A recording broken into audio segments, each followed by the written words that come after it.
Dropkick Murphys. Anyway, River Dance, yes. So we do have Stacie H with us here tonight. Thank you, Stacie, for being here. Appreciate that very much. Oh, thank you. And she is going to be trying Blanton's for the first time, as the thumbnail says, but also some other stuff, which we'll reveal later once the blind is over. And so, while Stacie's trying Blanton's as well as other stuff, we'll also figure out how well she likes Blanton's, which is always fun for me. So how was your day, Stacie? And then I'll get to chat once we've talked with you for a little bit. It was productive. Good. Yeah, I've got family in from Chicago. I'm in Southeast Ohio right now. I'm at my relatives. Cool. So, we went to the caves today, and then we went on the lake in the boat. So awesome. Yeah, I got a shot from the lake. That was very nice. Yeah. Very nice looking. Yeah, it actually was a decent day today. It wasn't 1,000,000 degrees here anyway. I don't know what it was like up your way, but it was like 78. Yeah, it was like 78 degrees. It was beautiful. Not too bad. Cool.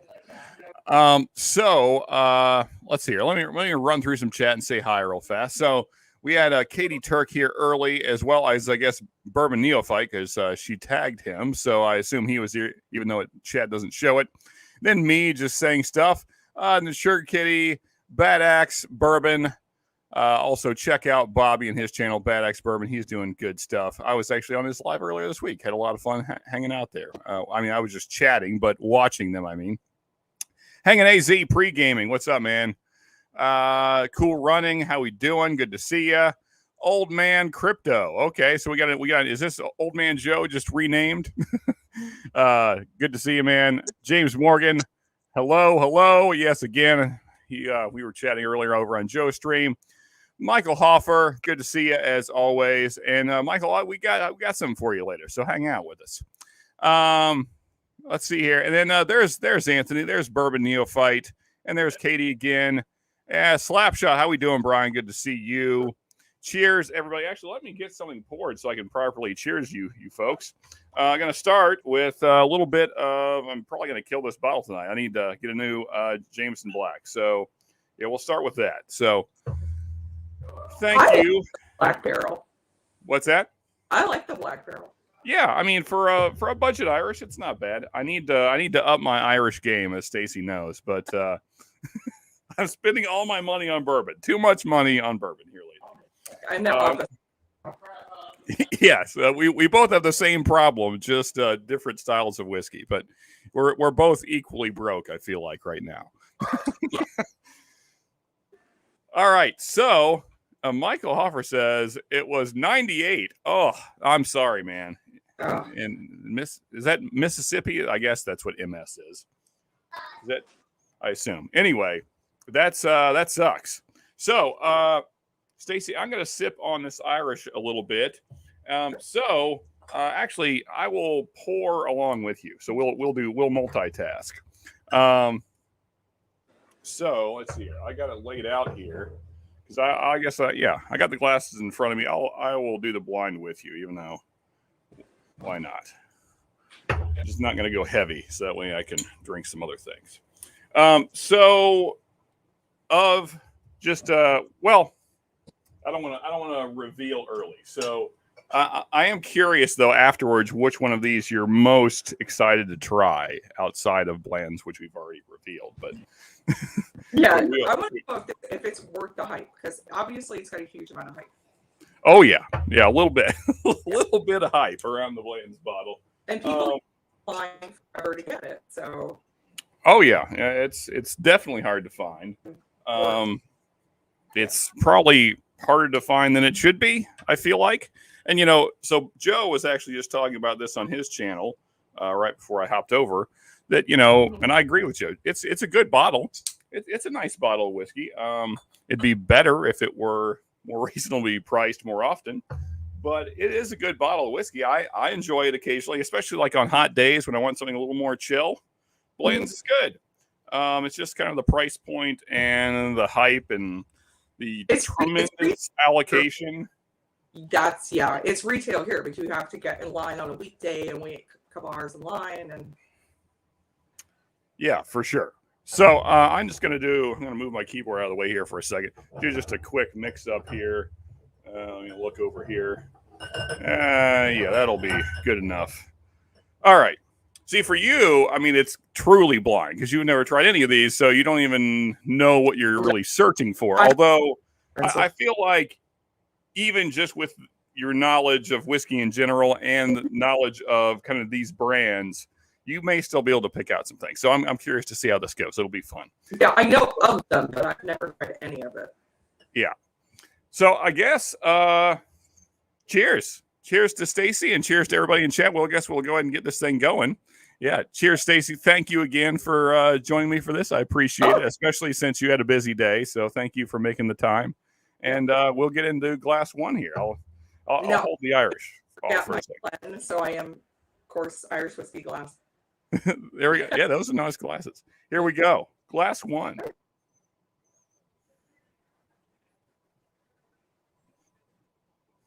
What are you picking up on the nose there? That is sweet. I'm not sure which one it is, but it is sweet. I get a lot of cinnamon. Okay. All right, that gives me some indication of what that may be. Like cinnamon, brown sugar, honey. Almost reminds me of like Cinnamon Toast Crunch cereal. Like it's definitely sweet. Okay.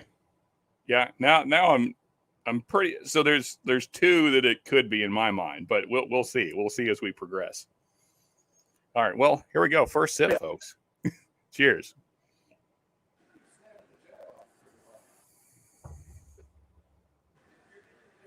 Ooh, that's sweet on the palate too. Good. Good. It's good. It's like I get caramel first, like a like syrupy caramel, brown sugar, vanilla. See, now that I've tasted it and I go back to the nose, I'm starting to get a little, it's like orange. Okay. And the nose definitely is the palate. It's sweet. The finish isn't that long either. It's like short to medium. Okay, well, now that you mentioned the orange, now I might be changing my decision as to what that may be. Is my guess. I mean, it's just like a tiniest little hint. Okay. But so something like orangey. So the palate is a little bit citrus forward then.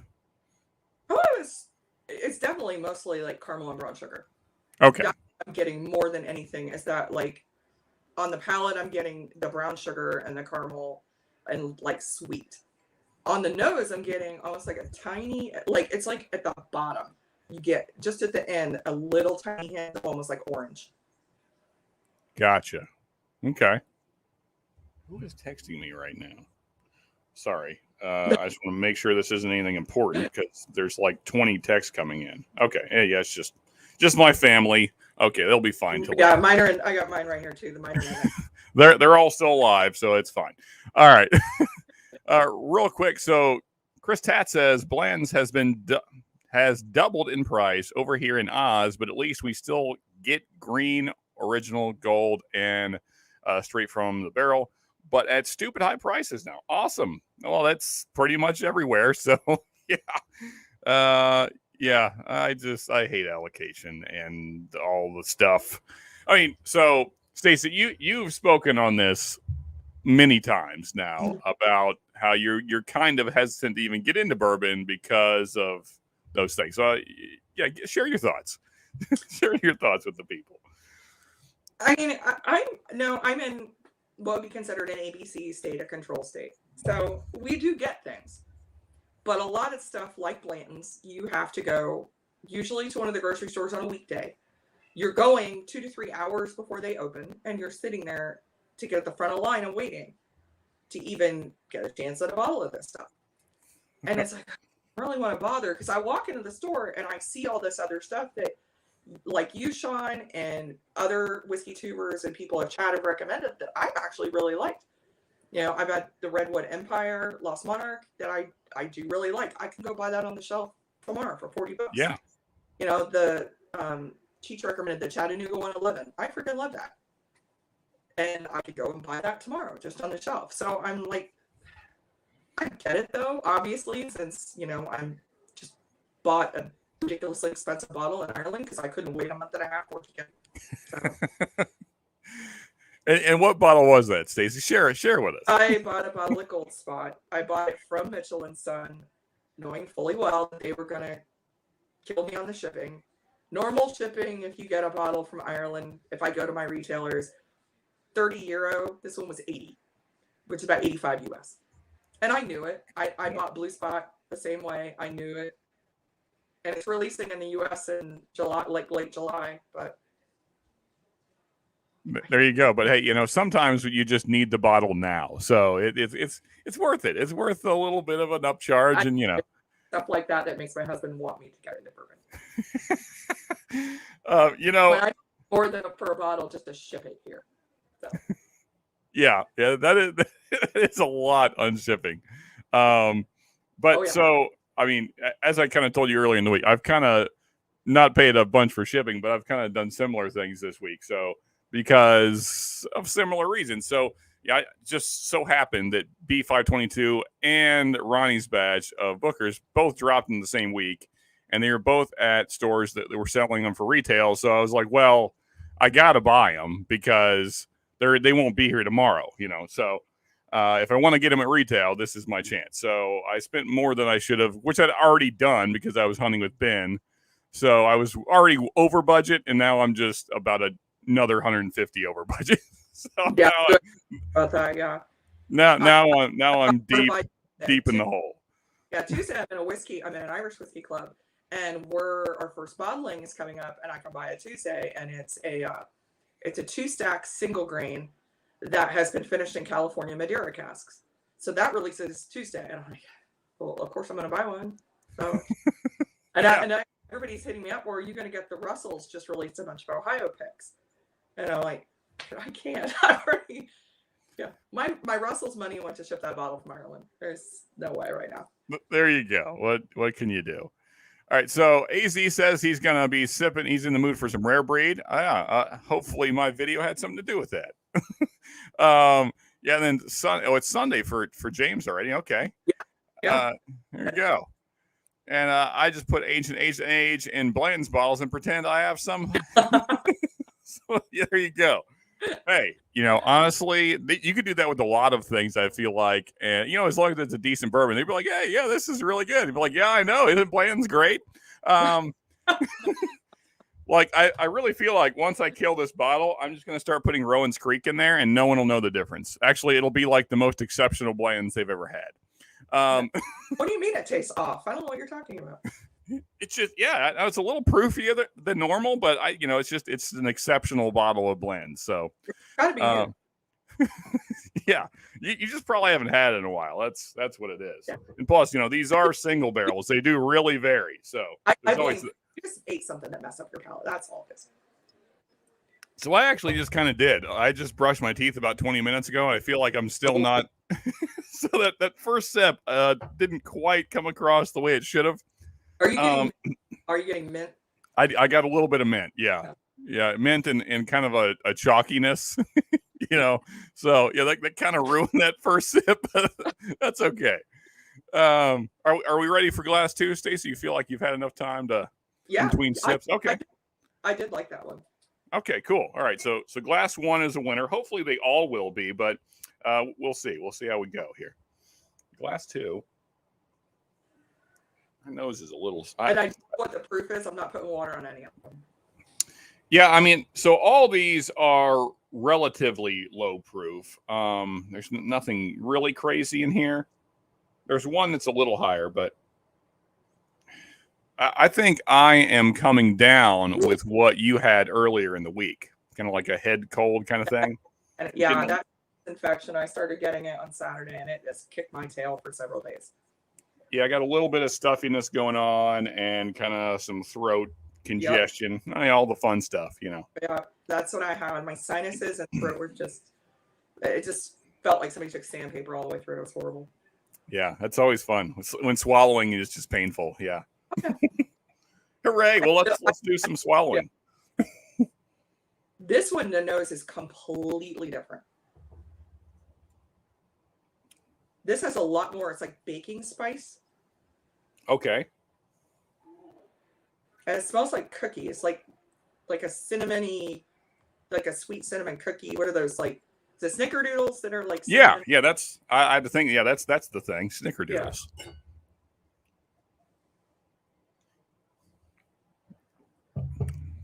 Also, what's up, Dragland? How we doing, man? Good to see you. I don't know if I said it earlier.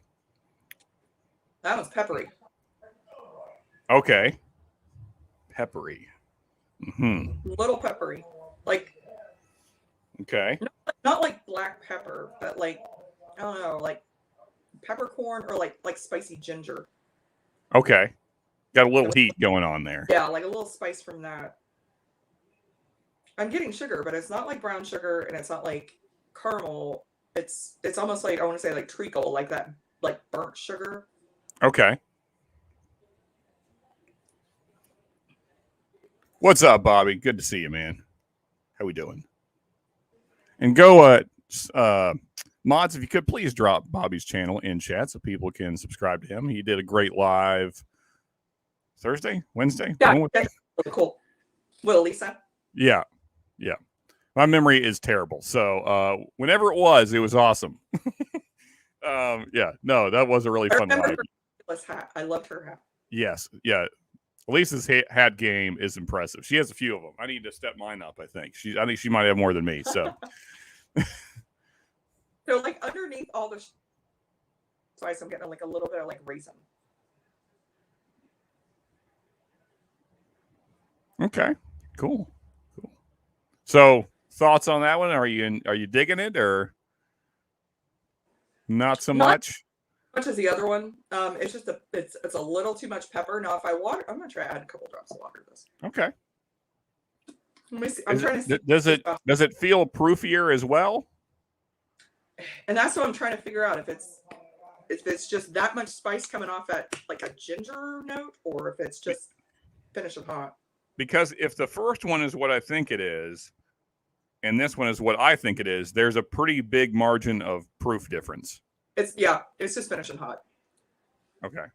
Couple drops of water, that's not finishing nearly as hot. And I'm getting more of the raisin and more of the ginger now. Okay. And like a little char. Okay. Mm-hmm. Well, it's going to be fun.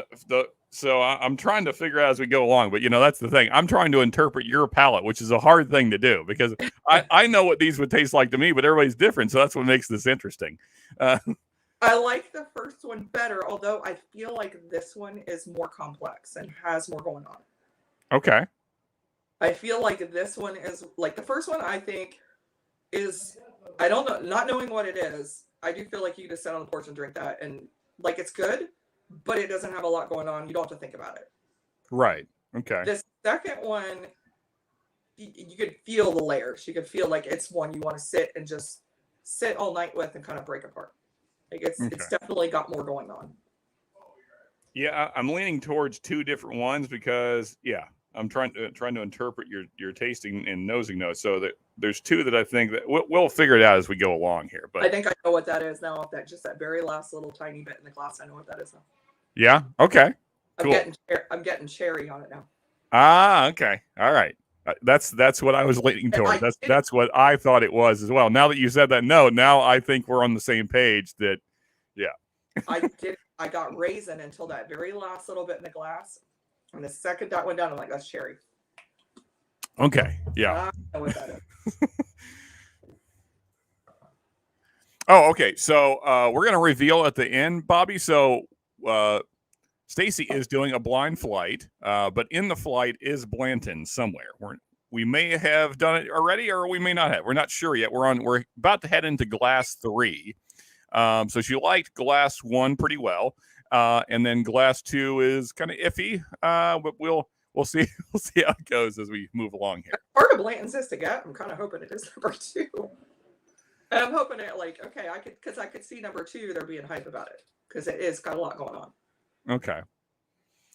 Well, if you're ready, I'm ready too. We'll move along to glass number 3. Although I will say, folks, I think I'm not even saying my nosing and tasting notes because I think we're in a completely different order. And also, I feel like my palate's off. So, yeah. So we're just going to focus on Stacie here tonight.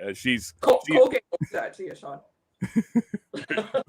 Thank you. All right, here we go. Glass 3. Cheers, folks.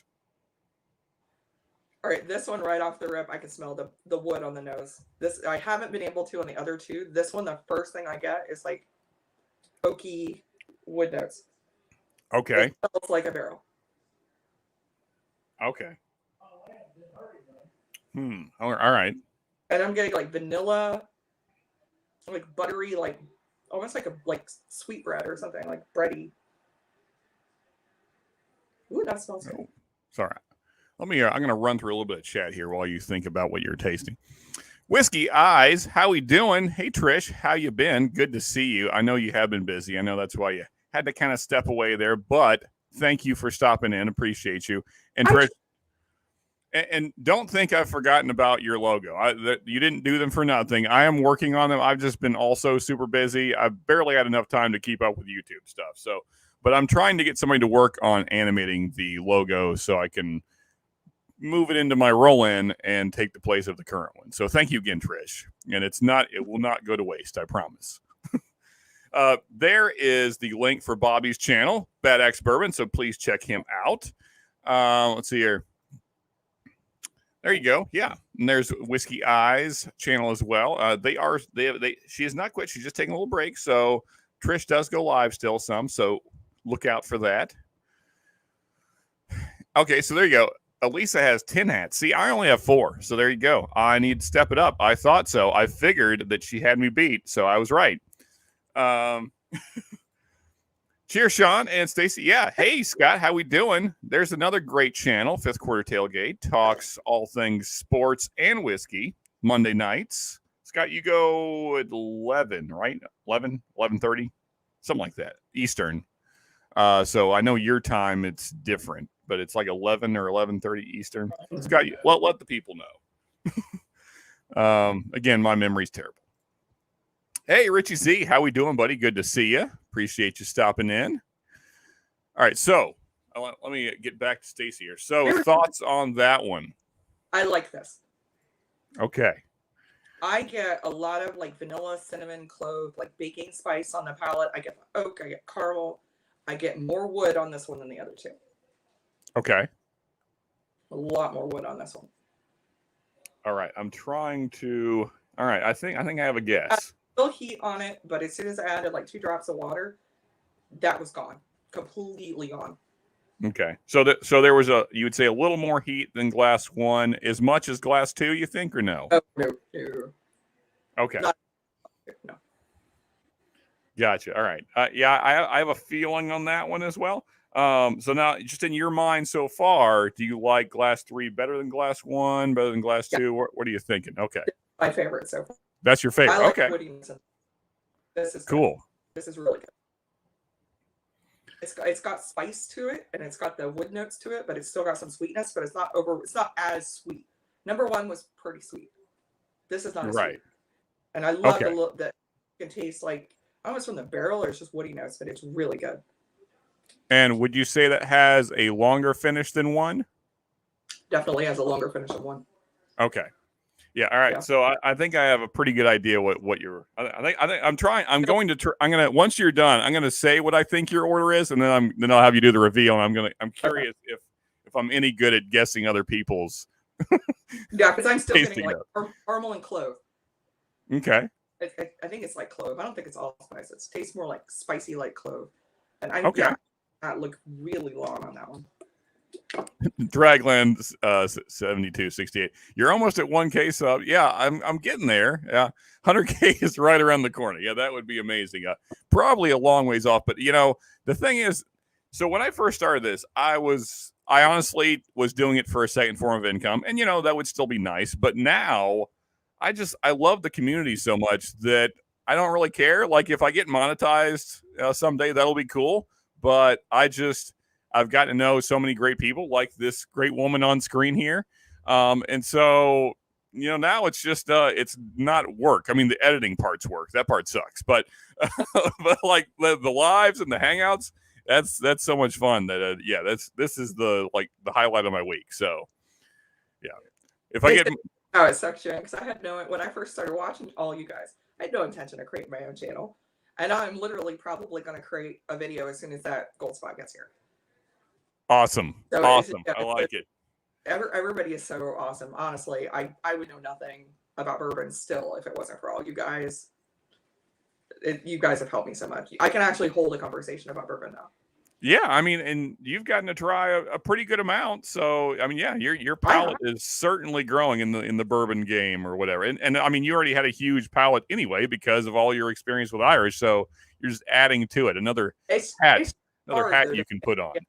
When you go from one area to another like that, it is hard to kind of cue in on what you like, especially knowing nothing about the bottles.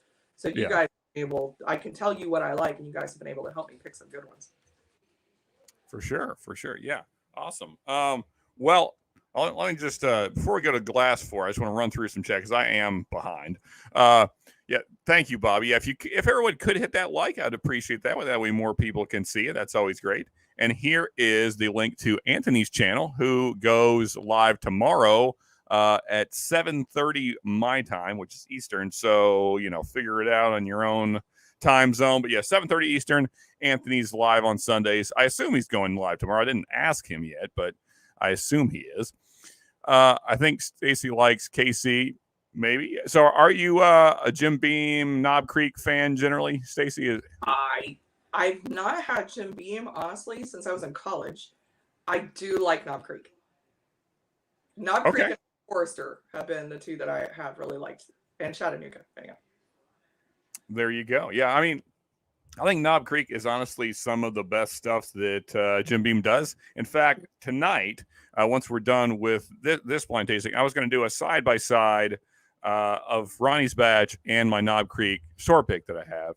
I have a feeling Knob Creek's going to win because, I don't know, I feel like, I don't know, this Ronnie's batch is not really doing it for me so far. Maybe it'll grow on me.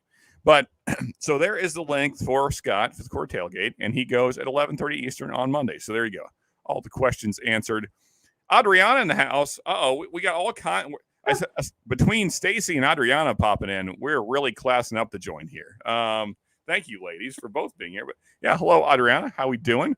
It must have been the Knob Creek talk that brought her here. She's very excited that I like Knob Creek. Yeah. Thank you for popping in. And I got to have Stacie on more often because normally there's no ladies in chat. There's like, oh, we're going to have to listen to this idiot again. So, yeah, thank you guys. Let's see here. Have to drop off at work, but a fair bit today, early in the morning. Okay. Yeah, there you go. Life happens, Chris. So, do life stuff. We will talk to you later, brother. Thank you for popping in, though. Cheers, Adriana. Hey, Reaper, how we doing, brother? Good to see you. Hope I know you were live Friday, and I'm sorry I didn't get to pop in. It was a busy night. I've had no time lately. I need more time. Someone could. I need some samples of time. I've got plenty of whiskey, and now I need samples of time sent. If anybody could send me some time, that'd be great. Let's see here. Scott, you guys just shimmy and there we go. Everybody's saying hi to each other. Good. There you go. Yeah. Well, if you like Knob Creek, Adriana is your girl for sure. Check out Adriana Whiskey Mountains. Yes, do that. And chat just jumped way ahead. So where the heck was I? On the phone. Sorry, not good. Hey, that's all right. No problem, Adriana. Thank you for popping in. No problem at all. And this is exciting. We're always trying to tell Stacie that bourbons. Yeah, there you go. Now she's getting to try some live and such. Cigars, fragrances, and whiskeys and all the things. There you go. There's Reaper. Check him out. Reaper, you're going live like what 3 times a week now? Reaper is doing lots of lives. So yeah, my ties isn't worth it. That's true. Yeah, we're gonna make tens of pennies all together. All of us will make all the tens of pennies because YouTube really is the one making the money. It's okay. Yeah, I think it's something like we make like $1 per 1,000 views or somewhere around that range. It's not really going to change your life at all. You won't even notice it's happening. Basically, it's like not Rockefeller off YouTube. That's for sure. Yeah. So you might make like $10 all year off of YouTube. So yeah, thank you, YouTube. We appreciate you doing nothing for us. Let's see. I'm going to take note of what Stacie likes first. Oh, there you go. Yeah, please do that. Yeah, send Stacie more stuff. Oh. All right, you guys. Sorry, we'll get back to chat later. Ledge Creek Toasted Barrel. Is that what you're sipping on, Anthony? Or are you just maybe I'm missing some other? Anyway, nonetheless, let's move along to glass number 4 here. Ooh. The nose on this one is amazing. I just had the same thought. It's like vanilla and like dark chocolate. Like honey, and it's like oaky leather. It's almost like a Scotch nose. Really, it's like rich. It's really rich. Mm-hmm. I think we might be drinking the same thing because I'm having that kind of same general experience. Like a tiny, tiny hint of smoke on the right hand. Okay. Man, that smells good.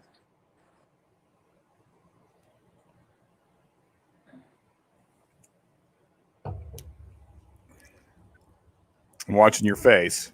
Holy cannoli, that's good. Okay. That's freaking good. All right. So that is the palate is exactly like the nose. I'm getting like honey, chocolate, that smoke, like leather, oak, and it is rich. Okay.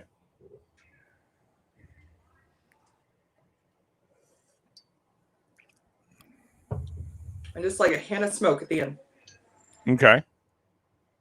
This is like, so you watch those shows like Mad Men, and you got like the guys in the suits going into their study with like the fire in the fireplace and the leather chair and the old books. Like if that was a smell, like this is it. Okay. Like, gotcha. So freaking good. I feel that. Okay. I'm gonna end up finishing this one tonight. So is that the standout then? Is that the favorite you think? Yeah. Okay. Yeah, I'm hoping that's Blanton's. At least then I could understand the hype, because I don't think so. I would be wildly surprised if that's. I mean, just based on your description and knowing my bottle, I mean, you could get a completely different experience. That's possible, but I don't feel like that. I'll be really surprised if that was the Blanton's. I think I know which one is, but I don't think it's that one. I'm not even going to go through mine and rank it on. I'm just here to sip bourbon.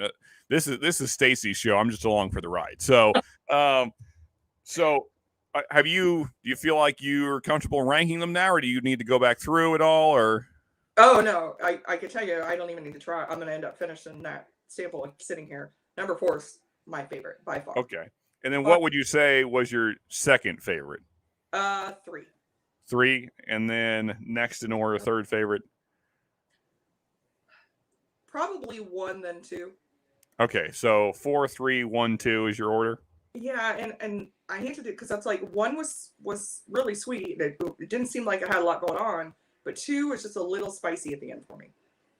Gotcha. Okay. All right, so I could be totally wrong, but here's what I think you just went through, and then we'll see for sure. So I'm guessing one is Blanton's. It's sweet and simple and short finish from my experience with that bottle. I'm guessing 2 is the FA-02 because it is the hottest of the bunch for sure. It's like 109 proof. And then I'm guessing that 3 glass is 1792 single barrel. I'm fairly certain. And by the way, now you guys are finding out what she's drinking as well. And then I'm pretty sure that Glass D is the Chattanooga Founders 10th anniversary. So now let's see if I get any of those right and which one. So if you want to start with least favorite, which would be Glass 3, right? Glass 2. Glass 2. I'm sorry. Yeah. You're right. FAEO2. Okay. So Makers is still Stacie's least favorite. I did not convert her. It's my favorite Makers so far. But okay. All right. Well, that's something. That's something. Yeah. So, but but it still was not really for you though. Like, no, I mean, I wouldn't buy it. If somebody offered me a glass of it, I could absolutely sip that. Whereas regular makers, I'll be like, yeah, no, I'm good. This I would actually drink that. Yeah. Okay. Well, that's one of my favorite makers. It's their semi-annual release thing. Mm-hmm. All right, so it wasn't a full win, but we made some headway on the makers game. Makers headway than I thought possible. Okay, well, cool. So now, so then Glass One, which I believe is Blanton's, was your that third. That is Blanton's. Okay. All righty. I don't get it. Why? It's not bad. It's all right. But... So, knowing what it is now, I guess that kind of changes things. But when you were tasting it, in your mind, what did you think price point? What did you think you would pay for that? What level of quality did you find on the sip? I guess is.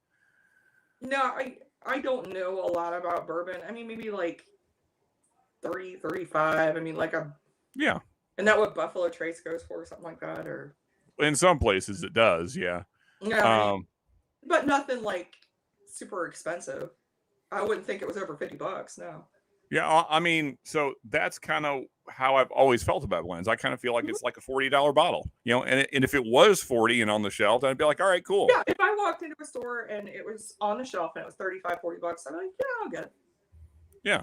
Because at that price, it's good at that price. It's not that price, but yeah, I would not wait in line for 2 hours for that. No. I buy them when they're at retail here locally, and that's not real often. So I only have two, and really the second one is probably going to be given out as samples, so that way other people can try it and also not have to stand in line. Yeah. So there you go. I mean, it finished third out of 4, which is about what I expected. I wasn't sure what would lose to it, but all right. So now let's see if I was right in my. So then Glass 3, I thought was the 1792 single barrel. You were right. Okay. I really like the woody notes in that. I really did. And that can be more findable than Blanton's. It's, I don't know, everything is so allocated now that it's kind of but yeah, it's I really do like that single barrel. I actually like it better than Blanton's, and it's generally cheaper. I paid $50 for that, and every Blanton's I've ever bought was $65 or higher. So I got the sweet notes off Blanton's, but I also got an extra layer of like woody notes along with it. Yeah, and I feel like it was a higher proof. It is a little bit. I think it's 98.6. Yeah, 98.6. And Bland's is a flat 93, right? Okay. It tastes like it was a little higher. Yeah, it's got a little more proof to it. And I think that helps us too. I think it has a much better mouthfeel to me as well. Bland's comes across a little thin to me. So, yeah. Yeah. All right. So that. Or longer. Yeah. Yeah. That too. Yeah. I think probably twice as long for my experience. So that means really long finish. So that means that the winner tonight is this bottle here, which was a gift from Paul, Whiskey Food Dude, and I also am really enjoying it. It's a great bottle, and they're pretty findable. Yeah, this I would wait in line and step over my grandmother to get. This is really good. I honestly, I will probably be looking online to see if anybody has it. You might be able to find them locally. So they just released, and they're fairly available. I mean, Paul's been able to get 4, so he's gotten bottles for other people. He was generous enough to give one to me, but yeah, of course he lives like a half hour from Chattanooga Whiskey Distillery. But still, I mean, they're out and about, so you might be able to find one. They're about $50. So yeah, and really, yeah, $50. No, yeah, it's a $50 bottle. Yeah, I would pay way more. I would pay $80, $100 for that easily. Yeah, Chattanooga is doing some great stuff. That's got so much going on and so many different layers of flavor. For $50, that's a ridiculous deal. Yeah, for sure. It's become one of my recent favorites. I really am enjoying it, And so yeah, thank you again, Paul, for getting me the bottle. And yeah, and it didn't have to do anything. You just a generous dude. So when we met up in Bardstown 2 weekends ago, he just gave it to me. Like I totally did not expect it. I just kind of talked about it with him like a few nights before that, and I was like, yeah, I'd like to get one of those. And then he just shows up with one and hands it to me. I was like, dude, you are too awesome. That's so yeah, Paul's a great guy. So, Stacie, I don't know. I know you got family in town, so I don't know how much availability you have tonight. If you want to stay on, that's cool. If you got time to hang, that's awesome. Okay, all right, cool. Well, I'm gonna sip through. Wait, what? All right. Well, actually, let me run through a little bit of chat here, and then we can chat again. And actually, I will do this as well. If anybody else does want to come on, that way we can all hang out. I will throw that on YouTube here, and then other people can pop on and chat with me and Stacie, more importantly, right? So you can chat with me anytime, but Stacie is the important one here. So yeah, pop on and hang out with us here. And now, Stacie is just joined the group of people that feel like Blanton's is good, but don't ever do anything special for it, basically. No, I mean, if somebody offered me a glass, I would enjoy it. I mean, it's good. Yeah. But you don't want to have to, if you just want something good, don't have to think about it. And you don't have to kill yourself to get it. But I don't. Yep.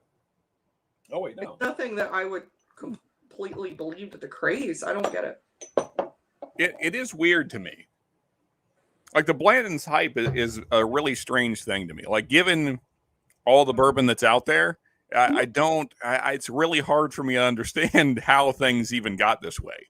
Because I mean, everybody has a mouth that works. So I don't Especially you're telling me that you can get this on the shelf, but people would rather wait in line and pay 3 times for that. That seems to be the case. I don't know why, but yes, that's what's happening in real life. I have no idea why it's happening, but that's what's happening. Oh, okay. Yeah, sure, AZ. I can definitely do that. Okay, so the bottles, let me get them all out here so I can show them. That's not it. That one, and this guy, and this here, and this. All right. So in order that she picked them, Stacie, if you know Stacie, she's not a huge Makers fan. That's okay. We're slowly winning her over, I feel like, but this was her least favorite. And this was the FAE-02. Come on, Cameron. There you go. That was last year's limited release. So that was 4th place. That was part of the blind. And then 3rd place is the pony. We all know what it looks like. Yeah. Everybody's seen a Blanton bottle at least once, probably. And then 2nd place was 1792 single barrel. There you go. Come on, find the camera. The lighting's terrible. But anyway, yeah, there's that. And then the winner, which, I haven't blinded these, and I didn't really tonight because my palate's kind of off, but this was the winner tonight. And that's the bottle from Paul Whiskey Food Dude, Chattanooga Whiskey Founders 10th anniversary. And this is like a $50-ish bottle. And it's really good stuff. That drink's well above its value. Yeah. I mean, I think in general, Chattanooga is doing some really nice stuff. I mean, as you mentioned earlier, they're 111. I love that bottle. It's like 35-ish, something like that. Yeah. I think it's 44 here, I think. Oh, is it that high? Okay. Well, I haven't bought one in a while, so it may be higher here too. I don't know. Yeah. But anyway, yeah. So, some underrated bottles, I feel like, did well tonight, so that's always good. Because not a lot of people talk about the 1792 single barrel, and I love it. I'm hoping I can find another one soon, so we'll see. Does Chattanooga Founder still have malted grains in it? I believe it does. So that tasted like it had some malt. That's yeah. what I was going to ask you, is if there's any single malt in there. So what it is, Adriana, it's a blend of, there are 3 different mash bills. So I don't know what these mash bills stand for, but here's the percentages if you want to look them up online or whatever. So it's B002 is 51% of the mash bill. And that's, because that's the main component, and it kind of comes across. I'm guessing that's their malted mash bill because that's probably the more prominent notes that I get. Would you say that's true for you as well? Yeah, I get the multi. Yeah. So I'm guessing the B002 is probably their malted mash. And then SB091 is 9%. And then there's a 1816RES, which is 40%. But, okay, well, actually, so never mind. That answers my question. I should have read more.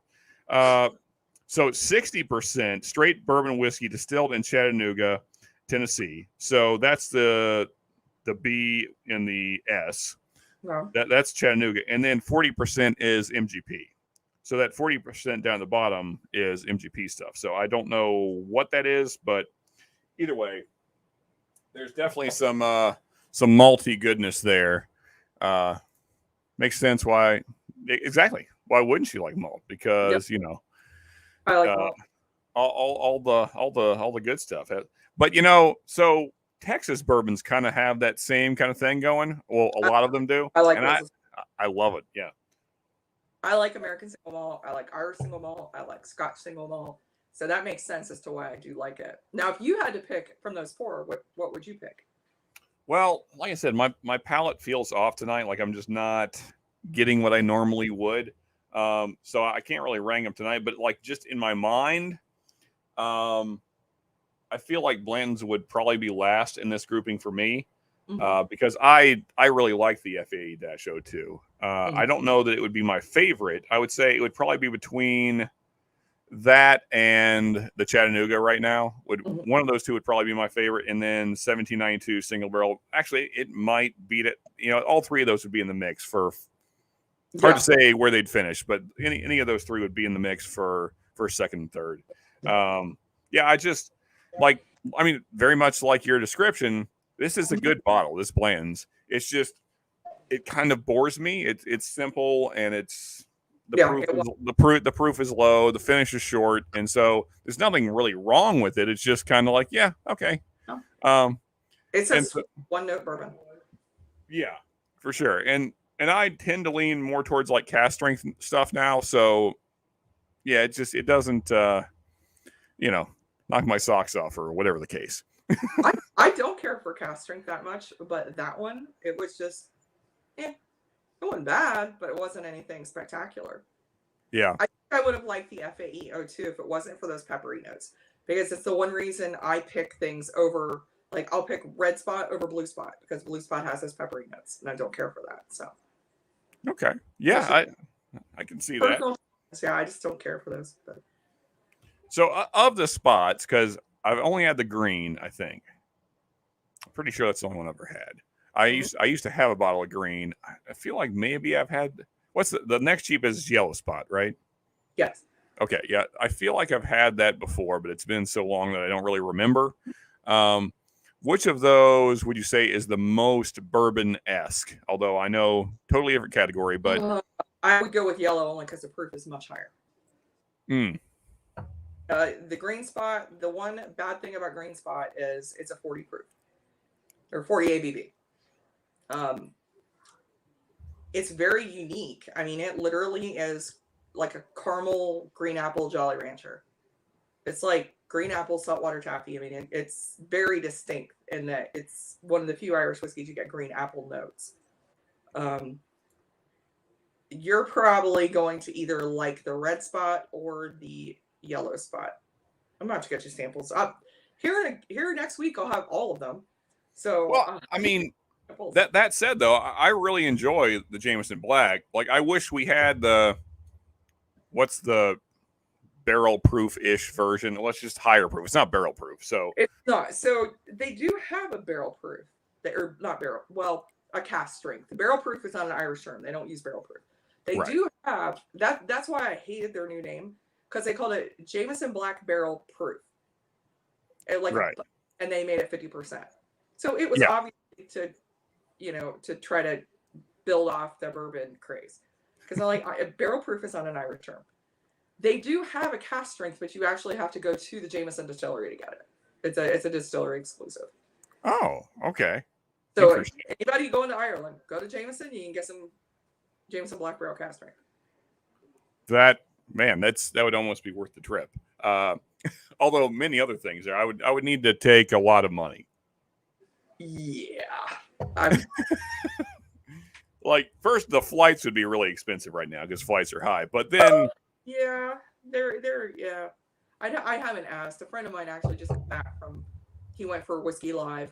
They have a huge whiskey convention in Dublin every year, and he just went there. There you go, Mr. Great Shot just finished a pour of Green Spot. So I picked Green Spot over Redbreast 12. And then so I guess maybe he probably announced this earlier and I probably missed it. So he has just got the black and rye. The lightning is the flavor on the lightning.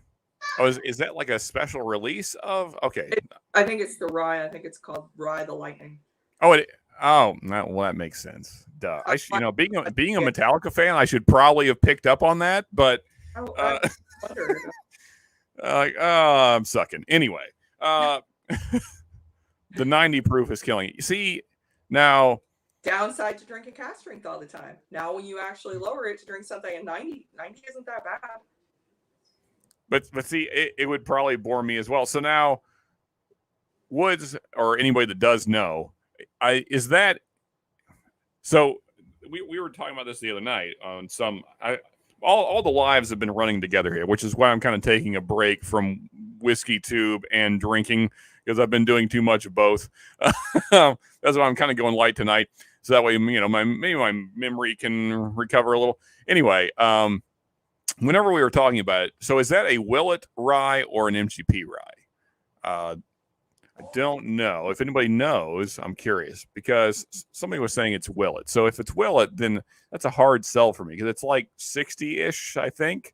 And I can get like foolproof Willet rye for 60. So don't know why I would get a proof down version. OGD bib. Yeah, I don't want to scare Stacie off from bourbon. We're trying to ease her in it, and OGD bib can kind of punch you in the face. So it's good. It's just 50, isn't it? 58. My mind. I'm thinking the 114. Yes, it is. Okay. Stacie, you know what? Just take over the show since I'm just.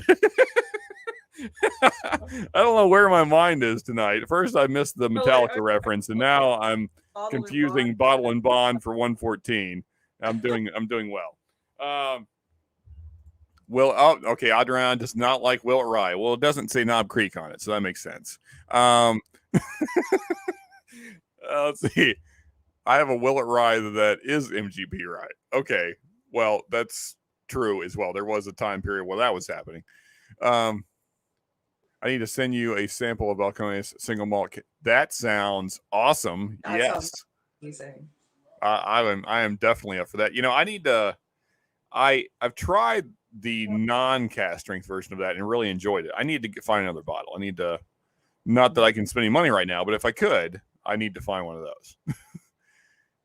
This chat is driving me nuts. It just keeps jumping. Let's see. Well, the past week complain about the chat jumping. Yeah, I don't know what's going on with StreamYard. As you said, a lot of people have the same complaint. I don't know why it's doing that now all of a sudden, but if it's 90 proof, got to have a little more of that rye spice or something else to pep it up. Yeah, for sure. I don't know, like 90. As Stacie said, I'm just spoiled by cast strength now, and so now 90 is like drinking water, and kind of like, okay, this was a nice glass of water. Now we're gonna have some whiskey. But anyway, let's drink some lower proof stuff now.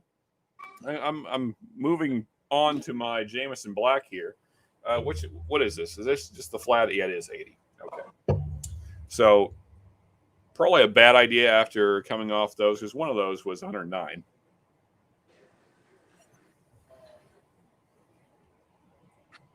No, that's still nice, actually. It's just a simple sweetness, but it's good. I really like the Jameson Black. That's probably what I will sip on the rest of the night because I'm kind of doing a dry week. Tonight is the one exception, so I can't really call it a dry week. But outside of tonight, it's going to be a dry week. So I'm drinking less than normal, I guess, tonight. You think drinking makes me smarter? Maybe that's it. Maybe I haven't drank enough. That's probably what it is. So the stream will get better the more I drink, I'm sure. Hey, what's up, Top Dog? Good to see you. And also, if I missed anybody else that's popped in, Peter White, I don't think I said hi to you. I think I said hi to Great Shop. If I didn't, cheers. Cheers to Top Shelf Dustin. Cheers to everybody else that's popped in that I missed. Sorry, but I'm just enjoying Stacie's company. She was kind enough to pop on tonight. So, thank you again, Stacie. And, I'm glad that we continue to dispel the rumor that Bland's is worth the hype that it's gotten. And also you got to find some bottles that you really like. So hopefully I'm pretty sure you can find that, Founders. I would imagine it's findable. I'm going to look online and see if I can find it. I just checked and they don't sell it here. At least it's not in our liquor store here yet. But I bet that if I can find freaking whiskey in Ireland and another bottle I was trying to buy in the Netherlands, then I can. Yeah, I don't know what your sources are, but I feel like you got this. Yeah, you missed me last night. I had my friend on the phone and I'm on my computer. Literally have her ordering screen on one screen and my Dutch to English screen, trying to decipher enough that we could order this bottle of Irish whiskey we wanted that's only sold in the Netherlands. And, yeah. There you go. Hey, I need more friends that I can hunt whiskey with online that have connections to stuff, so that way I can just never leave the house. That'd be great. Because okay, I used to enjoy going to the liquor store, and now I kind of despise it because I know all the owners, and I know the stores that overcharge, and I know they're not going to budge at all, no matter, I've tried the Whiskey Channel angle. They don't care. It's like, nope, I'm still going to charge you $150 for blends. I'm like, no, you're not. I'm going to walk out of the store. And then, then they're not happy because I walked in and walked out. And I used to try and buy something every time. When you go in 3 times a week, that gets expensive, so you can't buy something every time. And, the trucks come in Tuesdays and Fridays. So I'm usually there at least twice a week. Anyway, the life of hunting anything. It's just, I was going to say bourbon, but it's the same for Irish. So yeah, it's just, I had to set, I set my alarm. We didn't know if it was going on sale, the Gold Spot, if it was going on sale 8 a.m. Irish time or noon Irish time.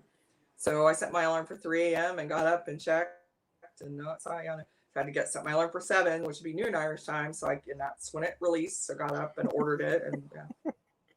That's awesome. That's some dedication there.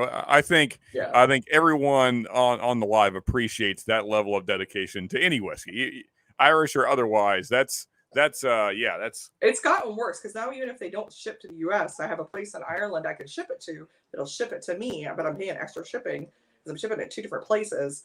So luckily I'll stock stuff up there and just do one big bulk shipment. But I'm like, I probably don't need to have access to that. Probably not. That's not good. No, it's not safe or healthy for your bank account anyway.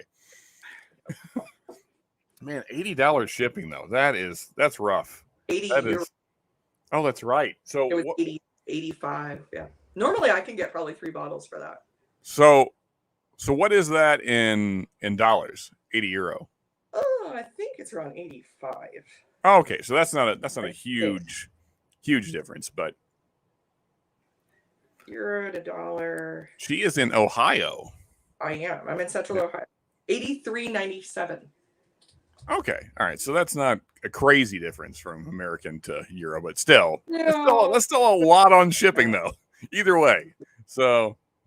And I knew it going in. Like I said, I got the bottle of Blue Spot that I have is batch 1 from I got it from Mitchell & Son. I got it at the same place. So earlier you said that you're not big on cash drinking, but it seems like I'm probably going to screw this up. The Kilchoman, is that right? Kilchoman? That's the thing. Okay. The one that you poured one on your Insta here recently. Oh, you're wearing a shirt. That's what I see. Yeah. You poured one is it poutine, right? Yes. Those poutine. Are cast strengths, aren't they? Um, Higher proofs. I have one that's 48 ABV, and then I do have one from them that is a Pinot Noir rested, and it is 50% peated oats and 50% peated barley, and it is 67.5%. Okay, yeah, that's proofy. Yes. That was some historic mash bill recipe that they work with an Irish whiskey historian. And they came up with the recipe and they recreated it, and I guess it was served traditionally at Irish funerals. And I'm like, yeah, that'd knock you on your butt. You wouldn't remember anything after that. Yeah, there you go. Nobody's sad now. Yeah. For 60. Don't care who died. Yeah, nobody's sad. And it does not drink like it's that high at all. So I'm like, yeah, that would. And you can't actually add a lot. You can't add a lot of water to that one, because the more water you add, the more the peat malt and that peat, the more that just blows up. And it's real earthy, mossy peat. So interesting. Yeah. So not the good peat then. It's not the kind of peat you're after. I'm not big into that earthy peat. Oh, okay. Just with a couple drops of water, I actually love it. You can't really get a lot of the smoke on it, a lot of the peat smoke. It's just I've found with too much water, then it overwhelms, which I would expect it with freaking 50% peated malt and 50% peated. The whole thing is peated. But yeah. I'll have to hand deliver you a sample of that one. I have a couple of those. Right. Yeah. Yeah. We need to, I need to get on board with the hand delivered term. Lots of hand deliveries in the future. All right. So Woods, yeah, I appreciate that, man. Can't wait. So Woods was not a fan of his full proof, so he's going to send it to me, and I'm going to send it out as samples to some folks. So of course I'm going to drink some, obviously, but yeah, that way people can get to try stuff that's a little hard to find. So yeah. Actually, Mike, are you still here? Mike Hoffer, are you still here, brother? If you are, just say hello. Because speaking of hand deliveries, let's see. Normally it's about, okay, I see. The exchange rate. Gotcha. As a kid, I would adore honeysuckle, and it grew on the backyard fence. Hey, me too. Similar experience. Go ahead, Stacie. I love honeysuckle. So I'm actually, I was going to grow some along our fence, and my wife said that she doesn't want a bunch of vines growing on our fences. So, wait, what was, I see what she's disagreeing about. I got you. You got honeysuckle on. Gotcha. Okay. Hey, happy Father's Day to you as well, Bobby. Appreciate you popping in. I know you're a busy dude, so thank you for hanging out. So Mike is here. All right, Mike. So here's the thing. Jack, who's not here, but he gets the credit. He was supposed to get some samples about a month ago, and he said he's gotten plenty of whiskey. So he suggested that I give it to one of the regulars on stream. You are one of those people, and you are actually the name he pulled out of a hat, because I named off some people, and he said, you know what, give it to Mike. So I'm going to do that because it was his samples to give. So you're getting them. So you're getting 3 samples from me of your choosing. So you just here. Let's see here. How can I do this? I need a way to contact. Well, here, you can email me. That's the easiest way, probably, and I will try my best to check my email. Let's see here. Copy the thing.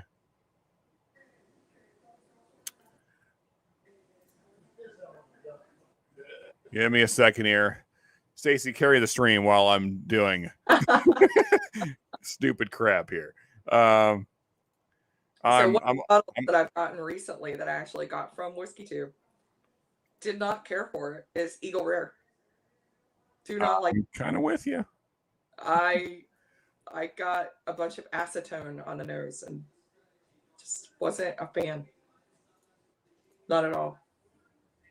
It tastes okay. And I'm going to revisit it. I only had like 1 pour of it. But that's another one that I know the hype is huge, and I was excited to try it. And I'm like, oh, man. Yeah. And then on top of, so what I get is like, so on 2 of the 3 bottles I've owned, and now I just don't buy them anymore because I don't care for them. I got 2 sitting there. They've been sitting there, I don't even know how long. What I get most often is like a medicinal grape note, like grape NyQuil, or like flat grape soda, something in that range, which is a turnoff for me. If you like those notes, folks, then pick up some Eagle Rare. Just doesn't do it for me, so you guys can have all of it. Yeah. That's like me and the medicinal cherry. I don't care for that, but on standard makers, I agree. That's definitely there. Yeah. Oh, huge. Yeah. So yeah, I don't know. Eagle Rare really Rare are the 2 that I've gotten that same note off the nose, and I don't know what it. If somebody can explain what it is, it's not alcohol. No. Because I know what alcohol tastes like on whiskey, and I Aesop. It's not that. It's like I first described it as like nail polish remover. It's like acetone varnish. It's off-putting. See, I get that on Woodenville as well, which was what makes me hate it. Like the standard 90 proof Woodenville, and Eagle Rare has some of those similar, whatever that is, whatever that weirdness is. Avoid Woodenville. You can dispose of your Eagle Rare by sending it to me. If you want to pay shipping, Dustin, I might consider that because I honestly don't care about it at all. Yeah, so Mike, there you go. I dropped my email right there. So just email me, man, so I can get your information, and then I'll also send you the list. Excuse me, of all the stuff you can pick from. I know you had mentioned, like, when I put out the E.H. Taylor small batch video, that you hadn't tried that. So if you want that, that's definitely on there, as well as, a lot of other stuff. So you can choose it. It's your samples. You get whatever 3 you want. They're yours, man. And thank you for being here, week in and week out. So just kind of a way of saying thank you, I think. And thank you, Jack, for being generous and sharing the love. So actually, I know it's kind of late in the night to be doing, actually, guys, so I should be doing the Patreon giveaway this week. Just the monthly giveaway. If it's all right with you guys, we will do it when I'm back from vacation. So we'll do 2 next month to make up for it. That's what we'll do. Because I kind of started late and I wanted to focus on the blind. So yeah. So Mike, but you're getting stuff either way. What do we want to drink next, Stacie? What do you have available to you, I guess is? In the room, I've got actually 4 bottles Irish up there. Okay. This is Chattanooga. Okay. So freaking good. So the husband's not getting any of that one, huh? Oh, no. We just won't tell him. We won't tell him. Yeah, I'm going to finish this. Jameson. He's a Scotch guy. Oh, is he? Yeah. So, do you think that has he been trying the bourbons along with you, or is he just not really interested? When I go up and I'm like, taste this and see if you taste this, then yeah, he'll try it. Because I got another bottle I got was the Rossville Union rye, and that was a barrel pick. And I got dill on the nose. I'm like, it smells like pickles. Like, tell me it smells like pickles. In my mind, it smells like pickles. And he's like, yeah, we get dill on the nose a bit. Got a little dill on the palate, but then I got like a black licorice. And I'm like, so when I go up to him and be like, tell me this tastes like I'm actually, this is what I'm getting. And he'll taste it and like, yeah, I got that. But other than that, he pretty much sticks to he likes smoky Scotch a whole lot. Yeah. So he sticks to his Lagavulin quite a bit. Hey, well, I can't blame him. So I'm being pushed into new territories all the time. Like Anthony's always trying to push me into Scotch. And when I hang out with you, then I wish I have more Irish. And the problem is there's only so much money. So I need more money. Irish are not a cheap game to get into, let me tell you. No.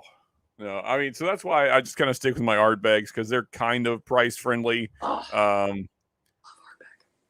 It's just it's so good. In fact, I kind of want some right now. I might do that next.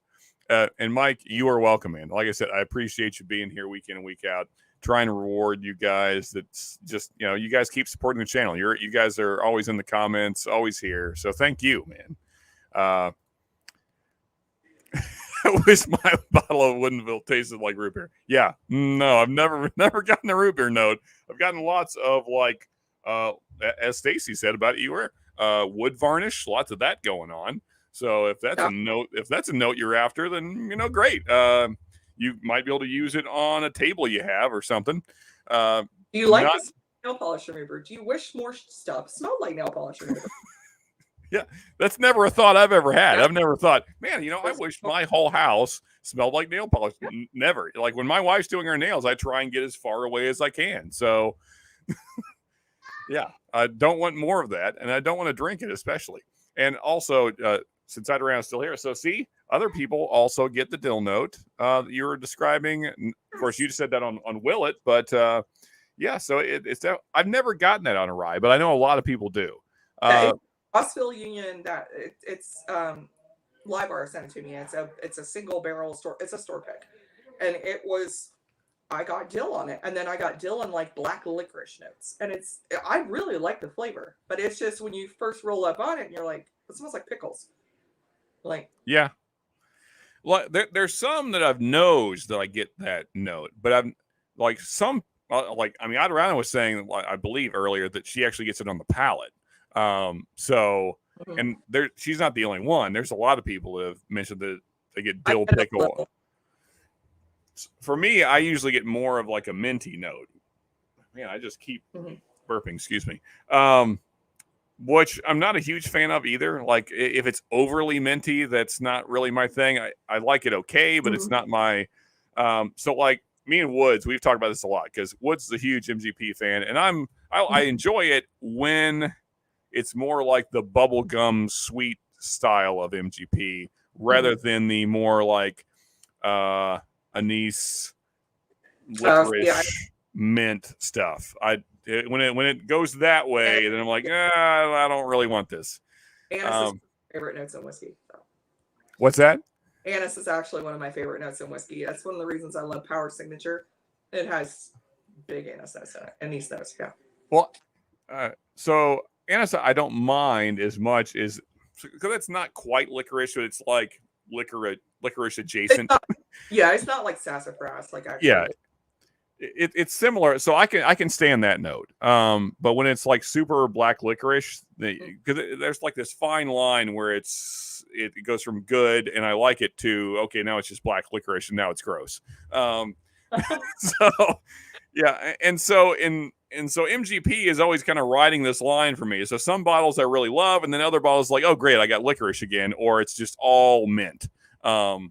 And so then I'm like, like it's not. I've never drain poured a bottle of whiskey. I mean, even my Woodinville that I despise, I will drink that eventually because I don't waste whiskey. But there's no MGP that I hate. But there's certainly bottles that I really love, and then there's other bottles I'm like, I wish you guys would have done something different with this. But there are bottles. I never say a whiskey's bad. It might not be my jam, but it's not obviously it's not bad, or they wouldn't even bother to bottle it and put it out. There are two that I have absolutely hated. One is Proper 12, obviously. That's just makes sense. No argument from anyone, I can't imagine. The second is actually Johnny Walker Black. Someone gave that to a friend of mine, and he hated it. And he gave it to my husband because he knows my husband likes scotch. And neither of us could stand it. We literally, it was whoever lost at darts had to do a shot of that just to get rid of it. It just was not up our alley at all. Yeah, that seems fair, and also it makes darts way more interesting because then whoever loses gets progressively worse at darts, and then they just keep losing, and so eventually that person's passed out, and you guys are just playing darts. And I know it's a good. I know it's actually not a cheap whiskey. It's not a cheap scotch, but it was not for us at all. Did not care. And I've had other Johnny Walker since then, and I just don't care for for the notes that any of them have, really. I can't disagree. So Diamondron's not here tonight, but he likes Johnny Walker Black. I can't get on board with him liking that, but hey, whatever does it for him. You can have all of it, man. Like the Eagle Rare, like I said earlier, you can have all of the Johnny Black. It's all yours. And Dustin says, not a waste if you're pouring out a whiskey if you film it. So there you go. Yeah, film it, and then it's not a waste. And then anise whiskey, no anise. But yes, there's some that's too much, and then it kind of becomes anus whiskey. Yeah, Lagavulin. Yeah. So speaking of, I'm out of all of my whiskeys. So let me clean a glass, and then I am going to pour some Ardbeg. I need to re-up on my Ardbeg. My Ardbeg 10 is getting really low, depressingly low, and I'm broke right now. So, and I got this stupid wedding next week. I'm going to Colorado in 2 weeks. Oh, actually less than 2 weeks. So I have not bought any whiskey because I know that I'm going to be buying back so much from there. I actually have bottles of the actually don't have a bottle of Mizunara. I drank all that one. I have 2 bottles of the Enniskillen wine cask. A friend of mine actually went over to Canada to get it for us before it was sold in the U.S. Shocker, I know. That I went out of the country again to get something, but and it was so good we sent him back over to Ontario to buy more of it. Well, there you go. Yeah, so I haven't had either of those. So, but they sound nice. They do sound nice. Great. I mean, they're $100 bottles, which again for Irish, that's not bad. And they're really, really both are. If you get either one of those or the Writer's Tears Marsala, they're all really good. So fun thing about me, I can never remember how to properly say anise anise, so I always go back and forth. And then so anytime I'm shooting a video, and then I'm going through the editing process, and I say that note, I have to go on Google and have the pronouncer thing say it, and I'm like, okay, I said it right. So then I'll leave it in. If I say it wrong, then I have to edit it out. I'm like, dang it, I got it wrong again. Like I can't ever get it sorted in my head. So, what is it? What's the proper one? Is it anise? I always thought it was anise, but okay, I've heard anise. people call it anise as well. And that's one of those like I go on YouTube, how do you pronounce kind of things, which I do a lot of words because Gaelic is flipping hard. But yes, this is true. This is very true. But either way, whatever the note is, yeah. So I'm with Woods. Yeah, don't like actual licorice, but anise anise, whatever the case, I don't mind that note as long as it doesn't get too crazy. Exactly, as long as it's not too strong. And same with mint. Like I like mint, like when it's in its place and it's just like a note in the bourbon or whiskey rather than the main note. Then I'm cool with it. But I'm gonna finish some water and then get some Ardbeg. I am right there with Mr. Great Shot. My husband got actually just a pour Lafroig 10, and I tried it. I'm like, why do people drink this voluntarily? I just. Gotta say, I'm also with Mr. Great Shot. Like minds, all us great people that we need to like start a union or something in hating Lafroig because it's just awful. Like Anthony's always trying to convert me. Anthony's like, no, you need to give it another try. I can't get on the Lafroig train. I know a lot of people like it. I just, it's really off-putting. It hurts me. I'm with you. Give me my Ardbeg. Give me my Port Charlotte. Give even my Cahuilla a little bit, and even that gets a little medicinal. Oh, I mean, in Lagavulin, I've tried it. I don't own a bottle right now, but tried it. I enjoy that as well. It's a little pricier, so I don't buy it as often. My is on his 5th bottle. He's gone through 5 of the Lagavulin Offerman Guinness cask. He absolutely thinks that's just the greatest freaking scotch that was ever made. So actually, the fancies sent me like, I want to get this thing. These girls are nuts. Like I wish they were here tonight.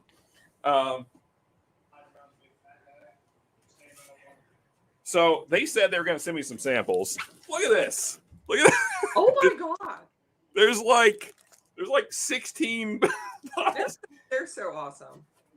Like I was expecting like 4 or 5, and that shows up. Like this giant box shows up, and it says Fancies on it, and my name. I'm like, really?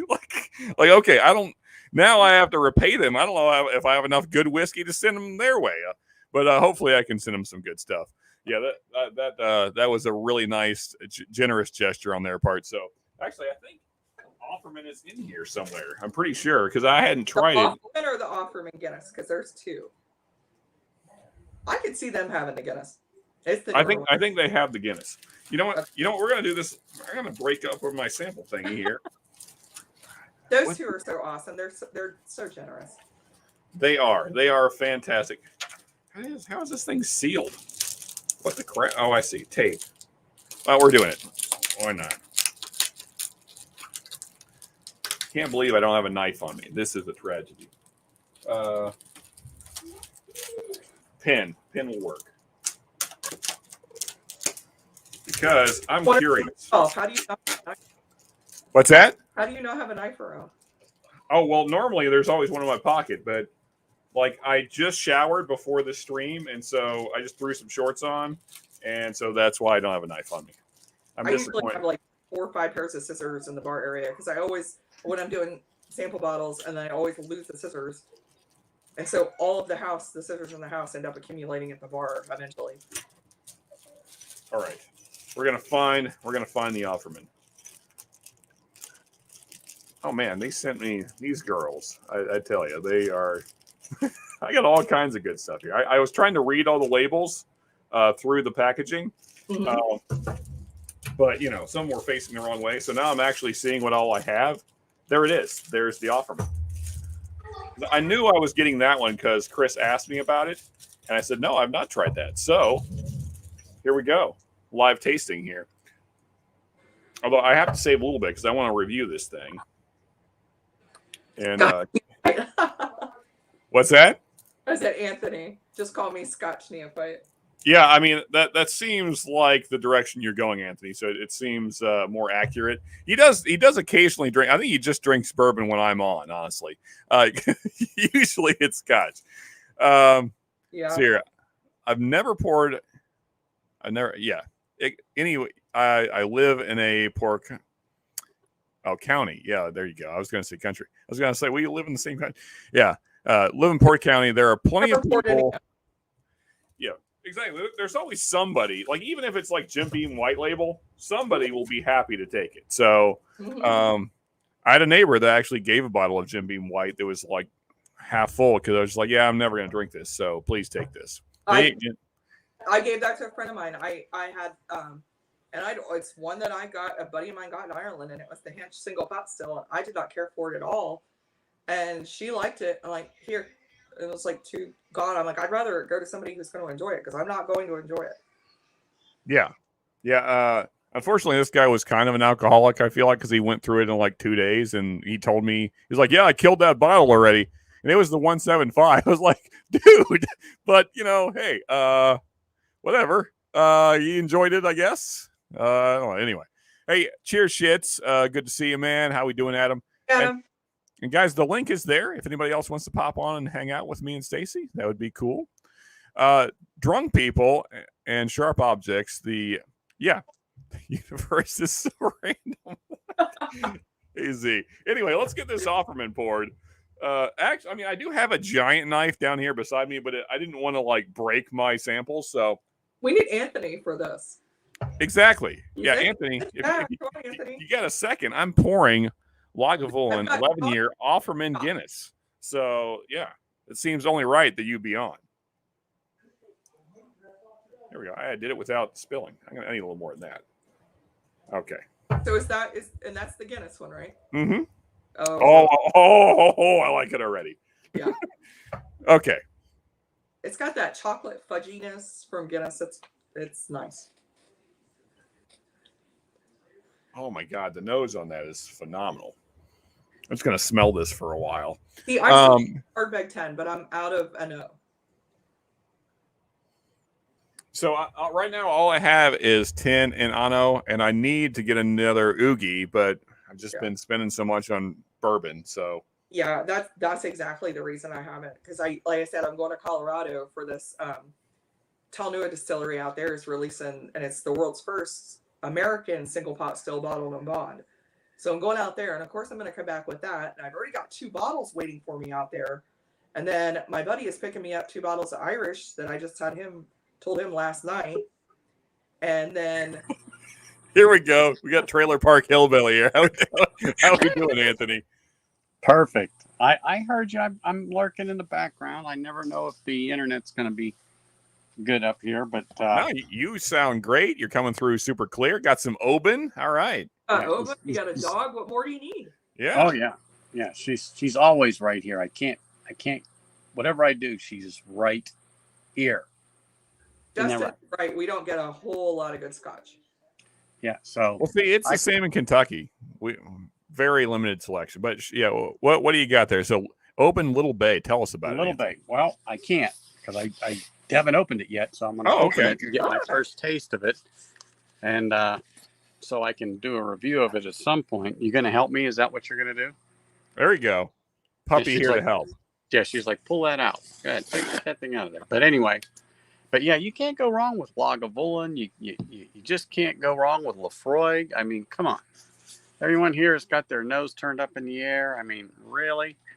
Nothing like iodine, Band-Aids, and hate. Ben has the right description. Ben described Lafroig properly, and he nailed it. He nailed the tasting notes, and you guys can have it. You guys can have all the Lafroig. Yeah, I say it smells and tastes like if you said an ER biohazard been on fire. Oh, it's delicious. Ugh, no. As soon as I can figure out how to get this darn thing open here. So Woods, I have to respond. So last time I went into my local store, I don't know what's going on. I know this is not the price everywhere. Went into my local store, and on the shelf, it said 50 for Oogie. So I was like, all right, cool. Almost bought it that night. Go up to the counter, and guy just rings it up. $138.99, 138, well, it's whatever tax was, 138 something. I said, how much? Yeah. He said, yeah, it's 138 and change. I said, no, it's not. I said, the over there. That's our core. The new committee release. No. Yeah. Well, yeah. So that would make sense, but this is just a standard Oogie. Yeah. Now I've got the hardcore. I think that sounds like that's what he was trying to charge you for, is the hardcore. I don't know what he was trying to do, but I was just like, nope, you can keep it. And I even like took him over to the shelf, and I said, well, look, right here it says 50. It was $49.99. He said, oh, that price is wrong. I said, okay, well, you guys can keep it. I'll buy something else. I'm not paying. That's your problem. You put the price on there. I guess I get that bottle for that price. Well, Anthony, this is a specific type of store owner, so there's no reason to have conversations with them. That is the one benefit about store owners here is they don't really give a crap, number one, because the state accepts everything. They're just there to check you out. I got to say, this is like somewhere between like a chocolate milkshake and peated scotch, which is like a really good combination. Yeah. Hey, we got Top Shelf Dustin here. What's up, buddy? How we doing, man? How's it going, guys? He came on because he saw me with the hat. I knew it. There we go. Yeah, have a little bit with me, man. Yeah. I don't have that one here. This is fantastic. Now I have to get a bottle. Dang it. That's gonna be a hard one to get. No, they're on the shelf. I know where they are. I can go get one right now. Oh, cool. They're still available in your area? Cool. Yeah. I mean, they're more than I should pay, probably. They're like $109, but that's about not too bad. Not too bad. About $20 more than what I paid, give or take. Maybe 25, but that's not bad. I'd pay that for another bottle. That's What did you pay for it? I paid I think it was $85. That's a good price. Yeah, that was before it became the 2021 whiskey of the year and whiskey advocate. I paid $95 before that, but the cheapest I've gotten it after is $87, I think. Oh, I'd definitely buy that at 87. Yeah. Yeah, every time my buddy comes across them, he always texts me and asks me if I want it because he knows my husband loves it. Yeah, but 110 was about the Kentucky price everywhere. So I think all mine are from Michigan. Yeah, I'm gonna have to get a bottle of that now. That's fantastic. I told you. So now you like that. You're going to like the Ohio. 16. You're going to like the Thank you. 12. You're going to like the 8. You're going to like the 9. You're going to like the Distillers Edition 2017. I mean, come on. I don't think you know what he's going to have to pay for Lagavulin in Kentucky, though. Oh, And yeah. that's right. That's right. That's It's- exactly the problem. It's Lagavulin prices in Kentucky are ridiculous. Thank you. they're not good. Yeah, it's I was looking at the distillery. All right, It's I had a little- $200. there. You go. Yeah. Which Stacie one? joined. It's like, Uh, for a little more. I don't know which distillery edition it was. It was. I got the 2017. Yeah, it was near the top shelf, and I was just laughing. I'm like, you guys are insane. You think people are going to pay $200 for that? And I'm probably the one who's wrong. They'll probably sell it all. Yeah. Yep. So that same store that I told you that was overcharging for the Oogie, they still have the Offerman. Like, okay, so here's the thing. I live in a tiny little town. No one even pays attention to the Scotch aisle. I don't think a single bottle has moved since they opened like 8 months ago. So there's like 4 bottles of the Offerman sitting there. A friend and I have talked about wanting to do a road trip across Kentucky and check for Irish Dusties. You'll find them in small towns. You will definitely find them. I struggle when I go through Kentucky to find stores that ever carried anything of interest to start with. Mm-hmm. Like, if they ever had anything, it's still there and it's good. But it's like, I'll go into store after store after store that's like, we keep Macallan and Glenlivet. Johnny Walker. Well, so that's how like Walmart, Kroger, that's all you're going to get there. It's just the staples like that. You're not going to get anything kind of exceptional. But so it's kind of weird that we even have this store that we have in Monticello, the town I live in, because there's 20,000 people in the whole county, and we got a huge liquor store. It's called Liquor King, and they got, I mean, they have a Scotch aisle that's 4 shelves high, and it's got to be 30 bottles long. So 4 times 30.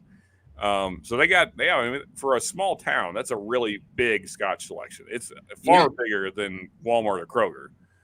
Yeah. Yeah, no, you run into random places like that for sure. I remember a couple years ago, before all this insanity really hit, I went just kind of one day just driving through Kentucky, and I showed up at this little store owned by a bunch of Indian guys, had a bunch of trophies on the back wall for ridiculous prices. Mm-hmm. They had the Balvenie 15-year-old single barrel, the bourbon cask one from like 2016. I bought all 9. Yeah. So that's the thing. So bourbon is ridiculous high here. Like that same store, I never buy allocated bourbon there because it's just nuts. I mean, the last time they got East Taylor small batch, they wanted 110 for a small batch. I was like, that's cute. So I just walked out. But their scotches, like I said, nobody around here cares about it. So they don't even mark them up because they're not selling anyway. They just sit. So you can get scotch. I mean, they're a little high because it's a small town. They kind of upcharge, I guess, for whatever the Kentucky convenience. just gets bad prices too, man. Yeah, well, there's that. Yeah, yeah. So the Offerman, it's $109.99. There's like I said, there's like 4 bottles just sitting there. So I'm gonna have to probably go grab one as soon as I have money again. But Mr. Greatshot, good question to the panel, and a few of you are much more versed in Scotch than I am. So I'll let you guys kind of take it away here. I have my personal choice, but I'd like to hear your thoughts as well. I started with NO. That's the one that was recommended to me if I wanted to get into Ardbeg because it's still heavily peated, but it's lighter than the other Ardbeg offerings, and it's a PX finish, so it's got that sweetness, and it's still one of my favorites next to Oogie, and it's reasonably priced. I mean, if you hate it, you're not out as much money. But, and plus, it comes in an awesome tube. And you get a tube so you can smoke. Yeah. Well, let's not understate the tube here. Let's show it off. I would say yes, on the Anoa, but I think the 10 would be a perfect starter, and then step right up to the Anoa, the Oogie, because the Anoa is just like barbecue smoke. Yeah. Yeah. Look at this beautiful thing here. Oh, it's so pretty. I've heard it's a pain in the butt to open up though and pull the bottle out. It is It is. it's almost impossible to get the bottle out. But other than that, it's pretty awesome. Other than the functionality. Yeah, if you're in a hurry to drink, I don't recommend this. But if you got some time to chill and you want to take 10 minutes to get this thing open, then it's not a big deal. If you're just sitting back and chilling, then if you really need a drink, don't reach for this thing. Yeah. As far as my response though, I kind of go to this point. If you're buying one of these bottles because you've never had any peated whiskey, Manoa is a much better choice. Yeah. But if you're going in saying, look, I want to become aware of and learn about Ardbeg's malt, which I think is where a lot of people in Scotch, they start hearing about the classic malts and they start being told like, oh, these are like, here's your 10 malts you need to try. You get the 10. So it just depends on how you're coming into it. So the fancies are here. I just seen them now. Sorry, I'm late. I'm like 20 minutes late. But anyway, thank you, ladies. This is freaking awesome. And there's like a dozen more to try. So you guys are the best. I feel like that one. Yeah. This Offerman is so stinking good. Thank you. Also, you guys need to get with me as to what I need to send you. I need to send you I sent you an update, but now there's a new update. So because I keep spending money I shouldn't spend. I'm almost out of this, and my family, obviously, that's my husband, who peeked his head in and brought me the Lagavulin. And so I'm going to say goodbye to everybody. Oh, okay. Yeah. Thank you so much for sending me all of those. I absolutely love that Chattanooga. And I at least trying the Blantons for the first time. Yes. So you can say you've tried it now. So there you go. You can start referring to it as Blandons. That nailed it right there. That's it. So box checked. There you go. Yeah. So one off the list. No, thank you for coming on, Stacie. I had a blast and glad you enjoyed most of them. And we did make some headway with the Maker's Mark brand. You didn't love it, but it's better than the others you've had. So there you go. That's something. That's something. Baby maker steps. Thank you again, Stacie. I appreciate you coming on. Thank you. Bye, guys. Have a good one, Stacie. Let's see here. What was there? Oh, yeah. Fancies, you guys, too generous. And if a mod could please drop their link in chat because they deserve all the love. Please go subscribe to these. Plus, like, watch the reviews. They are funny. They're fun to watch. They are fun reviews to watch. So please check out Whiskey Fancies. Give them some love. They're great. They're very generous. Very nice girls. Love them. They're just. I mean, look at this. Look at all these samples. That's insane, man. That's awesome.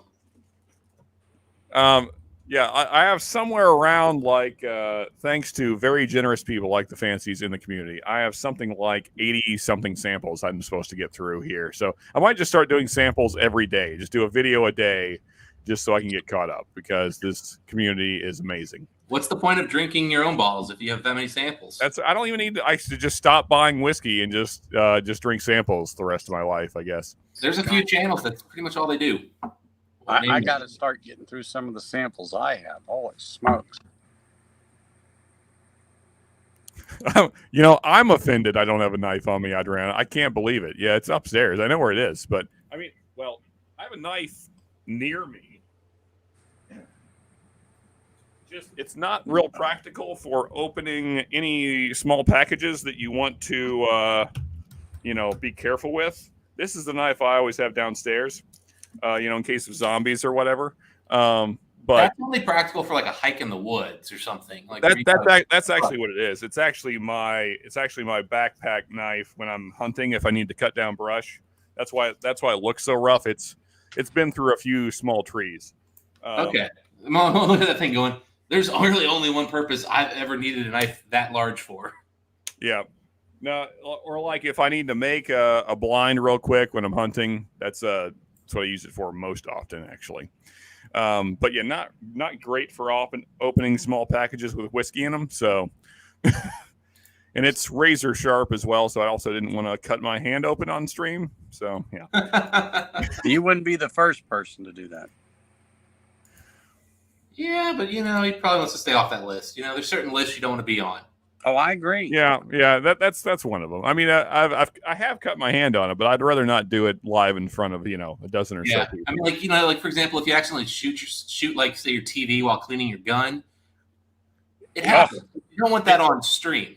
Yeah.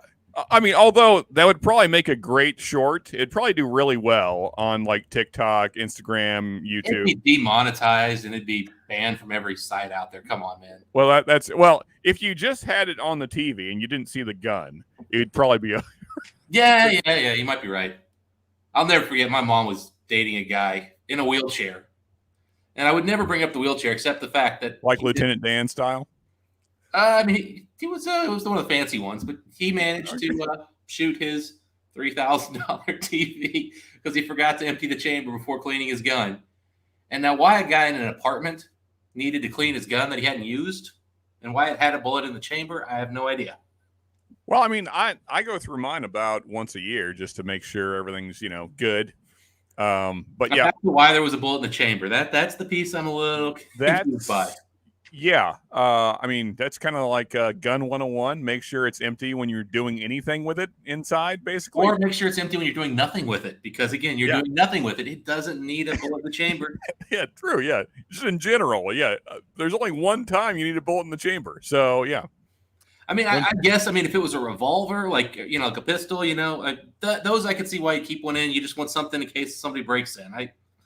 I get it. But that's an easy one to take the bullets out of, too. Folks, I'm going to apologize right now if I missed your chat. The chat is just driving me freaking nuts. I try and read a chat and it jumps, and so I just kind of skip down to the end, so it'll stop jumping. But so if you missed, what was that, Anthony? The good thing with that, Sean, it's a short trip to drive you crazy. Yeah, it really is. I mean, because it does it like every 30 seconds. So oh yeah. I don't know what's going on with StreamYard, but it needs to stop. Greeny74, hey, what's up, man? Good to see you. If it's an Isla, it's gonna be peated. I suggest people start with Monkey Shoulder when the first. Yeah, I don't love that bottle. I know a lot of people do. It's not my thing.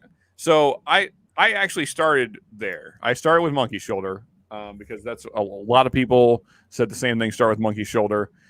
I thought it was okay, and then I tried Ardbeg 10. I skipped the Wee Beastie, went straight to the 10. That was my first Ardbeg, and I was like, "Oh, this is different and awesome and very interesting." And then I tried the Oogie, and I was like, "Oh, this is even more awesome." And now I'm just I'm kind of a member of the cult of Ardbeg, but that's okay. I'll take it. Yeah, I'm a big believer that you shouldn't try putting the tiptoes in with Pete. Jump all in. If you hate it, jump out of the pool, and now you can start tiptoeing in. Mm-hmm. But I find more people end up liking Pete when they just jump in than don't. So, and the Wee Beastie is, so my issue with Wee Beastie is it's significantly worse than the 10, in my opinion. And it's like $5 cheaper. So it's hard for me to, like, if you're just collecting and you just want to have it to, say you have the whole core line, then whatever.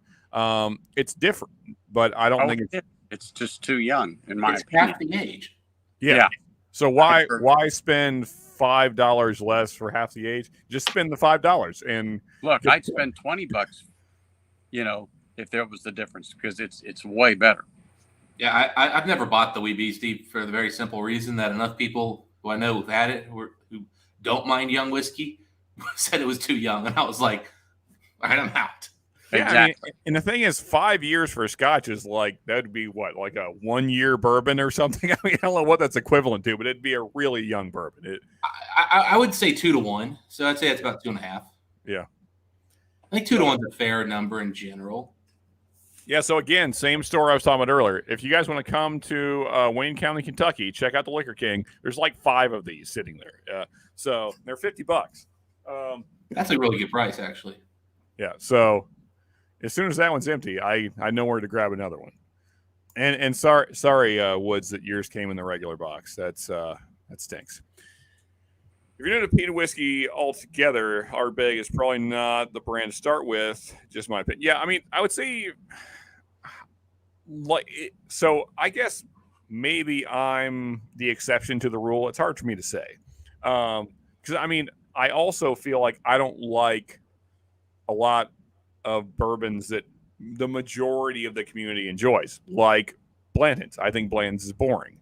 I don't dislike it. I think it's fine. What was Blanton's one of like the first 3 bottles you had? What's that now? Was Blanton's one of the first bottles you had? No, it was probably my 15th. Okay. You started pretty early then. Yeah, and still I was bored with it. Okay.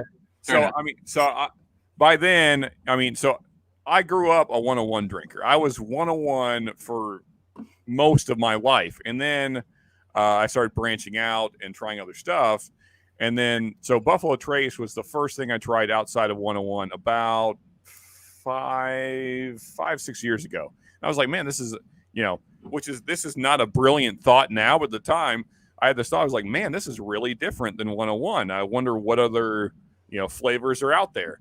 And so, obviously they're all different, but spoiler, at the time I didn't know that. So then I just started going on this journey and then like, that was kind of before Whiskey Tube was really big. There was just like the Tribe then. And like, I don't even know if Junkies had started yet. And so I was just I wasn't really collecting bourbon the way we do now. I would just I'd still mainly buy 101 and I liked Buffalo Trace. And of course, Jack occasionally if like I was having a party and just need something to mix with. And then what was the fourth bottle, I guess, was Woodford. And I'm trying to think now. Oh, and then fourth or fifth was like Old Forester 100. A friend suggested that to me. And so already just with those, even if you're just comparing them to those, I think Ardbeg, I think Bland's would still kind of come across boring. Although more refined, but still, softer, gentler, shorter finish to me, compared to say like OF 100,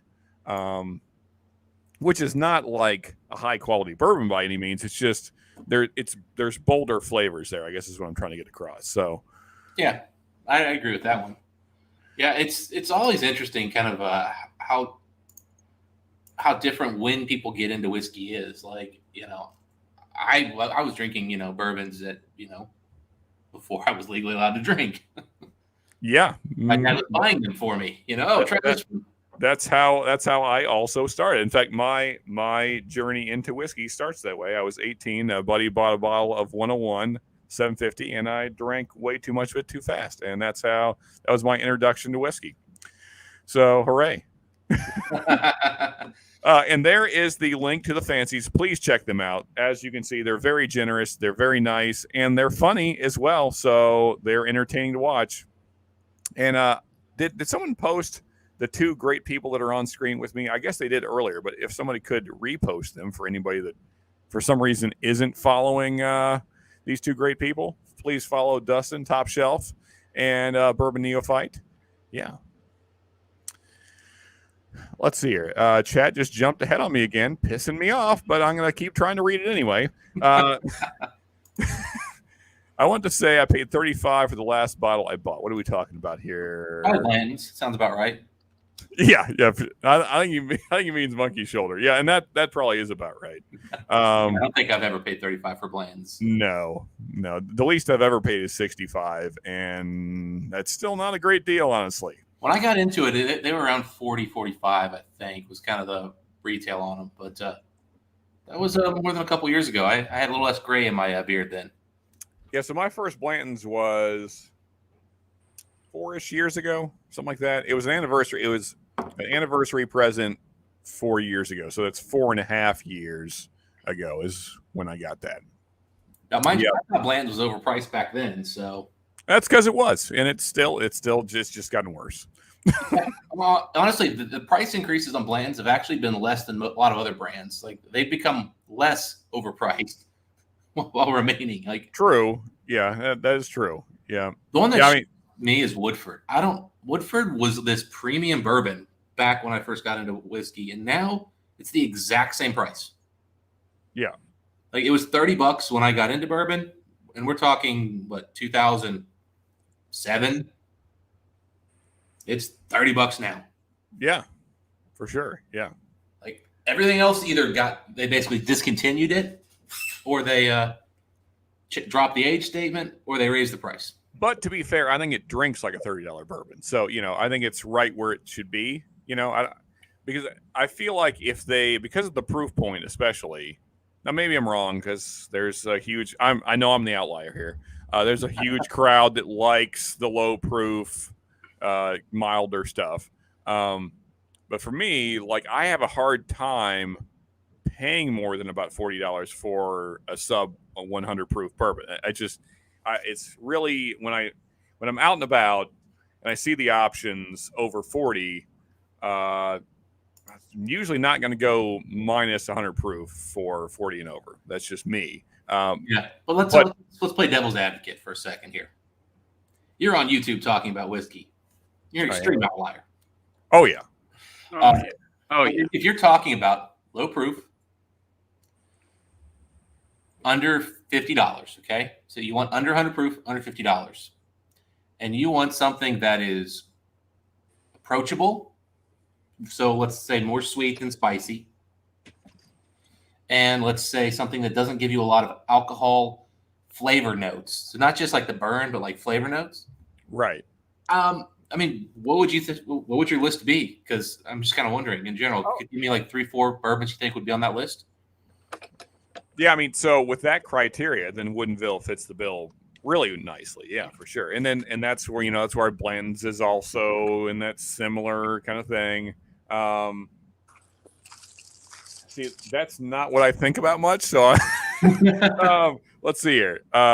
Bullet, your standard Bullet would probably be in there. That's really soft, gentle, easy. It's a little spicier though than the other what you've listed. Yeah. I mean, again, I'm probably not the person to ask because I never even think about this criteria we've just decided upon. I'm asking the question to take you out of your comfort zone. Yeah. Okay. Evan Williams, single barrel. That's low proof, easy sipper, in my opinion. Maybe not to everybody, but for me, I haven't had that one in so long I couldn't even comment. Let's see. Like Double Oak, although they may be a little more challenging for some, or 1910. Those are both kind of lower proof. You're getting up the price now, real quick. Yeah, I am, because that's what I like. As far as low proofs go, that's usually where I head to is like a Double Oak or a 1910. Yeah, you just jumped right into $50 bourbon right there. That's kind of where I have to be for a low proof. Like it's hard for me. What's the proof point of it? Yeah, these are 90s. Now I don't think they're as refined or as gentle, but the Redwood Empires, both the Pipe Dream and the Lost Monarch, I think those are really nice for around $30. And so now you're into MGP with a lot of rye spice. I just said I'm not the guy to ask. Well, I mean, but is it like this doesn't for me? This does not. I'll give you a Pipe Dream. Pipe Dream, I think is pretty spicy, but I don't. My palate anyway doesn't perceive this as being spicy. The Lost Monarch. Okay. Oh, it is not. It's delicious. Yeah. Now, the Pipe Dream, it's a little more, a lot of cinnamon kind of spices, a little bit of black pepper going on, but quite a bit of barrel spice coming through. But this is like almost like dessert. Well, let's pour it. Let me get a different glass. It's probably going to be funky since I'm coming off scotch, but peanut scotch especially. Yeah. Which, by the way, just a quick recommendation for both of you on the channel right now. Okay. Never seen that, but okay. Well, this one you will have there's a good chance you'll find one. Now that you've seen it, you put it in your head, watch it just be right there on a shelf you never looked at. But show them that bottom label. That's what makes it. That's it. The important part here is that it is peated cask finish. That's the one you want. Okay. Also, that proof there, that's a 6, not a 5. Gotcha. These, Like it. I haven't had a modern version of this, so I haven't had one. This one's from 2015. This is just what I bought on the shelf last time Bourbon was in town, and I've been drinking the hell out of this thing. Absolutely, Okay. it's just under $100, so it's pricey but not brutal. But again, when you talk 60% Scotch, that's not a thing that happens. Yeah, just real quick, going back in conversation a little bit here. And don't worry, folks, we're not going to talk about guns all night. But yeah, one in the chamber if you're carrying for protection, as Adriana points out here. Absolutely. But if you're cleaning it, though, what the heck, gun owners? Come on now. What are you doing? I would say that's what you would call a senior moment. Something. He was a little older, but still, it was a pretty bad look. My mom, who is not I don't know how to put it. She's a country girl, but she's not the biggest gun enthusiast either. You know, it's one of those like, I understand. I'd prefer not to be around him kind of person. And she just gave him crap for that the rest of the time she knew him. Just constant, like, really? You really want to bring a gun out again? You know you're just going to shoot your TV.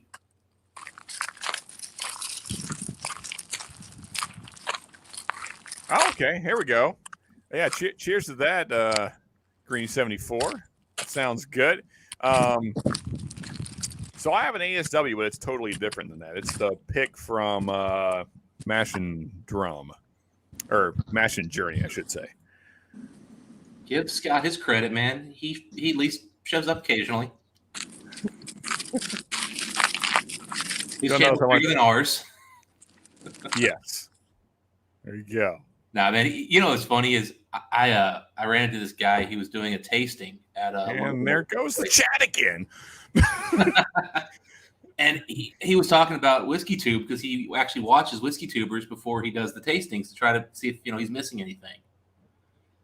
And that seems like cheating, but okay, we'll let it pass. You know, I think it's like reading a book. You know, like isn't that what you're supposed to do if you're a professional? Well, okay, so I don't do that because okay, we all know if someone suggests a note to you, then you can start perceiving it, even though maybe it's not so much there for you. So I don't want to have that kind of thing happen. So anytime I do my reviews, what I do instead, and that's why you see me cut, and there's a jump in time there, is I'm actually pausing and thinking about what I'm sipping for sometimes 3 minutes. You guys never see that part, but I'm just sitting there, just kind of chewing on it and moving it around, and after I swallow, let it sit, and then I kind of take a few breaths and let the air affect my palate, and all those kind of things, which is a lot of boring stuff to watch. So that's why I cut it out. As you should. Yeah, but I mean that's what I do when I'm tasting. That way I can give you guys at least what's accurate to me. But and that's why I never read tasting notes on the back, because then I don't know, that again feels like The thing is though, you're not in front of a room of like say 60 people who are then quizzing you essentially. True, that's true. It's not, and what I think one of the things I think Mash and Drum does great, especially, but also I think Scotty does it as well. They do a good history kind of refresher. If you're into history, cool. But if you're not into history, a lot easier to have them just tell you the history in like 5-minute video.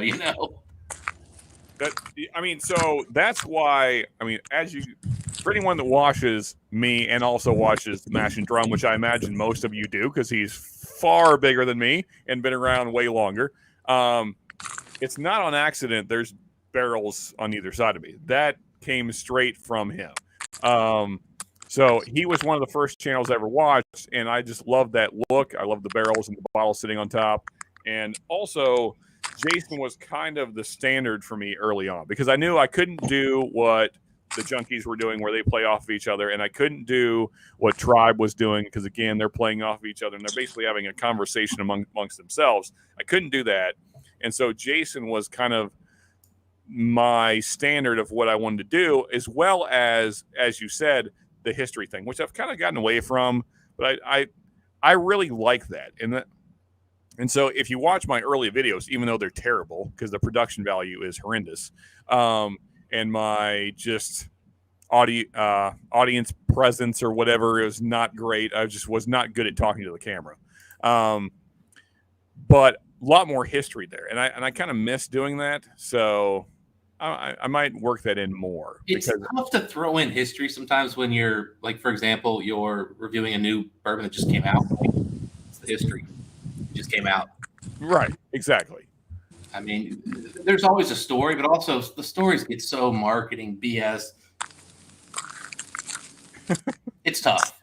It is. Yeah. I mean, you don't want to. So it's hard to work in like the right amount because I can go kind of crazy. I could do bourbon history for like 5 minutes, but nobody wants that. So you need just like a quick clip of history, kind of the cliff notes, and then move along. But Dragland, good night. So Greenie, are you also headed out? If you are, then good night to you as well, man. There you go. Important, yes. Missed out. So actually, I got just a large sample from 21090. So that's how I got my ASW, and I like it. Like, well, I'm going to leave it alone. I'm not going to disparage a pick. History, indeed. Also, Charles, I didn't say hi to you earlier. So how you doing, man? Good to see you as always. Appreciate you being here. Okay, gotcha. And OJ for hire. I saw you earlier there. Appreciate you, man. One of the Patreons, one of the week in, week out, always supporting the channel. Appreciate you being here, buddy. I carry every day. Hey, it's hard times right now, folks. Do what you got to do. That's all I'm going to say about it.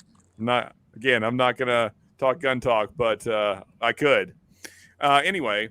Yeah, do what you want to do, guys. That's a great message. Yeah, I guess. Yeah, I mean, take it in the right context. Don't do whatever you want to do, but do whatever's you can legally do. Yeah, with the intent of being a good person at the end of the day. And that's I think it. it'll be good. If your intention is protecting your family, then do that. Yeah, and just don't be the guy who's super scared every time somebody blinks, because you're probably. Oh, we lost Anthony. He's off hiking, so he is. I lost the Wi-Fi. I'm guessing that's probably it. Hey, good man. Yeah, I figured I'd give you the night off tonight. Charles is usually the guy that keeps the stream entertaining. Tonight we had Stacie. So, so while you are here, Charles, though, got to ask you. So went through episode 5 of Kenobi. I gotta say, episode 5 was the best of the episodes so far. But, and Dustin, since you're here, get your thoughts as well, man. Charles is just, me and him, we talk Star Wars almost every week. So, what are your thoughts on Dustin? I saw this, and I'm kind of with you. So I heard how here's the problem, right? People hyped it up. They did. I don't really see this series as being anything special. Yeah, I need to go back and catch up on Mandalorian, because I watched like the start of that one, really liked it, and then I started getting notices that I was pirating stuff, and they told me not to, so I had to work out a better system for that process. Okay, yeah, makes sense. I've solved that issue. Okay. Now, mind you, I have Verizon. I get Disney streaming for free legally. I still refuse to use their legal service. Okay. I must pirate it. Just it feels wrong not to. Anyway, because screw Disney. I'm with you. I got it. That's a big factor. Also, screw every company coming out with a new streaming service. There is that. Because we definitely need 36 of them. So yeah, thank you. Yeah, and some of them are so bad. My dad's calling for tech support with services he's paying for. And I'm just like, it'd be easier just to teach you how to pirate, Dad. This is insane. I can't make your TV work. Anyway. So here's what's nuts real quick before we move along, Dustin. So streaming was initially introduced as a cheaper alternative to cable. And now when you add up all the, the 50 different streaming services you need just to watch all the shows you want to watch, it's way more expensive. Like it's ridiculous now. I mean, if you want to watch all the stuff you want to watch, it's probably like $60, $70 a month. Now cable's like 30. Like you can get the biggest cable packages for like $30. So I can't hear, but okay. You can't hear me? I can't hear. I see. I got you. Yeah, no. My cable packages, if I were to go all in, it'd be close to 200. Oh, wow. Okay. I mean, so here, we can get the 300 channel package just thrown in with our internet for like $30. So wow. And so I also have cable. I don't own a TV. And I have a cable box over there on the floor, still in the original plastic wrap. Hey, there you go. Yeah. Why but not? I pay for it every month because it's a requirement where I live. Yes. What? Yeah. What? Sure. So maybe I have more channels than I realized, but it's like $130 a month for both. And from what I saw, it was definitely not a premium setup. Hey, that's cool. Walking the dog. So that's why we lost Anthony. Walking the dog and a deer popped out. That's freaking awesome, man. Buck or doe, although it's hard to tell during this time of year. But yeah, but to get back to Obi-Wan, and I don't know where you guys were at overall, but it's kind of just it's like they got like 80% right about this series. Yeah, somehow they Leia into like this superly. Well, usually only about 20% of the show really matters, and that's the part they screwed up. Yeah, it's true. Like the Leia character, so she just is the smartest small child in the history of the world. Great, that's exactly what we needed. Obi-Wan doesn't seem like this, master Jedi. He seems like kind of a goofball. It's just So I want to pause on that thought right there, Dustin. That's what's annoying me most about this series is how incompetent Obi-Wan is. This he's supposed to be a Jedi master. So what's he been doing? No, the Jedi Master. Yeah, exactly. He's the guy. He's like the guy now, and he's okay. Why is he running from Reva? Why is he running? Why is that even happening? You're the guy. You beat Darth Vader. The guy that would become. You beat him. You beat him fair and square, and now you're running from just some punk ass Reva. Are you serious right now? Now, if I'm correct, it's been 10 years separation here. So maybe he's a little, nervous of his. Still, he's freaking Obi-Wan. Well, I'm with you, man. I'm trying to give some context to where I'm like, because it wouldn't make a good show if Obi-Wan was just let's go and just charges in and just slaughters. No, if there was a little hesitation, fine. But when it's just him and her in that room and he's hiding behind the boxes, that scene makes no sense to me at all because she's the only threat. She's the only threat. He could have handled her and been done with it. But because, and I'm sorry, folks, because Disney has a freaking agenda, that can't happen. And so I don't know if that's the case. Oh, come on. Tell me it's not. Even me and Charles talked about this 2 weeks ago. All right. I agree with your premise that Disney has an agenda. I don't think that's the case here. This is a common trope we've seen in a lot of these series where they don't want the heroes just running in and fighting against somebody who's supposed to be the big boss. It's like a video game where it's like, oh, it's not time yet to fight the big boss. But okay, so here's how that could have went instead. He could have dealt with Reva, and then they could have revealed that the actual what's the freaking word? The head Inquisitor. That's not the name. Words are hard. The main Inquisitor that she stabbed in that room.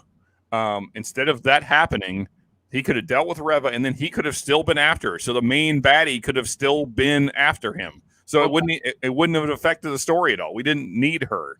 We only need her because of. At that point, you thought Reva was the badass, and then of course, back to why the show sucks. The way the episode ended. Well, apparently she's not the main bad guy. Well, she's not dead, to be fair. So, I don't know. I don't know how you live through a lightsaber to the chest, but she's done it twice, as Charles pointed out up here. I don't know how that's happening either. She's still alive. Then maybe that's why Kenobi didn't attack her, because apparently she can live through lightsabers to the chest. Yeah. Maybe he was like, no, that's a lot of work. Exactly.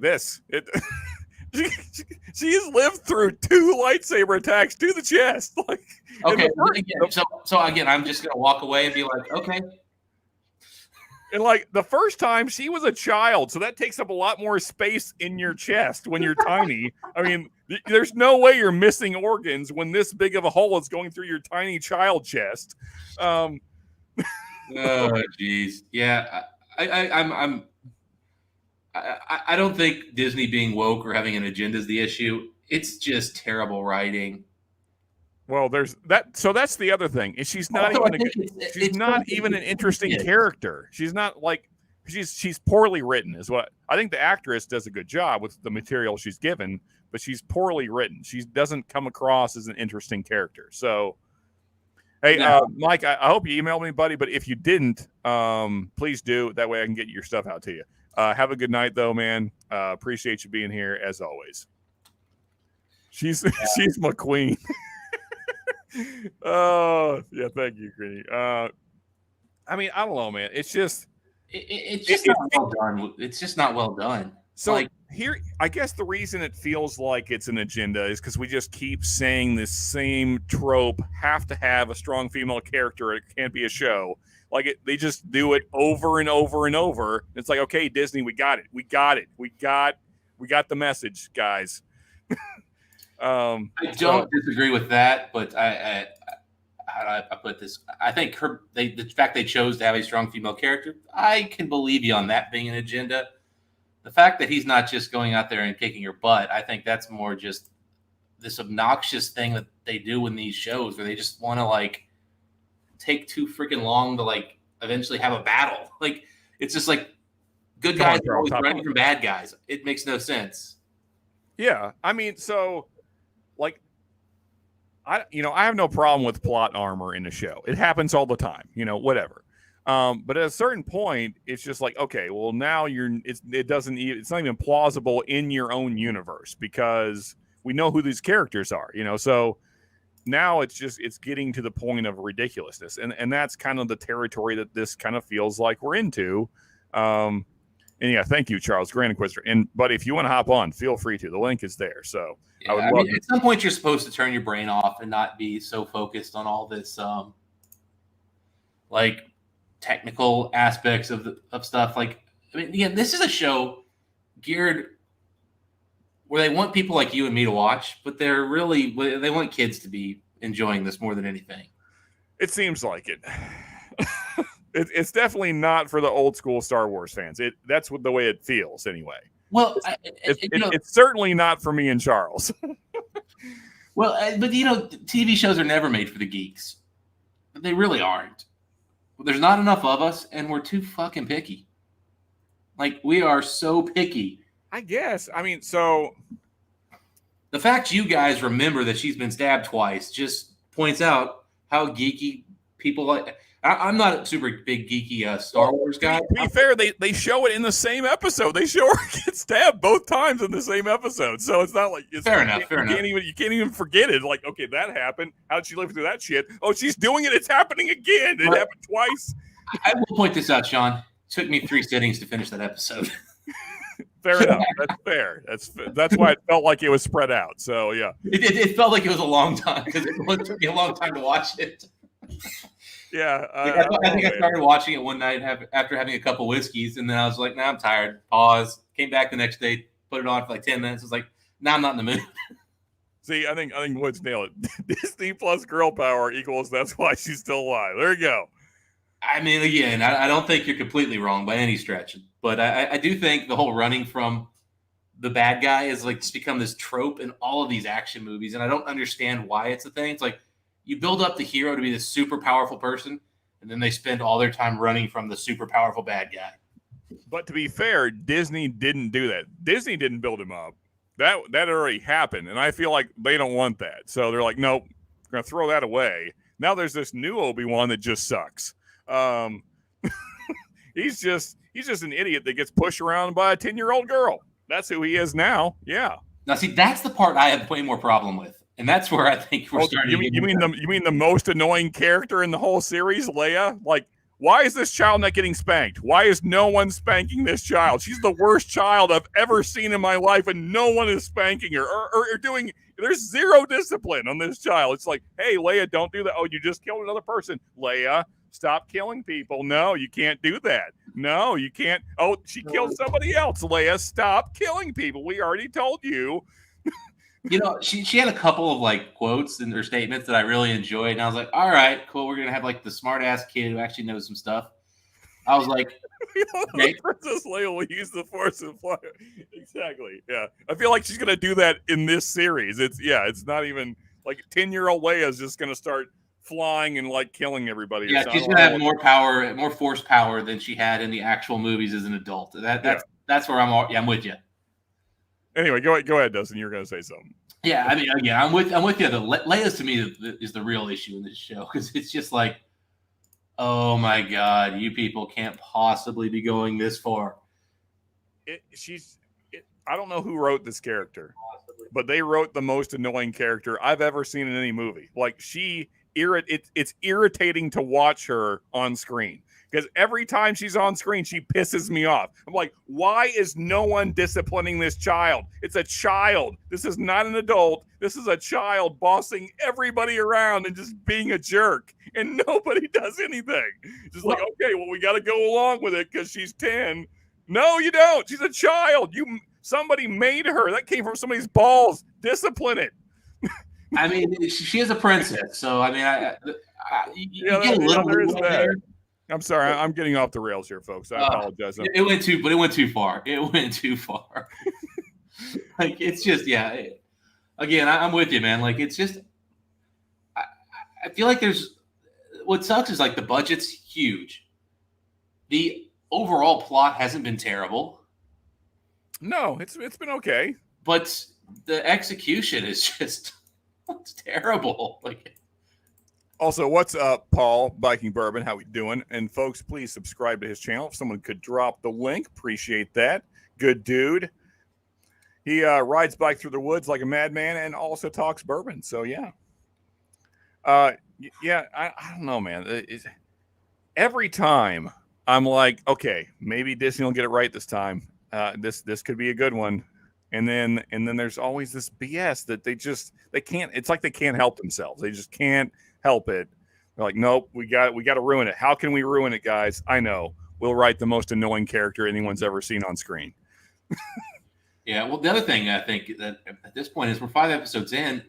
Not enough has happened for 5 episodes. This is becoming an issue again with a lot of the shows that are coming out lately. It's not a Disney thing. It's not a Netflix thing. It's just in general. Yeah. You're dragging shit on too long, guys. Like, let's keep it moving. Well, it's Hans Spector, no doubt. Love it. Yeah. Much later in life, she finally got all the spanking she deserved. While wearing a gold bikini. Oh, yeah. Yeah, there you go. Yeah, exactly. That was not a mistake for sure. Lazy writing, their excuse for Obi-Wan being weak is because he is disconnected from the Force. Yeah, hard to buy. I mean, I know they kind of make it to where like the dark side is stronger and this kind of as things kind of moved on and all that other stuff. Whatever. Yeah. Which I mean, it in some ways it kind of has been to a degree. It was always kind of like the light side kind of had to overcome the power of the dark side. Yeah. Like by choosing the dark side, you were stronger, but you're also now an evil, terrible person. So there is, and you also look like walking death. So it's a trade-off. Yeah. Yeah. So if you want to look like an actual zombie, then go dark side. But I don't know. I mean, the girl looked just fine. She looked normal. Somehow her brother, who's the same species as her, looks completely different. It was a little odd. Yeah, there is that. There's a lot of inconsistencies for sure.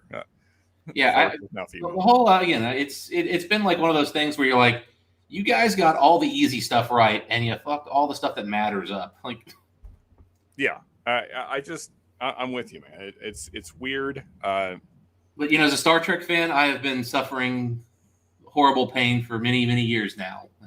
I imagine. I stopped watching Star Trek a while ago because of a lot of the same reasons we're talking about right now that may just ruin Star Wars as well, because it's just. I will say the newest Star Trek that just came out, they did just have, I think, their worst episode. It's still so much better than everything else that's come out in years. Okay, I'll trust. What streaming service is that on? So then I'll know if I'm gonna watch it or not. Oh, it's on Paramount bullshit. So you have to just download it. Oh, okay, gotcha. I'm not gonna lie, man. I just broke down, spent $80 for 3 years for VPN. There you go. Now I can just download anything I want, and I don't have to deal with all this BS. That's probably the smarter route, honestly. Yeah. So this is, fun point. Yeah, everybody is a super hacker on all the new police shows. Yeah, I don't know how that became a thing, but it's definitely a thing. Yeah, me and my wife were watching something the other day, and the guy decoded somebody's face from a videotape that was super blurry in 5 seconds. Like, how in the hell did you just do that? Like, what kind of technology are you using? Because that, I've talked to plenty of detectives because of life happening, and that's not how that works at all. It's not at all. Does not work that way. It's not a 5-second process. Nope. But they're just like, bloop, bloop. Oh yeah, okay, that's John Johnson. Yeah. Yeah. I mean, even in today's world where there's cameras everywhere, believe it or not, you can still get away with crime in America today. It's actually pretty easy, but anyway, I'm not going to make this crimes how to commit crime show, but we could. Don't look like me, because you'll get caught if you look like me. But if you look any bit generic at all, you can get away with it. I've found being just like the white chameleon it works just fine. Yeah, you just blend into your surroundings. I'm super white, man. Let me tell you, I glow in the dark. It makes it hard not to see me on a camera at night. Yeah, but there's a lot of us out there. That's the thing. So just. Let me tell you, I'm working with the lighting magic here to make sure I don't look as pale as I do. That's Ben. He'll tell you. Okay, fair I'll enough. let you know who's paler. Let's see here. Yeah, so Ben, yeah, Stacie does look way different. Yeah, so yeah, not as feminine as she was last time you saw her, but yeah, that we still appreciate the company. Hey, and here we go. We got Charles. How we doing, brother? Yeah, you're muted or something. We can't hear you, man. Smartest he's ever sounded.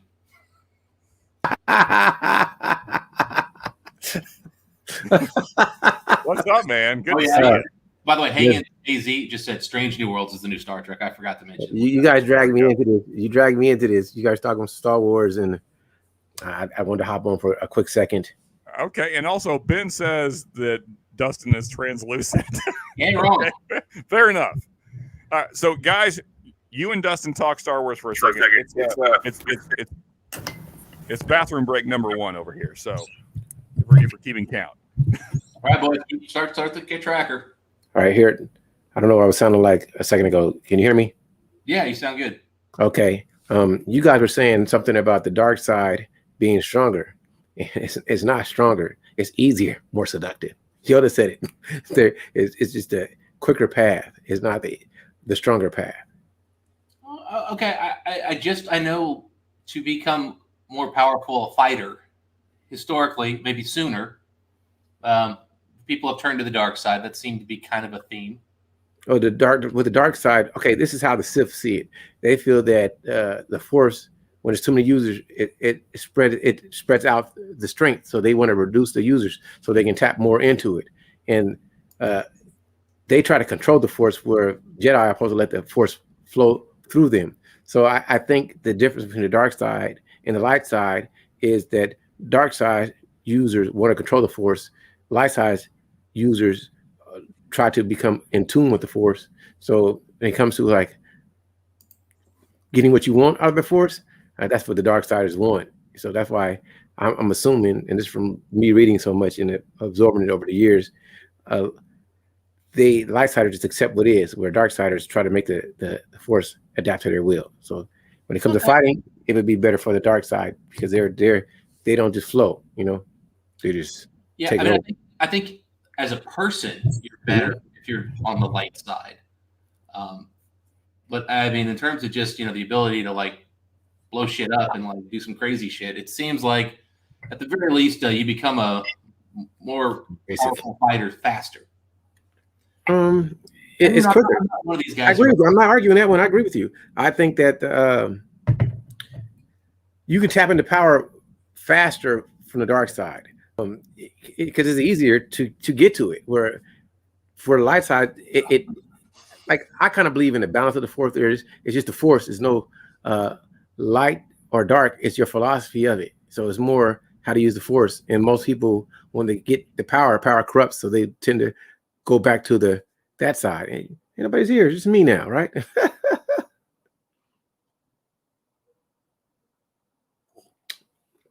That's what happens when I hop on the chat. I drive everybody away.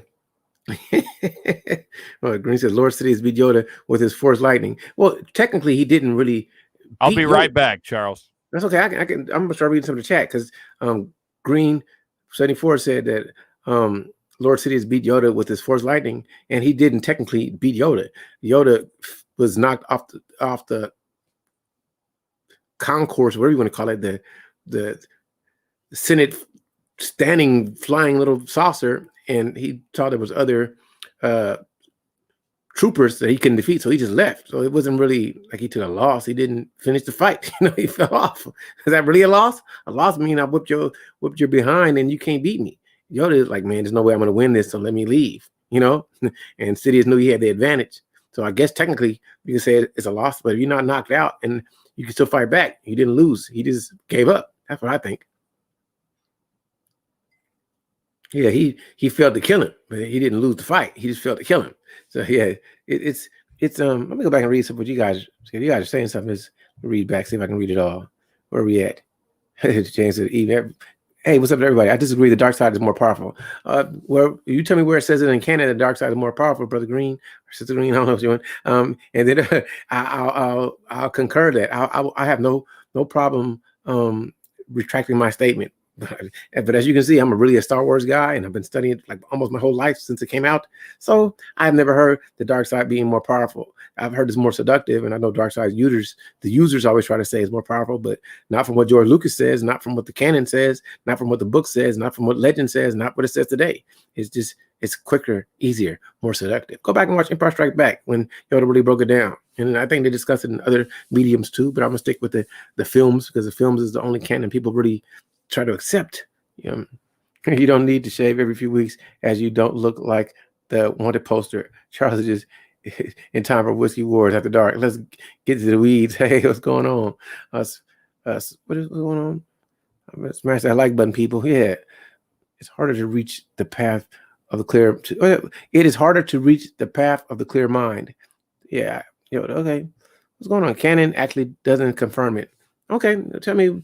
What does canon say? I want to. Where does? If I'm going by the 900-year-old Master Yoda when he talked to Luke and he established that the first thing Luke said is the dark side more powerful, and Yoda said, and I guess it's a film, and it would make it canon because the film is established. He says, no, easier, quicker, more seductive. That's what he said. So if you want to argue Yoda and George Lucas, by all means. All right. Yeah. Now let's talk some Star Wars. Well, we lost everybody. Where did we go? I love this. He's saying some good stuff. Green saying Lord Sidious used the dark side but I'm gonna add that, and was able to hide himself from the Jedi while taking over the Senate. So let's think like this. Okay. A lot of the Jedi became arrogant, and they thought the Sith didn't exist. And Sidious was good at subterfuge, so he didn't even he wasn't showy with his powers. He wasn't ostentatious. He didn't put it out there. So he manipulated people. And if you're not like actually focusing on the dark side, which they really didn't want people to study, how would you ever know he was there? Because you're not looking for it. That it was cloudy, and then they still didn't believe. Like when Qui-Gon said, "I believe he's a Sith," and they didn't believe him. He had to get stabbed before they believed him. You know what I mean? Telling you, I'm good at this. I'm telling you, I'm a Star Wars fanatic. We can go this all day. There are things I've missed, but I'm way more knowledgeable than things that I've missed, and there's probably way more Star Wars geeks than me. But when it comes to the original and the prequels, I'm on point. I'm on point. Certain shows I ain't missed. I've watched all the Rebels, read a lot of books, comic books. Charles has got the receipts. That's right. Yeah. Yeah, I can go in on the Star Wars. You dragged me in with this one, man. I was chilling, but now you start talking Star Wars. So Charles, let's talk about it, man. Let's talk about this just crap show that we got. This. All right, Leia. I want your thoughts on you heard me and Dustin talk about Leia. I agree with you. Thoughts on Leia, man. I don't understand. So this is what blows me away, and me and Beat were talking about this earlier. What blows me away with Leia is now she has a better relationship than Obi-Wan than Luke did. Luke didn't know Obi-Wan like Leia know Obi-Wan, and Luke was supposed to be around Obi-Wan his whole life. Go back and watch the first Star Wars. He's like, that's just old Ben. Like they weren't even close like that. So now Leia is closer to Ben than Luke. And so like she was mind wiped or something, mind wiped because when she took that first video, she acted like she didn't know him. Obi-Wan, you served my father well in the Clone Wars. What happened to Ben? You saved me when I was little. That's remember that like month we spent together. Hey, remember that? All these planets we traveled to. And come on, don't make me think. She's hot for a twin. Yeah, I agree with everything you said. So you saying she grew up in a monarchy. She's also in the Senate, but she's also royalty. So that's like double whammy. She's a senator and she's royalty. If you say she don't know how to behave, the first thing you're gonna learn as a kid being in those type of situations is social etiquette. So you saying your mama and daddy didn't whip her ass? Not that they had to put their hands on her, but discipline her to obey. Oh, she gonna just run off? Seriously?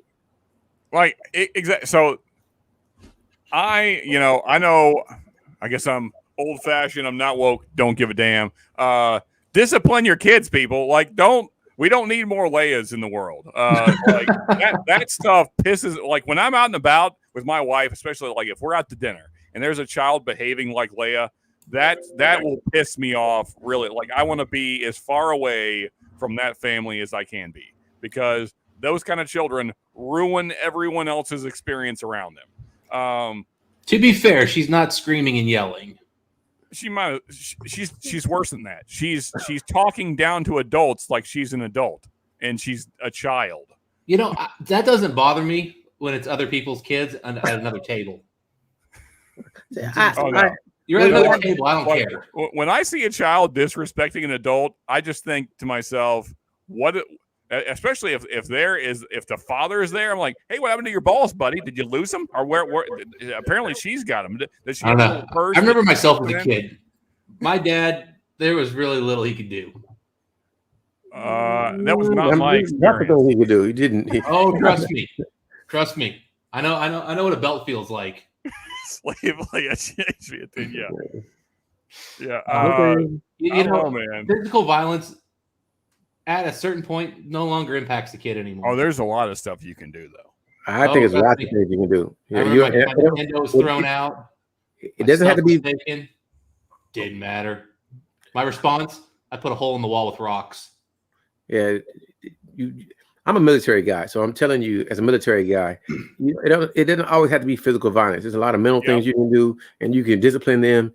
Take sleep away, take pleasure away. You will conform. We will conform you. You will adapt. Trust me. Yeah. Well, my mom took the violent approach and it failed. My dad eventually kind of switched over to the whole like making you feel bad thing, which is usually what women go for. But he went that direction, and that was much more effective.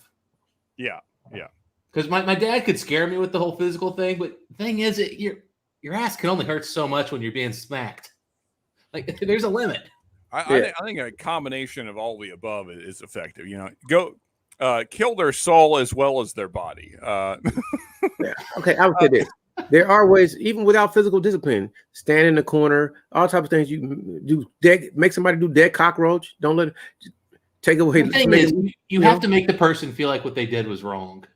Yes, Yeah. I agree with that. I agree. And that's the challenge, is that in some cases, and perhaps we have Leia as an example here, and I'm purely being devil's advocate here. Sometimes she's not wrong. Yeah, but again, what's the likelihood that a 10-year-old child would have that kind of insight? So that's the other thing that's I'm with you there. You know, so I've known a lot of 10-year-olds because my wife loves kids. I'm indifferent to children. But my wife loves kids. So she has babysat all kinds of neighbor kids, plenty of them in that age range. And so I've known a lot of them, and generally their insights are not that amazing. It's not like, wow, okay, that's a new thought I hadn't thought of. I've never had that reaction being around a 10-year-old. It's usually like dumb questions that you're like, okay, yeah, I will. I'll try and answer that. I don't really know how to answer it because it's so insanely dumb, but I'll try and answer it. That's usually my kind of experience with 10-year-olds. But So I got a question. You said Leia wasn't wrong. Okay, she wasn't wrong for running away from her parents and getting captured. She wasn't wrong when Obi-Wan tried to save her, and then she didn't believe that he was a Jedi. So oh my God, that scene there made me want to like jump through the screen and kill her. Like I was like, I hope this character dies right now because I 100% think she was wrong on all those scenarios. there was like an early scene where she was being disrespectful to somebody, her older brother, I think it was, and then her dad or whatever comes in, and her cousin. He can see the look. He goes, he's had that look of like, fuck, she's right, but I still can't have her being a bitch. Yeah, she was right with that. She was right when she was disrespectful to her cousin. Cousin kind of was disrespectful to her, but she gave it back to him. I respected that. That wasn't. Yeah, she did it right. That one. That was a level of insight that no 10-year-old ever has. Like every now and then, a 10-year-old kid, to which it's kind of counterbalance Sean's thought, will say something that you're just like, well, I've always just assumed that was right. Yeah, I think she was using forced empathy or something right then, where she understood his motivation and she just called him out. I was thinking, they showing that she got force potential early because there's no way. So I want to go off on a tangent on because I wanted to punch her in the face when she was like fighting with Obi-Wan. Like, I don't know if you're a good guy or not either, and he's just like, yeah. Girl, I'm putting my life on the line clearly. Like that's happening. You can see that happening, and she's like, I don't know if you're the good guy. Like that was like, oh my God. Yeah, like so she has those moments of brilliance, and then she has moments of being a 10-year-old. They can't be this extreme, people. They need to either you're a genius or you're not a genius. You can't have both. You can't like be a dumb shit and then also be a genius. You can't yes. Anyway. But on force powers, can Reva read people's minds? Because that's the way it's coming across. It doesn't make sense. If she can read minds, she can be able to read everybody's mind. It doesn't make sense. I agree with you. Well, so I know you can sense a person's presence with the Force. Yeah, but she's doing far more than that. You can read minds. Go back and watch the Clone Wars. Go watch Kylo Ren in the Force Awakens, because the rest of them don't exist to me. But if you watch the Force Awakens, he does. Exactly. He tries to read Rey, and then Rey reads him. Yeah, but she seems to be like going even deeper than that. I mean, maybe her species has some additional power. I mean, again, we don't. She looks human to me. What species is she? I mean, I saw her brother. Her brother looked human. Charles, she has all the power. She's a black woman. Come on. I'm glad you said it. I was thinking it, but I held it back. I promise you, I was thinking now, it. If she's gay, then her powers might transcend every Jedi or any Force user we've ever seen. If she checks all of the boxes. If she's gay, black, and a woman, she might be the most powerful being we've ever seen. No. She has to be a man, Sean. Who is transgender man. Okay. I'll let you guys have that. That is the height of power there. That is truly the most. So if Caitlyn Jenner becomes a Force user, Watch out, people. Watch out. There you go. And she has to be pansexual. This is all. Let me just be quiet, man. I'm gonna go wrong. I try my best never to go wrong. I want to go left every single second. You guys say this, and I'm sucking it in. Come on, Charles. I'm not going to go left. I love all of you people on some weird stuff. Me. So, Charles, I just want to say there's only 8 people watching, and I feel like the 8 people that are watching are down for this. So you can say pretty much. I'm not on that weirdo stuff. If you, I used to feel like I was like the most open-minded person, where I'm just like, do whatever you want, I don't care. But it's gotten to the point where I'm just like, I can't even understand the words you're using. Like, where did you learn these words? You just helped me come up with a rap. You just helped me come up with a rap. I'm an open-minded person, and I don't care. You can do whatever you want. Just do it over there. Yeah, there you go. That's a rap for all you people who want to do weird stuff. Just do it over there. Over there. I'll just give you this one example. This is one of those things that just like made my brain explode. Right. Dude, I bust a rap. I work in accounting. Do it over there. Accounting, right? So it's a professional world. You act professional. I work for a large company that gets audited by Deloitte, one of the big giant, accounting firms. Mm-hmm. There's the big 4. And I get an email from one of the accountants where the girl, and by the way, if you see this girl, there's no question about what she is. Gotcha. None. And she has to put, my pronouns are she, her. And I'm just like, what? That's obviously in her signature that goes out on every professional email she sends to everybody from the CEO all the way down to like a entry-level accountant or analyst. I was just jaw-dropped. I was like, that is not a professional thing to put out there. I'm trying my best. I'm gonna say it nice because in my brain, I'm always going to. This is some weirdo. No profanity, Charles. This is some weirdo cock-a-doodle stuff, and I don't understand. Like, if you look like a woman, I want to say hello, madam. Don't you call me madam? I go by they. I can't see 2 of you. I see you. You look like a girl, so I'm supposed to call you they because I'll they whatever it is. Oh, you call me it. I'm not that. I'm them.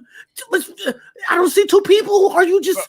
So I'm with Charles. Like, if you want to go for like one of the 2 options that are acceptable, you can go he, him, or she, her, regardless of what you look like. I can play that much of your game. But when you start getting into like the theys, you can't be a they. That's impossible. So you're one person. So it's impossible for you to be a they. So I will call you that though, because if you want to be called, I respect whatever you want. It's just weird to me. Don't get mad at me if I mispronoun you because you look like her. I didn't know you was they. I can't see they. You're gonna tell me call me they. Okay, then. I'm not gonna remember 9 times out of 10 either. I hate to just be blunt. I'm bad with names. You want me to know pronouns too? Yeah, I respect you though. I respect anybody who wants to be called anything. I respect them. I'm gonna forget, and you gotta be understanding that I forget. People get offended though. They get offended by. I don't know what how you identify yourself. Yeah. I was on TikTok one night just scrolling through, and it was like boobies. Love them. Yeah. Dude arguing about abortion. It's always a white guy, by the way, under the age of 30. It's really weird.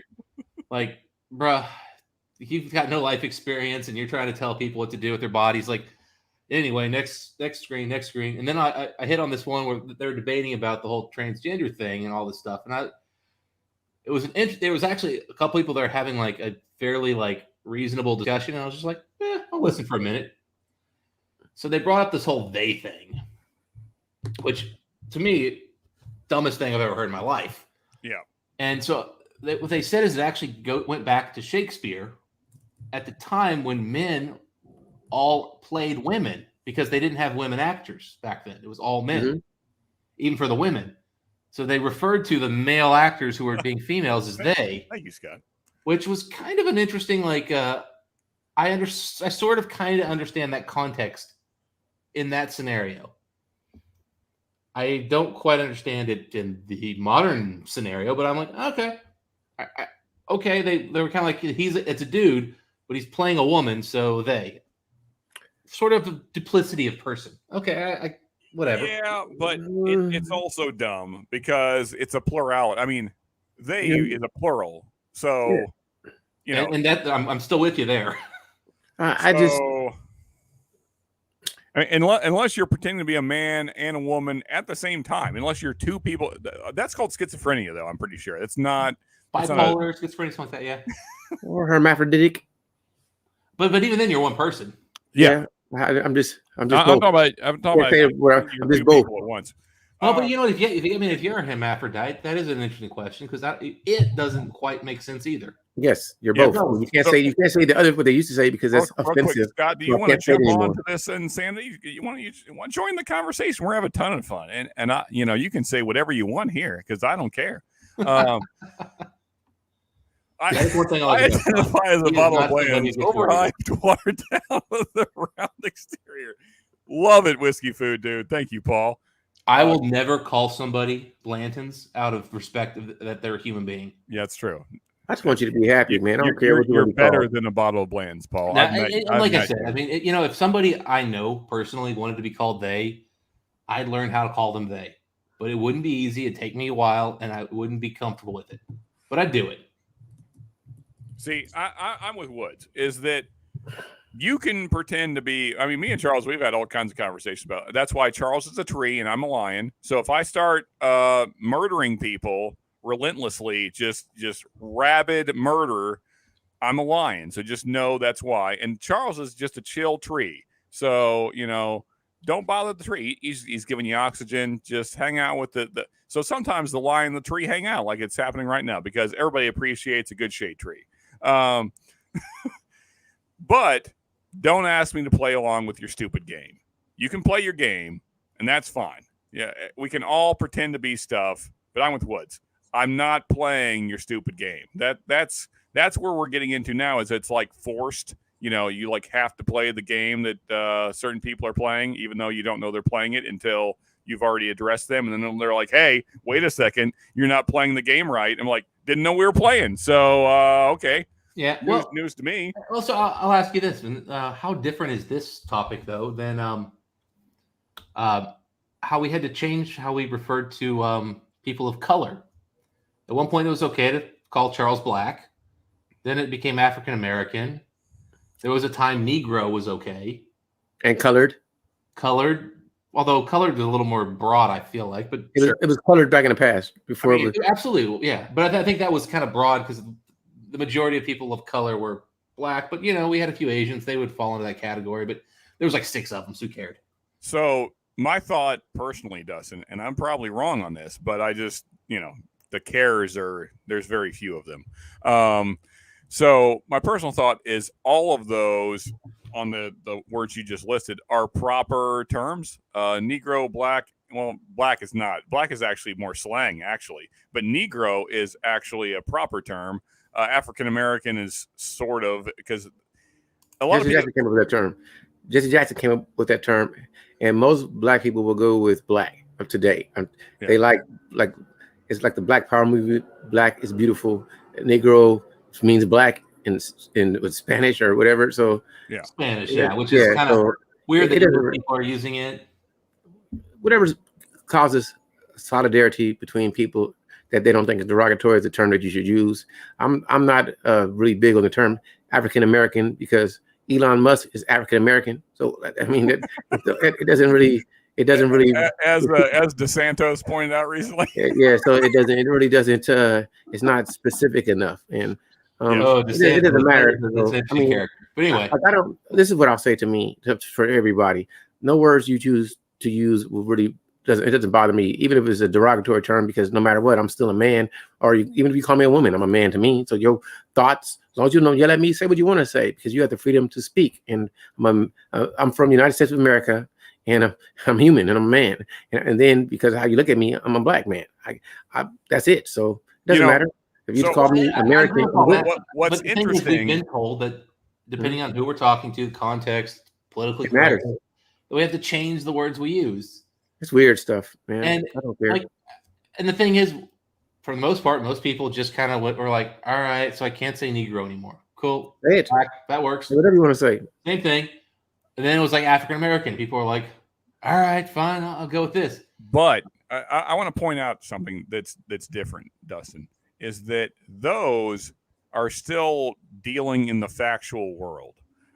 Whereas these are, I mean, because Charles, no, I don't know Charles' heritage. So, but he could actually be an African American. I don't know where his family comes from, but he could actually be that. So that would be a factual term. Or if you're describing his skin color, I don't know if black is the best term. I would say brown is more accurate. But nonetheless, that's the term we use in modern English most of the time.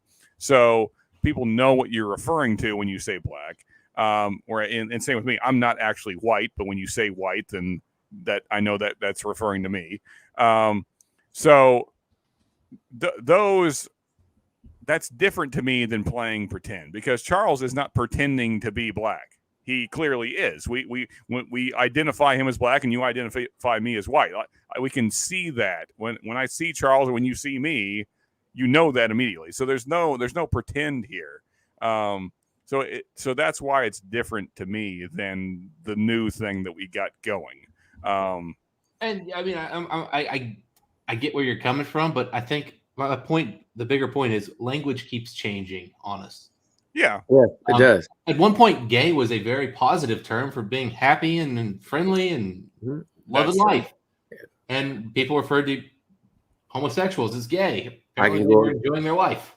Do you guys know what they used to call cigarettes in other countries? Yeah. I'm not gonna go there. I'm just saying words change all the time, man. Yeah. So, which is funny to me, because if you watch like old British stuff, they'll say that. Yeah, it's hilarious. Anyway, well, and if you Google the definition of gender, it's not as clear cut as I thought growing up.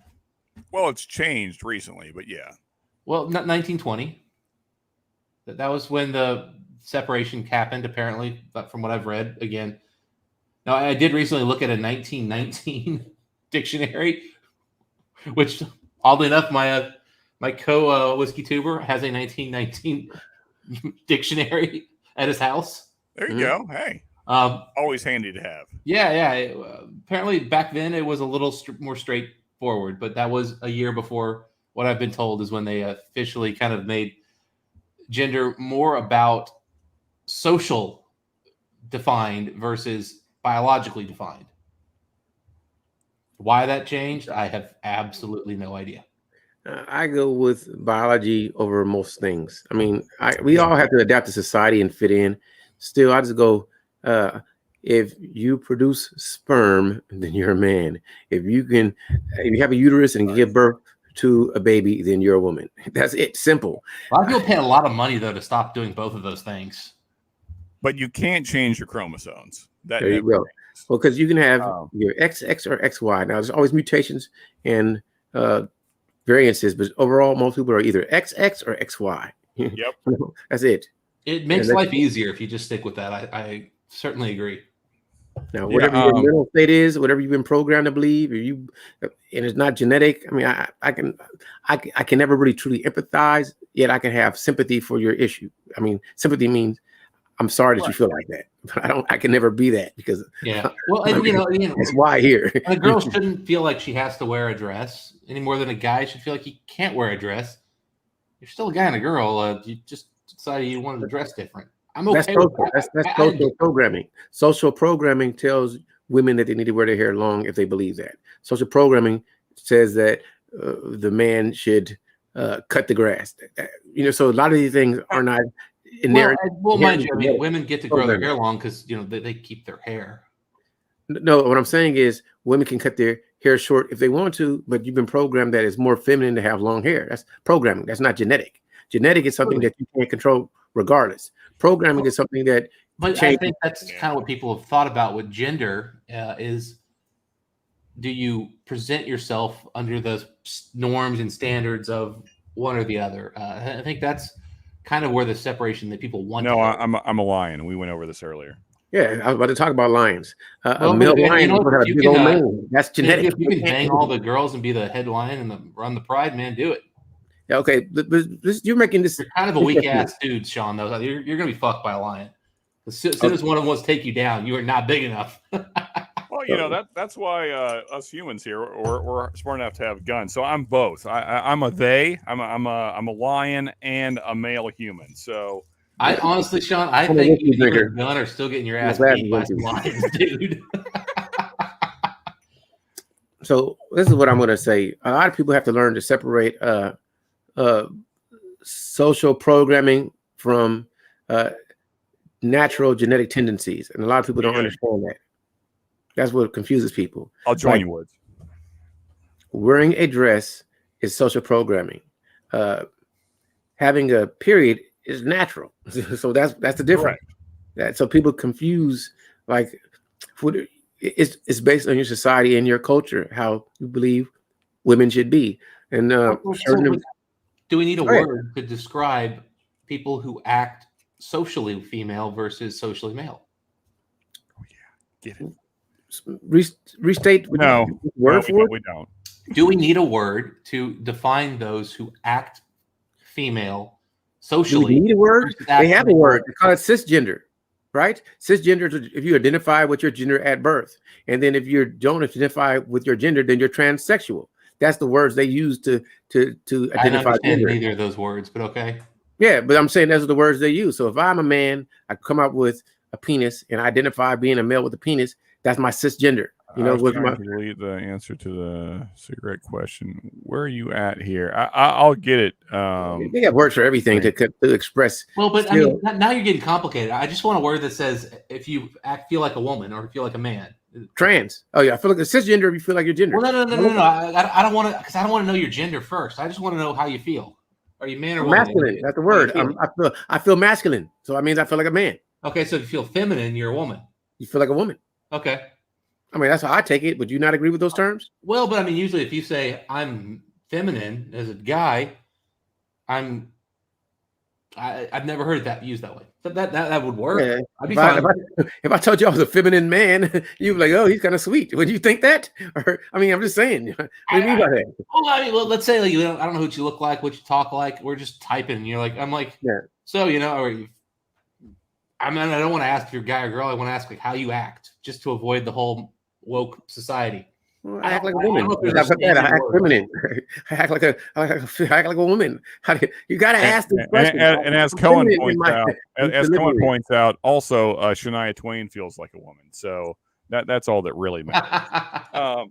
So Greenie 74, I'm not seeing that comment. I'm assuming I'm looking for a comment that has the FAG word in it. I don't see that.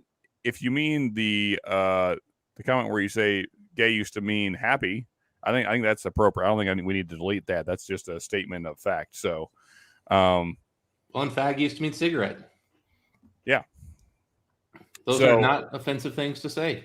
That's true. It's weird. It's all weird stuff, man. Anyway, I just want people to be happy. Do what you want to do in the privacy of your own home. Just don't do it in my face. I don't want to see what you do. Like, drink whiskey and don't watch Obi-Wan. Those are things that'll make you happy. Don't watch Obi-Wan and drink whiskey, and then you'll be happy. And I think people should watch Obi-Wan to understand how much better other shows are. Like sometimes that's true. That's true. Watch crappy shows so you appreciate good shows. I mean, heck, man, that's a good point, Charles. I had a girl I was kind of seeing, and she wanted to make out in front of her brother one night, and I was just like, why aren't you doing this in public? And I'm like, time and place, Jesus. Like, I've been trying to watch Star Trek Discovery for some time, and man, I haven't even got it sucks because I want to watch Strange New Worlds, and I got Strange New Worlds on, man. It's awesome. Yeah, I got past I'm on season 3 of Discovery, and I just like they're all doing the same thing. It's like all of them. So no. Discovery's terrible. Strange New World is awesome. Did you finish Discovery? No, fuck no. I got to season 2, and I was just like, I'm out. Okay, I'm in season 3. Season 2 was it was like pulling teeth for me to get through it. Season 3 is somewhat. What's this weird warp drive thing they've got with some living animal thing? I'm like, it's mushroom. It's called a mushroom drive. So I forgot the term of it because it was terrible. It's like how mushrooms can spread all over the place and they're all connected. So it's based off of that. I forgot the term. Let me look it up real fast. I'll tell you the mushroom drive in Star Trek. It's a word I've heard several times. And it's kind of true. It's 12 years old, this one right here. If it'll focus. Hey, so real quick, changing subjects. While Dustin's trying to get his Russell store pick in focus. It will not focus. No, but we appreciate it anyway. Either way, I'm sure it's a great bottle because those Russell picks always are. But a show that doesn't suck is Yellowstone. It's called a Stuff. mycelial drive or something like that. Mycelial network. What's the name of the drive? Some weird Spore term. drive or something? Spore drive. Yeah, but it's another word they use. It is spore drive, but they call it something else. It's just terrible. The spore drive. The It's just mycelial. Yeah. terrible.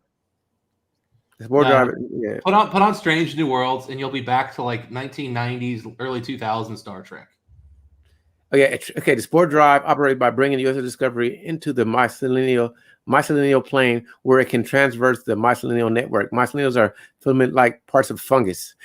If you were to see them in the soil, they look like a thinner version of plant roots and spread all over the place. So it's weird. Yeah, I'm done with that. Oh, I don't know why I didn't Fungus mention this drive. here, but for anyone that isn't Spore subscribed drive. to Spore anyone that drive. is- I'm trying to promote you here, Charles. To anyone that isn't supporting these two great channels, definitely check out Phone with Whiskey and Top Shelf. What is your Top Just Shelf? Top Shelf whiskey. Top Shelf. Okay, that's what I wanted to go with, but I was also like, is it bourbon? But no. Okay, yeah, Top Shelf. We're spelled without the E, so we're very much on the Scotch side of the There you spectrum. go. But we do a fair amount of bourbon for sure. Yes. Yeah. So check out both channels. And I'm sorry, my memory continues to be crap. So I'm telling you, John, you need to drink more. I feel like not. Words are getting harder to say. So we're getting to that place where I don't know if more whiskey is the answer. I feel like you've been drinking too little. It's lowering your vocabulary. I see. That's maybe that's a fair point. Okay, so we'll try. We'll see if we can hit that magical level. There's an equilibrium. It's like enough whiskey to be confident in your words, not so much whiskey you're confident you can pee on yourself. It's like just the right amount of oil in your engine. You can have too much or too little. So yeah, you need that just right amount. Yeah.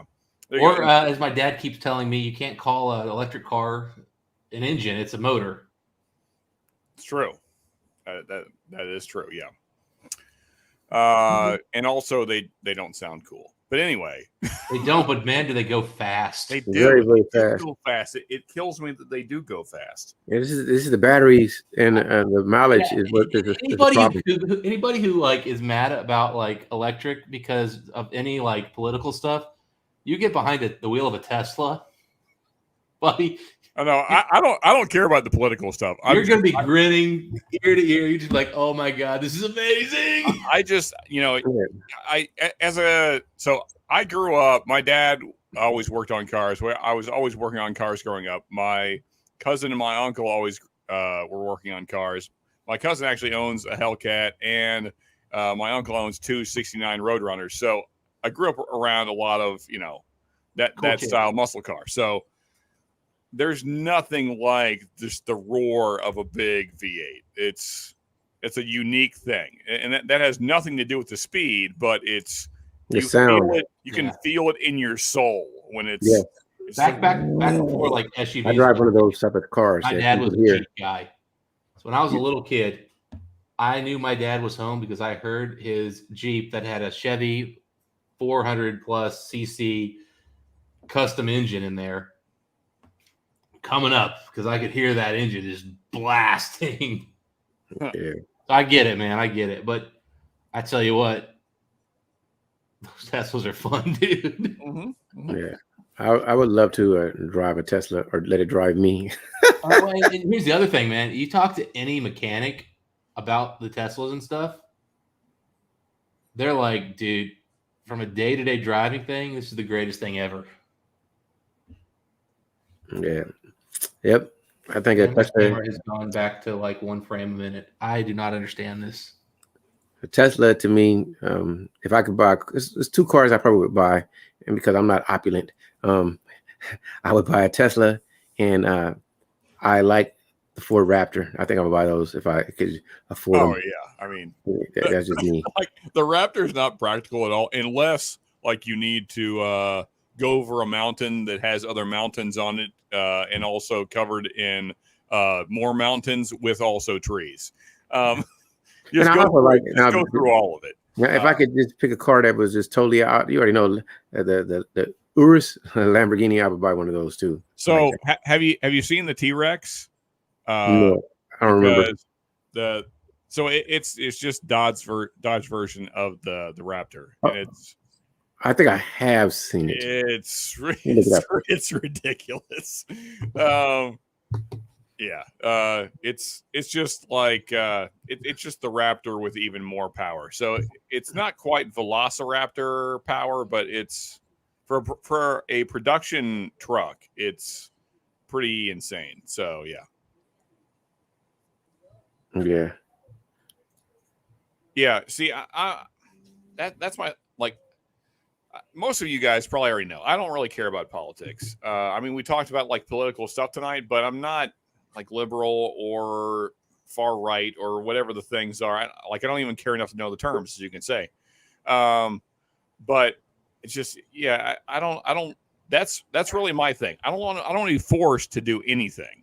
So don't force me into doing anything, and then we're fine. Like. Yeah. So I'm more like, so earlier Woods was saying he's an old school liberal. I'm more like an old school libertarian. I want just enough government to keep things functioning and no more than just that.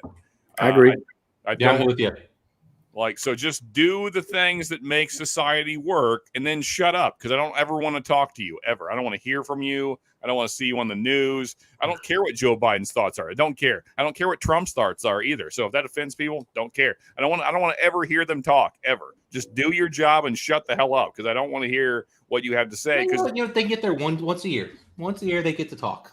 I'm okay with that. Yeah, okay. Once a year, I'll give them once a year. Once a year, you you can talk. You let us know what's going on. That's great. Let me say this. Yeah, just a quick update, guys. This is what we did this year. Like, okay, cool. Just keep doing that, and then just keep shutting up. Hey, tell me what the plan is for next year. I'm cool. Let me say this. If we get bombed, you can come on TV. That's a reason to come on TV. Yeah. And if you're going to bomb somebody else, might as well let us know. Whenever it's appropriate. Let me say this, because I got to squeeze it in. They can say as much as they want to. I just don't want to listen. That's the difference. So I don't care how much they talk. They can talk every day. I just don't want to tune in. That's me. So like you guys are saying, you don't want to speak at all. You can speak all you want. I just don't care. No. The thing is, I don't like turning on the TV. And I don't have a TV anymore, but I don't want to turn on the TV and have one of these fucking politicians just spouting again and again and again. I'm like, because they can just at 2 days notice, turn the TV set off. NBC, Fox News, I'm taking over all your channels. Yeah.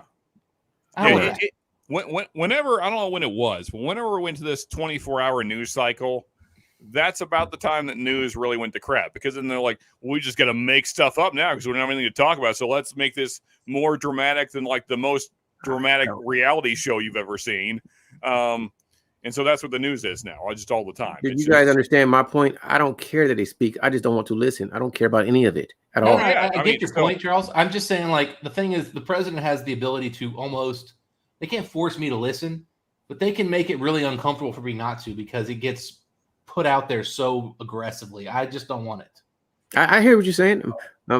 For me, yeah, I wish I cared. I don't. I just care that you guys eat, feel safe, and nobody messes with you. That's it. And you can replace that with profanity F with you. I don't want people effing with other people. Like, I think this is me being a lot of people to me are weirdos, but you can be weird as long as you stay away from me. That's my thoughts. And you got the right to live in a tent, stay away from me. I don't care. Go live in the woods. I don't care. I'm cool. I want you to be still living in the woods. Be happy. Oh, yeah. So I just don't mess with me, and we're good. Don't mess with other people. I got a problem with people mess with other people. I agree with you there, man. Problem with that, and I guess I'm one of those vengeance guys. If I know you did somebody dirty, and I got to see you do them dirty, and I know you were wrong, I might have to do something to you. I shouldn't be like that. That's my flaw. I don't like people to get messed with. Let people live. Well, so Charles, in my past life, me and you have talked about it a little bit before.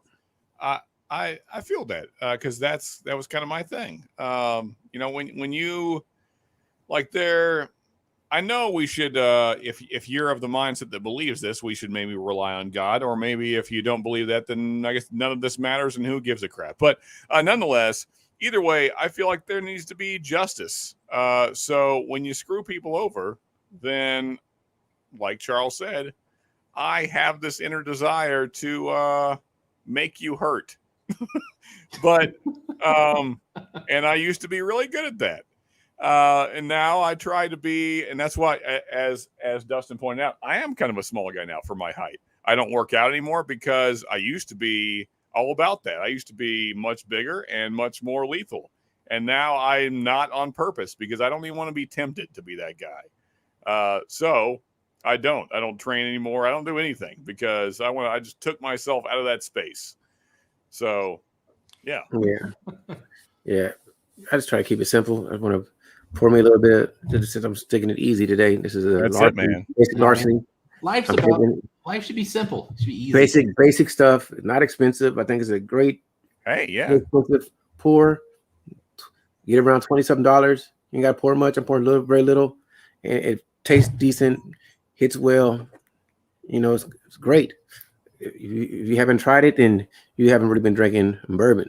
So I agree, Greenie. I think Charles is a libertarian at heart too. He just I am a registered libertarian. That's it, man. I think want to be a register. I don't carry. And been that since I was when I registered at 16. When I moved to Ohio and they asked me, I was just like, yeah, I'm still with libertarian. They're like, you can't vote in any of the primaries, and I was like, don't really care. Pick one of these two moron parties to even try to. I don't know. Yeah. It's all a game, and I just want to live well, with either of these idiots, not hurt people, and be able to eat, be able to hug people that I love, stay happy, and not stress about too much stuff. That's it. It's funny to me that people still think that, and I know I'm going to step on some toes here. I'm sorry, folks. It's funny when people think that their vote really matters. Like, I'm amused by that thought. I know that there's a person that will get elected. I understand that. Now, maybe your vote did that. I don't know. Don't really care. Either way, though, my point is that they all work they're all working together. Like, they pretend like it's this big show, like on TV, like, oh no, we hate each other. And then they go for drinks afterwards. You see them all the time. Like, they're at the same parties, they're hanging out. They're like, hey buddy, how you doing? I know I cursed at you earlier, but that's just BS for the TV. Well, I mean, like, they don't even care. Like, your national vote, I agree with you. But you know what, man? I'll never forget this when I was a kid, right? So I lived at the corner of this intersection that was a two-way stop. And people would just be blowing by the house, going, ridiculous speeds. And my mom would, complain. She'd gotten some cops to show up to, do a little speed trap, right? And then one of the local city council guys, district, I was in Lexington, Kentucky, so we had maybe at the time 150,000 people maybe. Our district was probably 15,000 people. I mean, not huge, not tiny, but definitely not huge. And, this guy comes knocking on the door to get her to vote for city council, door to door, because it's small enough to do it. And she brings up that four-way stop. He tells her he's going to get it changed.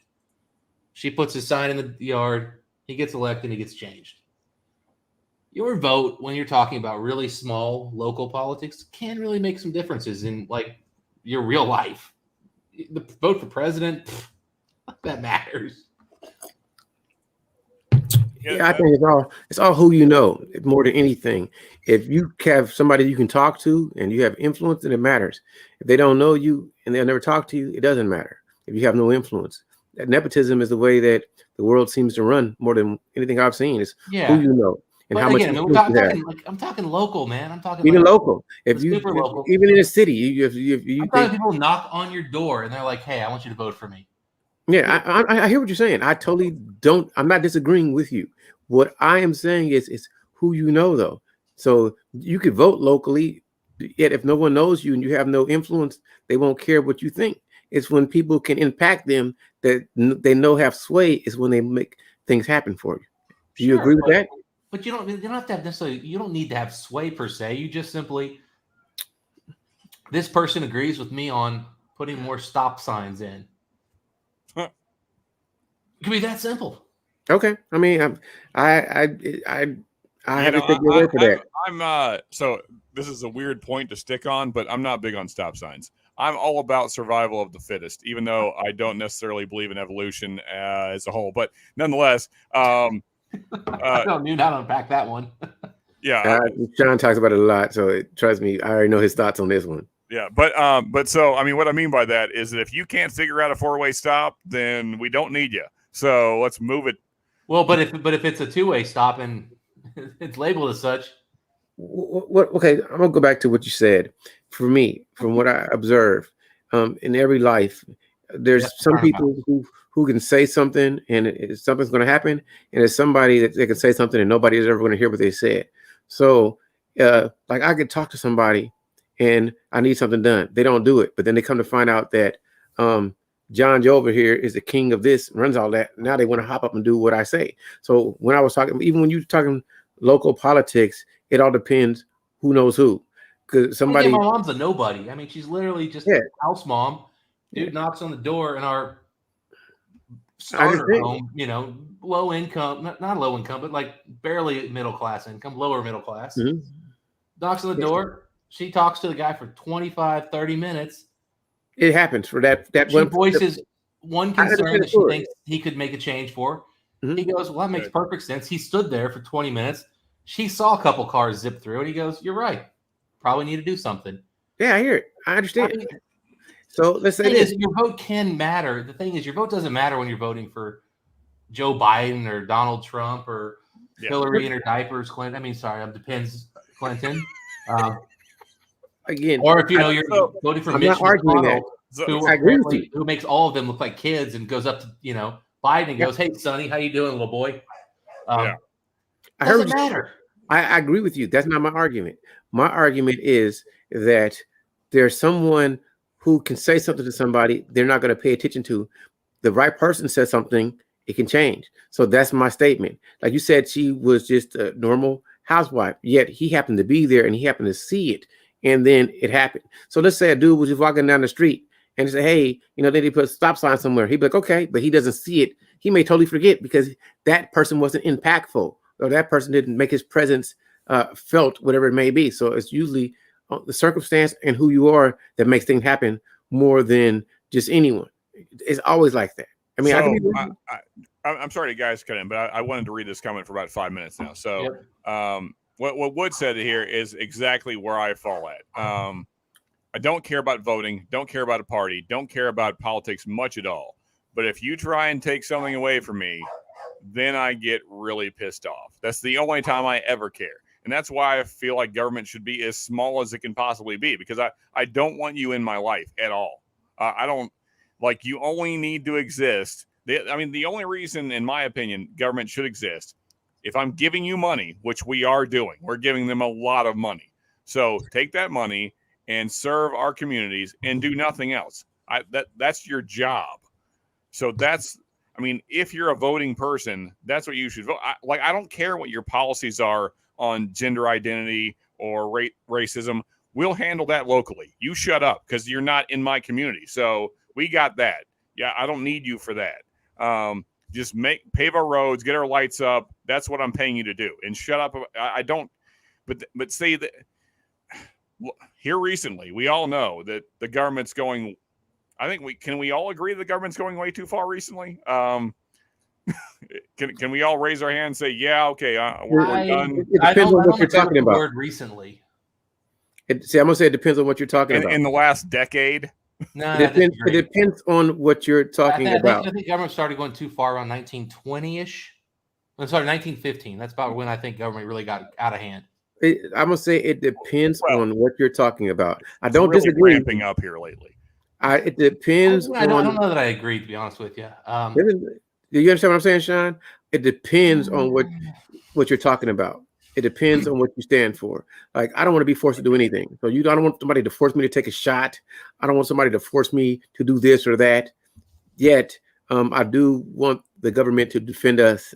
I want them to make sure that our country is safe. So if I say it depends on what you're talking about, depends. Well, Charles, we could go deep on the military aspect, but I'm going to leave that alone. But anyway, that's for another time. But I'm going to stay more local. I agree with you. Yeah. That's why I said it depends. When you said local, I think that you should. I agree. I think my whole statement it depends on what you're talking about.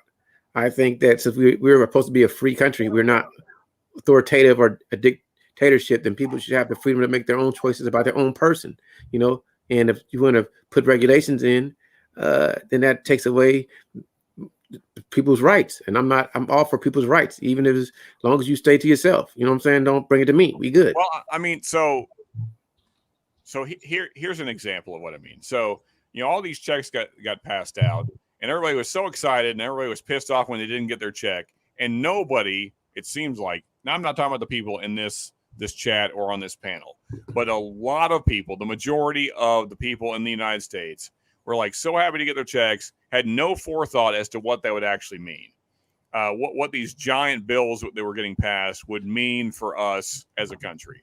And those are the kind of things that really irritate me about government is because these giant bills get passed and you get paid out in these really small amounts of money, and it's enough to sell you on all the other BS that comes along with it. And so now we have this tremendous inflation, and no one understands, like, how do we get here? Inflation has absolutely nothing to do with inflation. Inflation is I could go so deep on this. I'm not. Those checks had absolutely. Well, it has a lot to do with inflation because people know that you got money, so they can raise prices. Nah. Think about what I just said. If I know that you can afford to pay. Okay, I mean, Dustin, why are you saying no? Because when you start printing that amount of money and you increase the money pool, then everything has to increase along with it, or else it's not valuable. The value of items doesn't increase along with the amount of money in the closed system. So the total money supply increase from those checks is a rounding error compared to what, say, quantitative easing had been doing for a decade plus before that. It's not more meaningful than, for example, the tax cut that Trump brought in while increasing government spending. So putting that cash out there had a very, very immaterial impact on money supply. I'm talking about the bills as a whole, because what the American people actually got was minimal. But again, I'm with you. The impact in terms of money supply from that bill was negligible. Okay, well, it was bills plural. I mean, there was correct, yeah. And those bills plural had very minimal impact on money supply. Let me ask a question. So what causes inflation? What causes inflation? That is a very difficult question to answer. Really? Yes, it really is. So before you answer, Dustin, so you don't see a cause and effect at all between that bill and our current inflation situation? Those bills. Yeah. Correct. No cause and effect at all. So the roughly, I mean, it's not quite $6 trillion, but it's nearly that. So you don't think that huge increase in government spending, which also increased our debt, had anything, or at least not a significant impact on inflation? No meaningful impact on American inflation, no. Okay. Also, just real quick, anybody else actually have background in this topic? I'm here. I'm all ears. No, so it's actually during the Obama administration, and even a little bit back at the end of Bush, we were really struggling with what actually could cause in today's modern society inflation. Jack, what's up, man? It was actually a struggle the Fed was dealing with, was actually that our inflation rates were too low under Obama. And quantitative easing was putting in more money into the system than we'd ever seen before.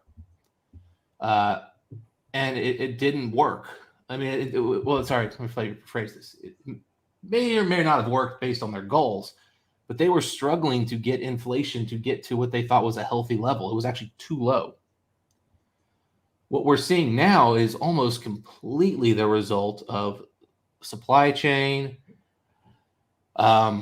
food supply shortages. I agree with all that. And Dustin, if you say Putin's price hike, I might jump through the screen right now.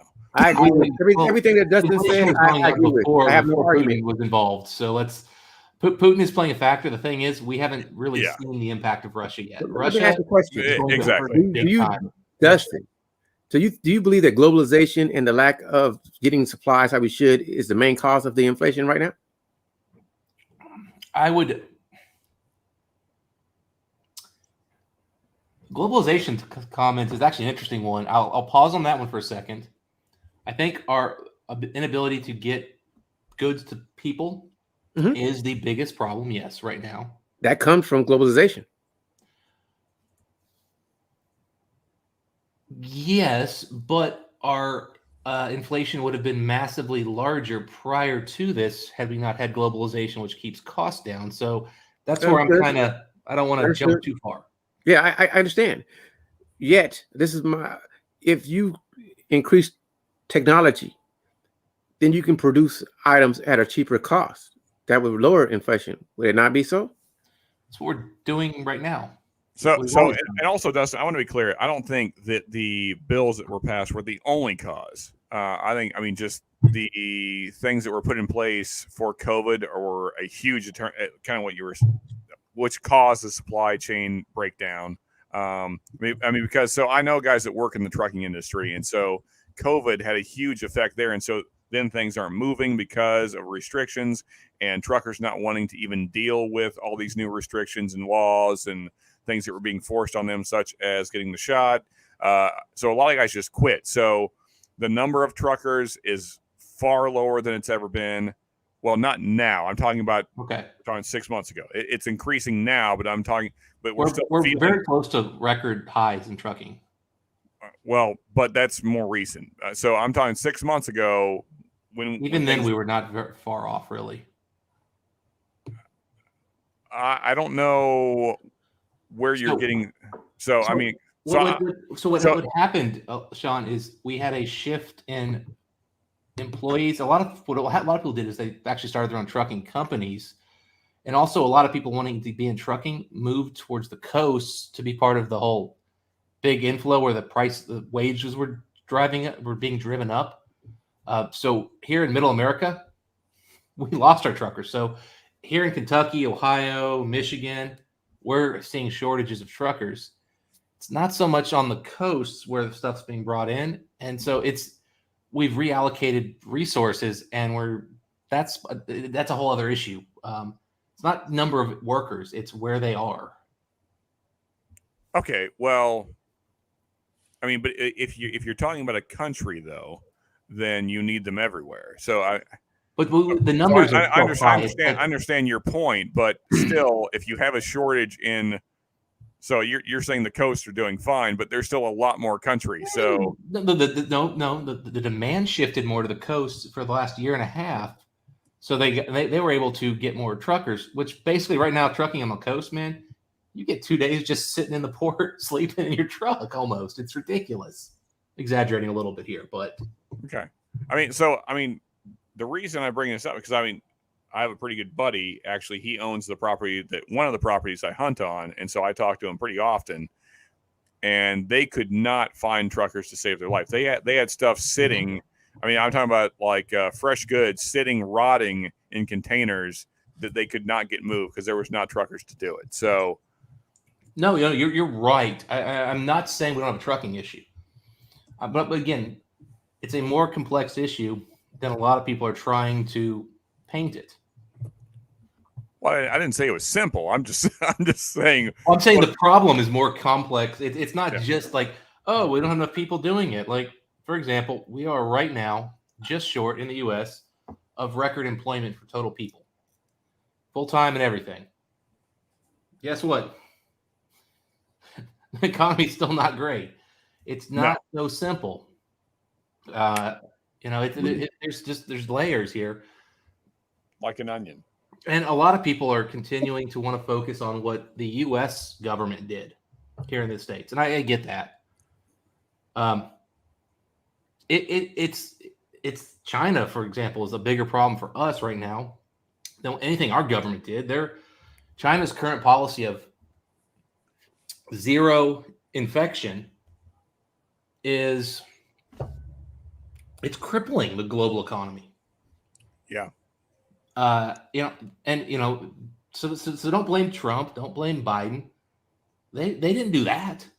I said globalization is we are a whole world that's connected because, like you said, folks, I just want to point out how many other streams are you going to get this kind of quality economic content on? I'm listening. I think I have an idea, and if somebody's an expert like you seem to be, I'm gonna listen to what you have to say. And no, Charles, go ahead. I didn't mean to cut you off. No, Man. cool. I just, I love that the stream is just. I love this freeform stream thing. Welcome to Drunk Dustin, who is a professional treasury guy. Okay, there you go. So listen, I haven't. I'll argue about other stuff. I've somewhat studied economics, but I'm not an expert at it, and I do understand that how people think. First of all, people are greedy around the world, right? And people want to get as much as they can for as least as they can, and people always want an advantage. And when you don't produce something and you got to get it from somewhere else, and they know you need it, then they can hike up the prices, and it flows like that. So workers. I want to produce something in America. Well, we have a minimum wage. Then I can send products over there where they don't have a minimum wage. Yet their cost of living may be cheaper. So the wage that the employees getting over there is more enough to live, where the wage that employees get here is not enough for them to live comfortably. So it's a give and take. When you start to, now that I'm producing all this stuff in China, I can tax you to get my stuff. You're not charging me nothing, but I'm gonna make you pay to get your stuff over here. It becomes discombobulated. It becomes unfair. Yeah, we need your stuff so you can rip us a new one, and until we produce cheap manufacturing here, automation or something like that. But then it's cheap here, but then people need jobs, so they don't want to buy from places that automate. They don't want to even shop there because it's so convoluted. Like you say, it's a lot of layers. This is what I'm trying to understand. And if you have a better the thing is, it's super complicated, and I think Jack's comment is not completely wrong. It's a little misleading, but there's just so many layers. And again, if the U.S. makes more or less oil, and my camera's crapped out again here, I'm just giving up on it now. we can hear you, okay, Dustin, if that helps at all. Yeah. That's what I was gonna say. As long as you guys can hear me, I've got to figure out why this thing, after 10 minutes, just starts doing this, because my computer definitely can support it. Anyway, that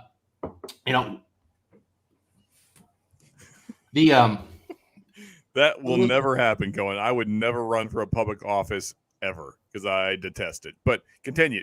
Oof, oh man, Kentucky governor is a very bad place to be. Yeah. The last two have been interesting. Anyway. Yeah, that interesting is a nice word, but yeah, continue. Yeah. That was definitely a nice word. So, for example, yes, the U.S. has passed laws that have made it harder to start new drilling. Is that impacting our current gas prices? No, not at all. Will it impact our gas prices in 5 years? Very possible. But you got to remember, U.S. gas producers have no obligation or no incentive to sell gas to America, unless we're going to pay them the same price they'll get elsewhere. Yep. Overseas. While we are trying to make as much as they can, it doesn't. You're trying to make a profit, and you want as much profit as possible. I want to cut my costs. Why would I pay your workers who want $50 an hour when I can pay them? They want 15 cents an hour, and the company's gonna give me incentive to start my business there. Why would I not go over there? That's the problem. Yeah. And again, most of the stuff that we were talking about, in terms of cutting off, there were some areas of the U.S. that we said, hey, look, we had a lease. We're not going to let you go ahead and use that. But that gas wouldn't be at market yet. We potentially, for example, that Keystone Pipeline, that gas might be at market by now.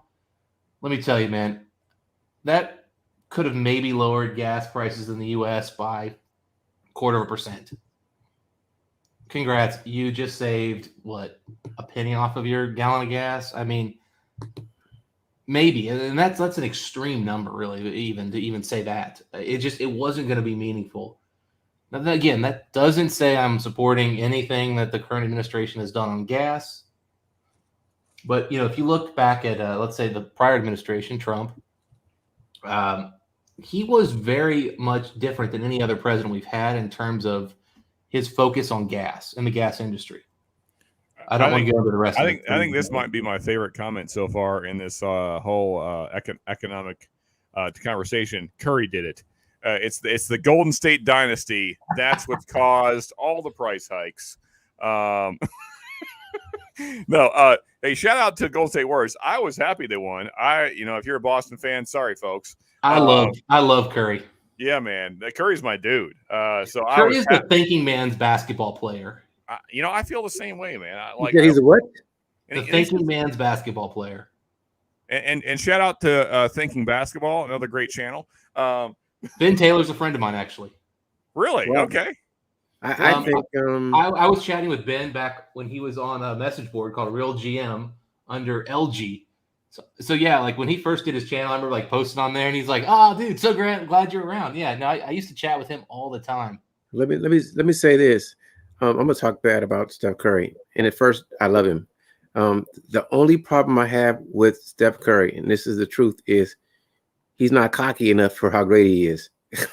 That's just me. But that's why I like him. I'm making a joke about that because he is so humble that, man, sometimes like just a little bit of me, like, okay, I compare Steph Curry to Allen Iverson, and Allen Iverson was super cocky, but he shot nowhere near as good as Steph.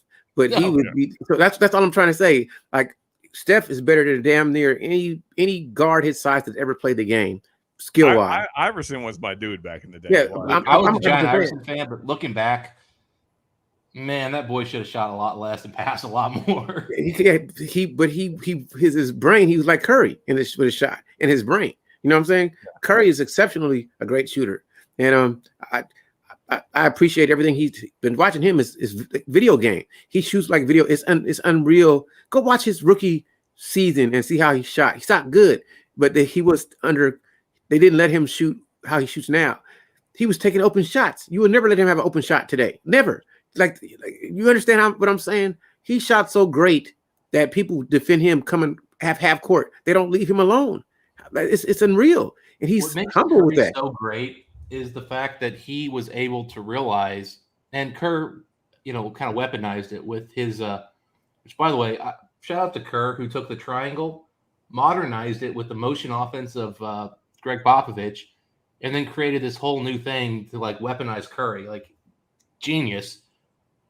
But Curry understands that, look, dude, I am this deadly weapon. and then he'll do stuff, and people talk about how he's too small, too weak. I have seen him do a back cut, go in, see where the ball's moving, and just check a dude twice his size. And that dude just doesn't even budge Curry as he just checks him. And then that guy gets pulled out of the play, and next thing you know, I'm watching a guy get a layup. And nobody gives Curry credit for that. They don't it's like they miss it. Well, I don't know. I've really played basketball. I'm talking about I've really played basketball. My whole life played it. So when I watch him play, I've shot, I think I'm a shooter. I've never seen anybody shoot like him. It's almost incredible because most people would never play you at half court. You have to play him at half court. You can't take your eyes off a cutter and double team someone because you can't even switches. You have to go over the pick. It's unreal to play him. So if he didn't, no one else has shot like this. No one. So you can't. You have to double team him. Have you ever bet somebody you got a triple team on the perimeter like that? Not even Kobe, not Jordan. No one on the perimeter. I gotta jump in on that thought, Charles, because if you watch the highlights and they go through all the double teams, like they're leaving like Draymond and other players, they're just out there. They're on their own. There's nobody guarding them at all. And Curry's got like 2-3 guys just swarming him constantly. Yeah. That's why I brought up. We watched his rookie year when he wasn't the focus of the offense, and he was knocking down shots, but they weren't playing him, and he was shooting right at the 3-point line. Today, he's shooting 20 feet behind it. I mean, he's 10 feet behind the 3-point line. They still double teaming him. It's crazy, man. Yeah. That doesn't matter where he has the ball at. He might take the shot. So what's made Curry so amazing the last couple of years is he's bulked up, and now, I mean, like a couple years ago, Curry'd have 5-6 turnovers in a big championship game. He had 2 bad turnovers in game 6 the other night in the first quarter. Yeah. He didn't turn the ball over the rest of the game. Yep. I mean, I like, think because guys can't body Curry anymore. He's got like here he took like the biggest weakness he had, which was that he was a little bit frail. Well, first off, bad ankles. He took care of that with shoes and wraps. in surgery. Surgery, yeah. But now he's bulked up, and guys bang into him, and he doesn't move. They do. There was an article about a year ago talking about with him and Looney, the center for the Warriors, and Looney was talking about how like he'd go in there and he'd look at like how much Curry was lifting, and he'd tell the trainer, "Man, I got to do more," and the trainer would be like, "I don't know if you can, man."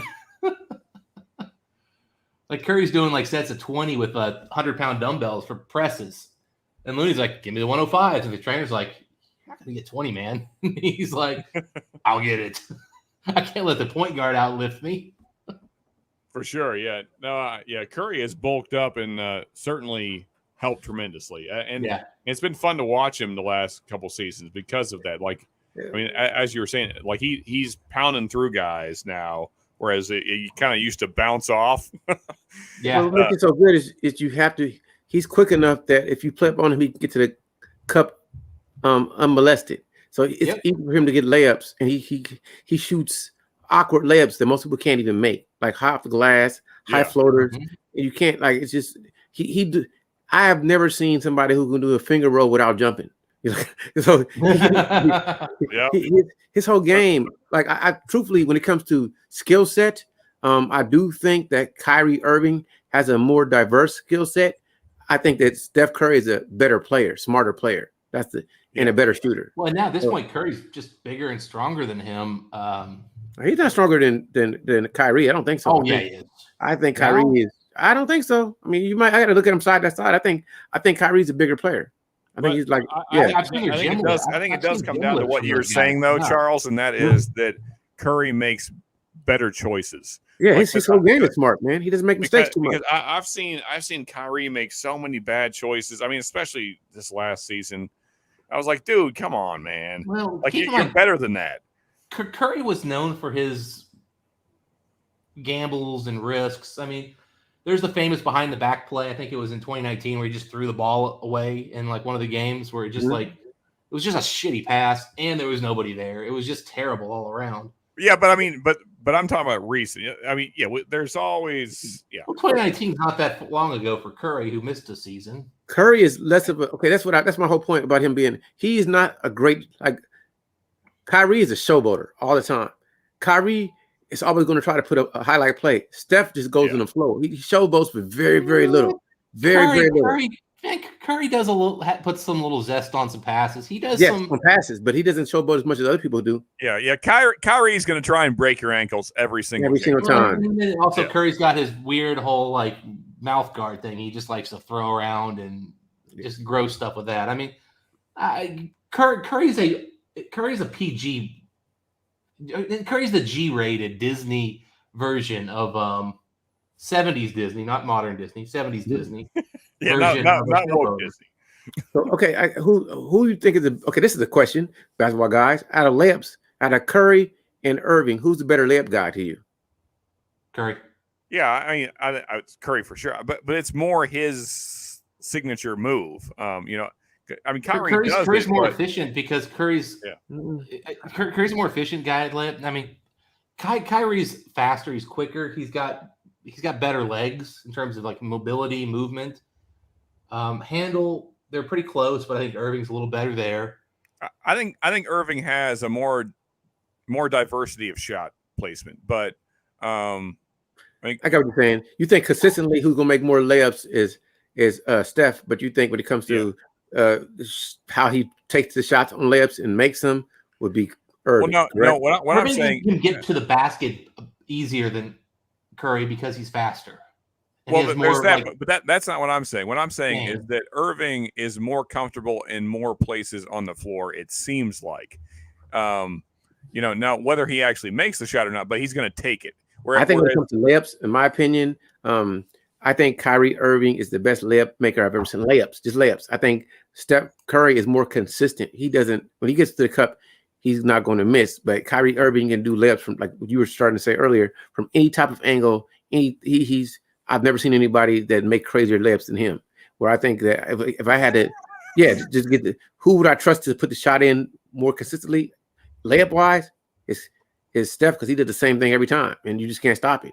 Like Blake, I love the comment, but also I love when he plays. Yeah, because Zion, it's been a minute since he played. So, he is great when he plays, though. Yeah, whenever that will Zion, be. if he stays healthy, he could probably be the most highest field goal percentage guy ever, because he's going to dunk everything. What are you going to do? Stop him? Yeah, he's kind of the modern day Shaq, but exactly, shorter Shaq. Well, Zion's ability to get a layup is pretty good too. I mean, well, yeah, I mean, because he just kind of has to just this. He just kind of does that. So You got to hit his butt a little bit and jump. What are you going to do? I mean, he's definitely the one guy who could definitely put his back into it, and I think you're gonna have to move away.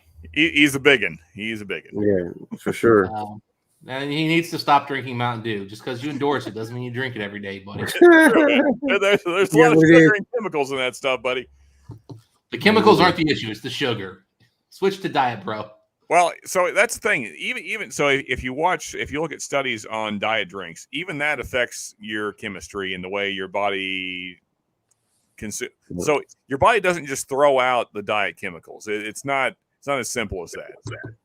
Pretty much that's what it does. It throws it out. The problem you run into is some people have they get an insulin. What is up, Dan? How we doing, man? And so if you get an insulin response to diet soda, which happens to, it's not a lot of people, but it is a number of people. Diet soda is probably something to avoid.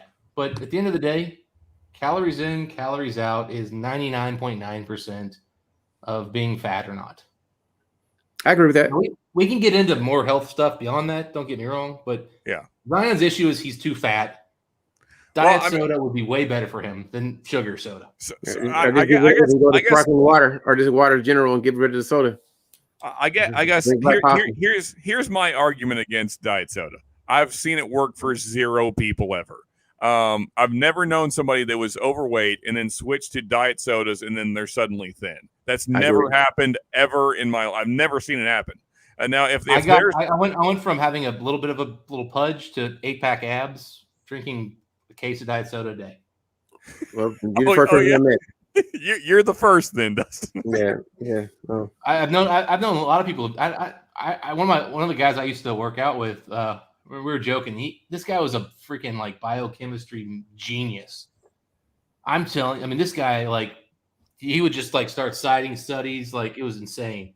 Like hydrogen, we were talking one day about lithium, beryllium, boron, carbon, nitrogen, oxygen, fluorine, neon, sodium, magnesium. He starts quoting the periodic table, huh? I'm joking. Oh, dude, this guy could explain how. That's kid stuff. He was explaining how those chemicals affected you 16 levels into the chemistry in your system. It was insanity. And one day we were talking about how bad aspartame was or it wasn't for you. And he basically went over aspartame does this, 12 terrible things, right? And I said, so what do you think about it? He goes, well, I drink a 2-liter of diet soda every day. And I was like, so what's that mean? He goes, it's bad, but at the end of the day, everything's bad for you. Yeah, well, it's better than if I drink sugar. Stay away from sugar, period. That's what I say. Even though natural sugar is acceptable. Yeah, I like alcoholic sugars. Those are my favorite. Just stay with there's no carbohydrates in this stuff. Just stay with whiskey and bourbon and scotch. There's no carbs. There you go. Yeah, that's the best advice we've given all night. Stick with alcoholic sugars, and then your life will be better and happy. All right, Charles. Here we go. You ready? Who shoots better 0 to 3 feet from the rim over their career? Kyrie Irving or Steph Curry? Steph Curry, I'm pretty sure. Okay. So field goal percentage. What do you think about it, Sean? I'm going to go Steph as well. Okay. So Kyrie Irving, 61.1% when he shoots the ball within 3 feet of the rim. That's pretty good. That's pretty solid. That's really great. Excellent, yeah. And he takes those. Almost 24% of his shots have been that close. So gets there fairly often. Okay. So quarter of the time, basically. Yeah. Curry shoots 64.5. Slightly better. That's actually, I'd say that's meaningfully better. Yeah. but he only gets there 16.5% of the time. Mm-hmm. Okay. So depending on how you think about that question, you could take either person. Kyrie gets there more. Curry's a little more accurate when he gets there. We argued that. We all agreed. I mean, I kept pressing the point. I think they're both excellent. I think when I see Kyrie around the rim, he just has the most amazing, weird shots that go in. And when I see Steph, he just seems to be more consistent, but he's basic with it. He doesn't change up at everything. It's just a layup you can't hit. That's what he's going to do. He's great with it. I mean, I think Sean like that. He's got the whole off balance, weird, kind of like, finger roll and teardrop and all that stuff. But yeah, you're right. For the most part, Curry's pretty basic. He's not flamboyant around the rim. Kyrie is super flamboyant around the rim. And that's kind of what I meant earlier by the Kyrie seems to be more comfortable with where he takes shots. And now I can't say definitively that he's more accurate. Dustin seems to have the charts up, but if we're talking, say, 5 to 10 feet, I didn't bring these up to call you out, Sean. So just chill. No. I'm just saying. But I mean, I've seen Kyrie take more of those kind of mid shots more so than Curry does. Curry used to when he first started, he was mostly mid range and a little bit of threes. The game changed once they got rid of Monte Ellis and he started to run the offense, and they got Mark Jackson start letting him go. That's when he started taking deep threes. It really was Mark Jackson that let him go free. And then when Mark Jackson was a terrible coach. No, I've said Mark Jackson is who got Curry to go free with his shooting. I'm not speaking about his coaching. Tell me why you think Mark Jackson was a terrible coach. Real quick, though, just want to say shout out to water drinkers. So in general, I drink two things, whiskey and water. I rarely drink anything else. As Cohen pointed out earlier, sometimes I'll have tea, but that's only when I go out to eat. And that's not real often because especially now, like we live in a small town, so there's just not many exciting options. So we cook at home a lot, but water and whiskey is all you need in your life. And they counterbalance. So there you go. James Morgan's making fun of my Wi-Fi. It's not my Wi-Fi, man. It's this camera. I don't know what happens here. I don't know if it's a USB port or what, but it's the camera, not my internet. So apologies to everybody. I can try doing it again, but last two times I've done it, I've lost connection. So you know what? I'm just going to stop. I want to hear why you said Mark Jackson was a horrible coach. I want to understand your position on Mark Jackson. So, So Cohen says Mark Jackson played no deep. Okay, I'm listening. I'll be right back. Mark Jackson. The biggest thing with Mark Jackson was he's a traditionalist. Mm-hmm. So Mark's kind of view is that the point guard plays point guard, the shooting guard plays shooting guard, blah blah blah. That's not how basketball has ever really worked well. Now, Mark being kind of the classic traditional point guard, I get where he came from. Mm-hmm. And then, of course, so he put Steph in that traditional point guard role where Steph Curry was pretty darn good. I mean, if you actually look at the stats, I think 2014 was Curry's last year there. You could make an argument Curry should have been first-team All-NBA that year. He was that good. Mm-hmm. But he hadn't unleashed him at all. Mm-hmm.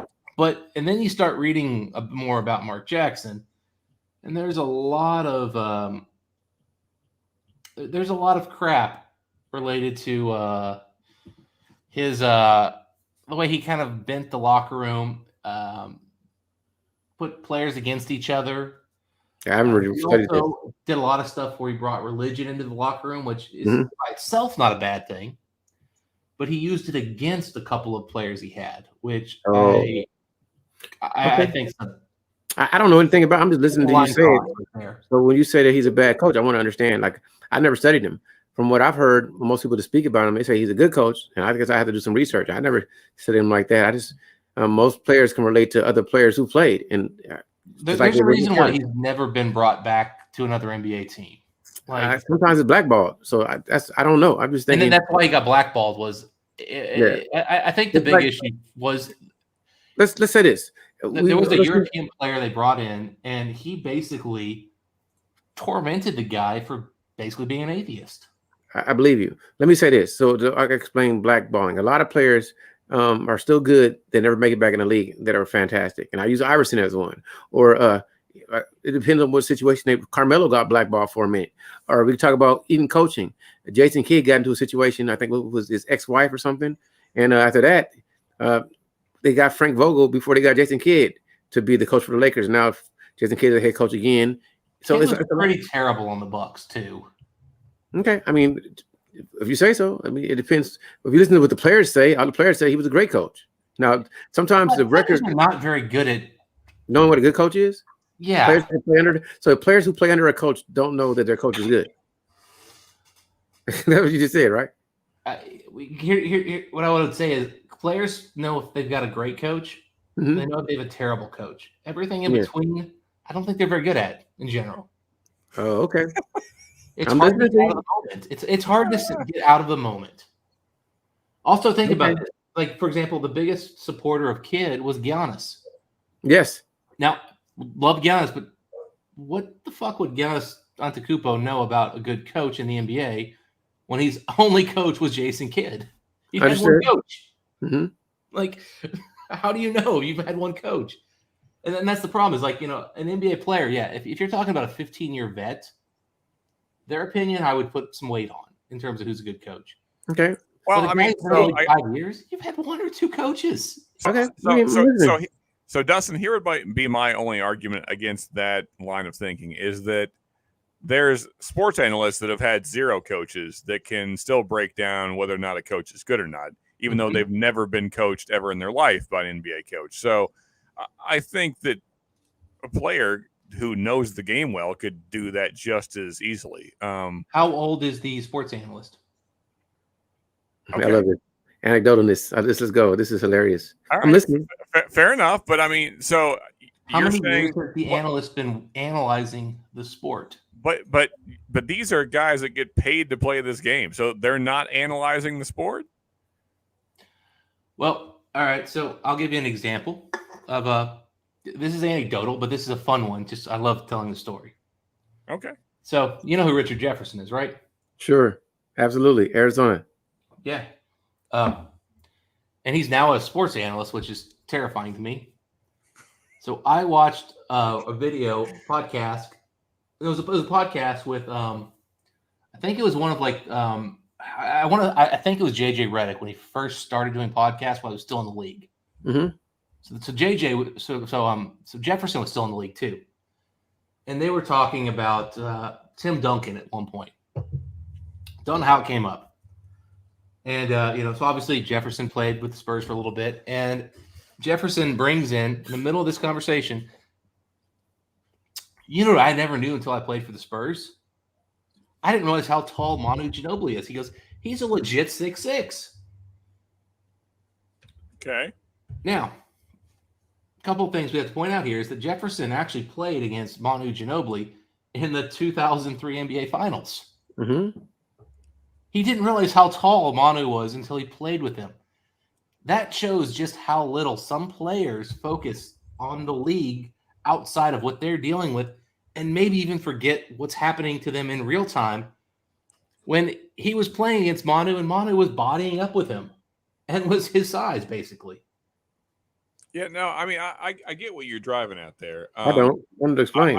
I feel like that's different though, because when you're out on the court, you're not just like staring. Yeah, I'm trying to understand. I don't know how tall a dude is. I'm just playing him, and he's tall or short, but his exact size. When you're being coached, then that seems different to me because there's calls being made and guys being benched, and all the stuff that the coach does, setting up plays, deciding what the offense. That's not the important stuff coaches do. That's the other thing I want to get at. Like I'm talking about, like the in-game aspect of coaching is probably the least important part of it. I want to hear you. What is the coach's job to you? Well, so number one job that a coach has is going to be hiring the staff.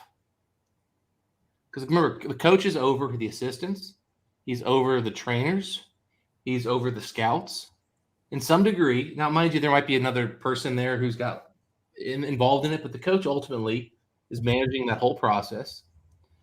The coach then needs to be involved in like the game film analysis, breakdowns, planning for the game. That's a much bigger thing than the actual game itself. Is the prep work. What's the strategy going to be? Sure, How are we going to guard this guy?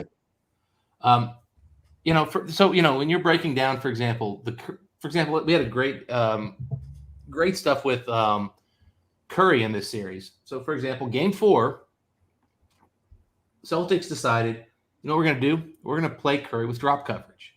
That's Now, a bad idea. We're going to have our big guys step out to about 2 feet beyond the arc, but they're going to be in drop coverage. What happens? Curry killed him. Yeah, bad decision. Well, you say it's a bad decision in Game 5, but you know what they did is they forced Draymond Green out of the game at the end of the game. They got rid of the best passer on the Warriors, a guy just tears teams up with his passing ability, and they kept the ball from, Wiggins got some points, but he mostly got it off rebounds. He didn't get it like open court drives.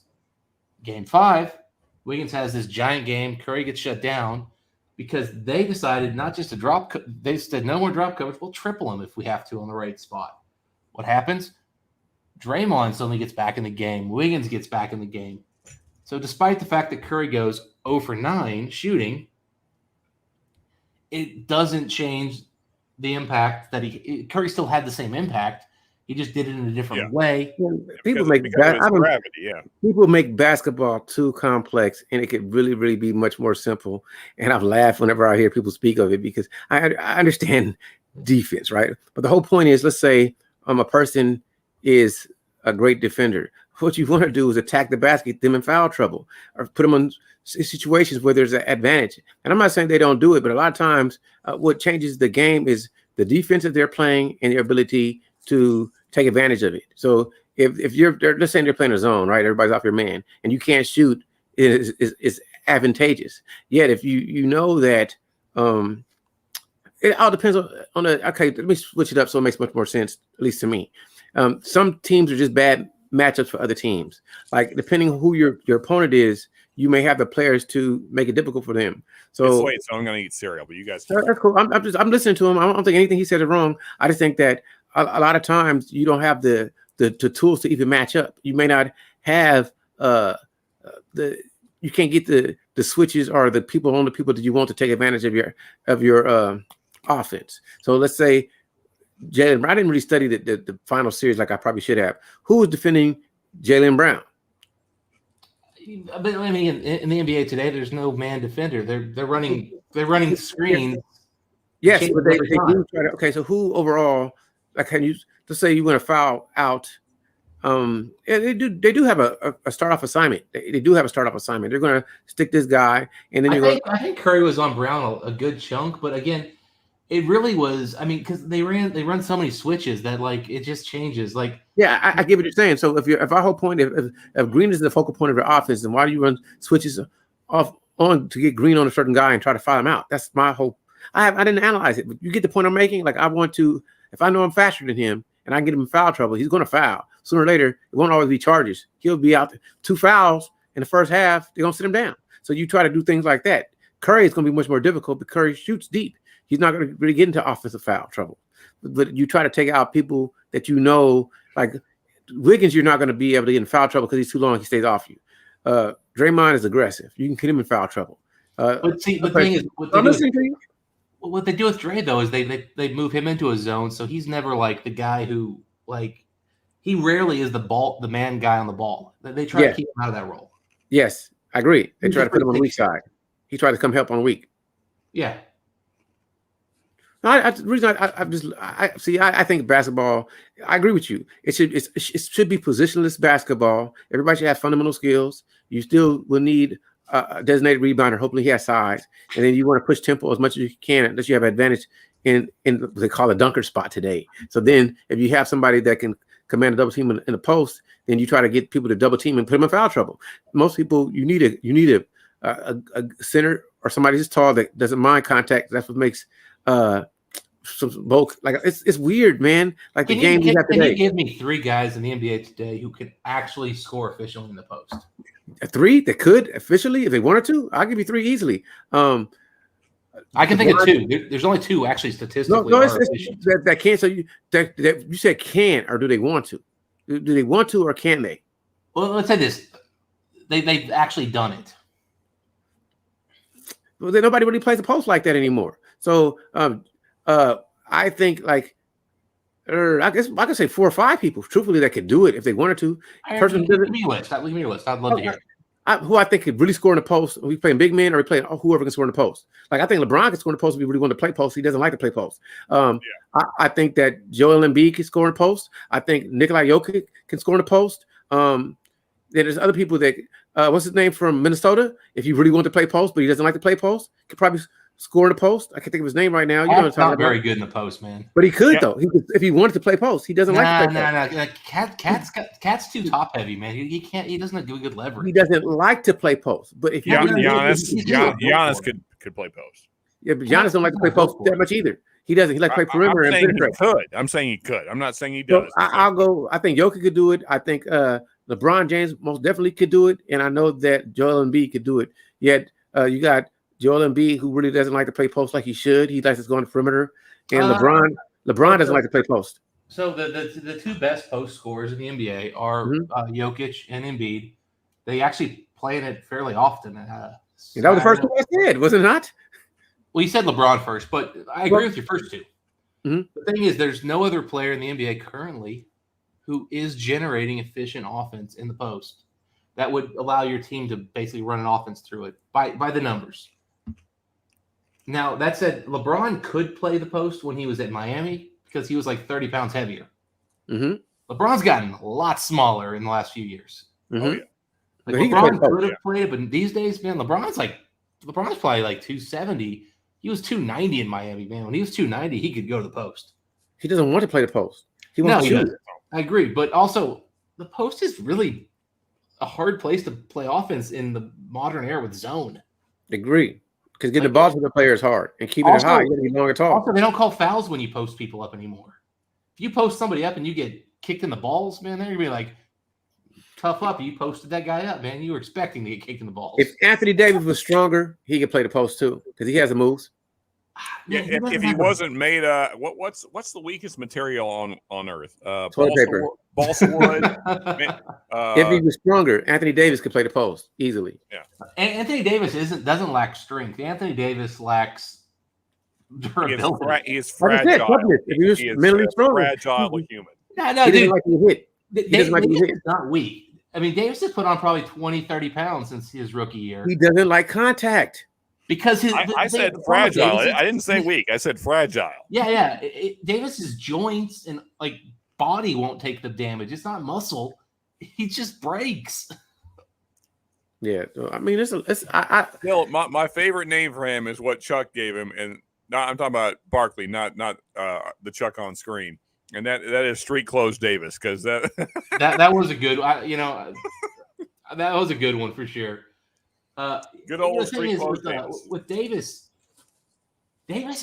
is kind of like Porzingis. Like these guys are too tall in the leg, and they don't have enough ass. They don't have enough butt. You got to have a big butt to play in the post. You got to have a big butt. You do, man. That's where your muscle. That's the center of gravity. Like that's true. Yeah, that's true. These guys are too tall. They're not built for post play. Fundamentally sound. If you're fundamentally sound, you got good head fakes, and you get somebody. Just all you gotta do is receive the ball, get in the bite, and be consistent with your moves. Then you can play the post. A lot of people aren't strong enough to even stay in position to receive the ball. That's the problem. Well, if it was just about center of gravity, then Draymond Green would be playing a post. Well, Draymond Green has no skill at all down low, so that's a whole other issue. Also, not if you're not made out of sugar glass, that also helps. I think Zion Williams one day would be great in the post too if he ever gets to the play on the court. Zion Williams would be great in the post once he get into the league. Once he really starts playing. Well, I mean, Zion's problem is going to be he's going to be guarded by the biggest guy on the court. Yeah. He can out jump everybody, so it's going to be kind of fun. Zion, man, that guy, he's just like a unicorn basketball player too. Like I don't know what the hell to expect out of him. He's going to be fun to watch in the playoffs. He could be, yeah, he could be. Well, if he's ever healthy, I can't wait. Because the reason I bring up Zion in the post because Charles Barkley played the post. A lot of people forget that. Charles Barkley for everybody, similar type build, and both athletic. He should be able to do it easily. Doesn't matter if they put a 7-2 on him. What you gonna do? Now we're back to who's got the biggest ass. Because Yeah, I agree with you on it. You said that. I agreed. I didn't argue it. I agreed with you. I'm just saying. Yeah, you're back to the big butts. You know, and it's funny. Things. What's funny about Barkley is he's not actually that big of a guy height wise. Like he's actually like 6'4", even though he's listed like 6'5", 6'6". He's like 6'4". 6'4", yeah. Jordan was 6'5", barely, and Barkley was 6'4" and maybe a quarter inch. Yeah, I agree with you on a lot. Still, he would back down anybody.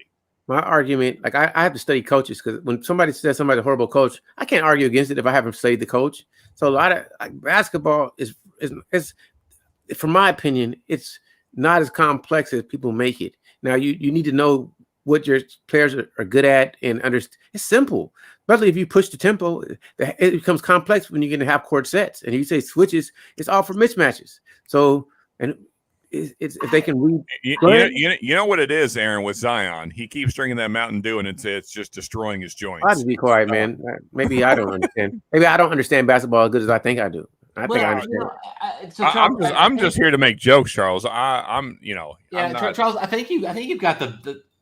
I think what you're missing out on here is in game. I think it is kind of simple, but at the same time, you need to know that dude taking a shot from the left corner on a catch and shoot shoots 35%, and he shoots 42% on the other corner.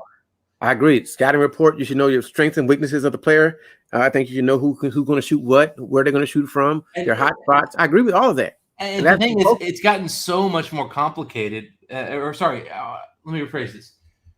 Great coaches now have so much more information and more knowledge, and to be able to get players to buy in, believe it, understand it. So, a couple of years ago, they were talking about how LeBron's defense has gone to shit because they showed plays where like LeBron didn't run out on defense. And Ben Taylor, Thinking Basketball, that Sean mentioned earlier, did a breakdown. And he's like, this guy from this spot shoots 32%. That's why LeBron didn't run out. Yeah, LeBron studies. That's one thing you can't front. He studies teams. He studies players. He studies their offenses. I mean, so he knows what people can do and don't do. I don't know where you're getting this. He's also lazy, though. LeBron will be lazy on defense a lot now.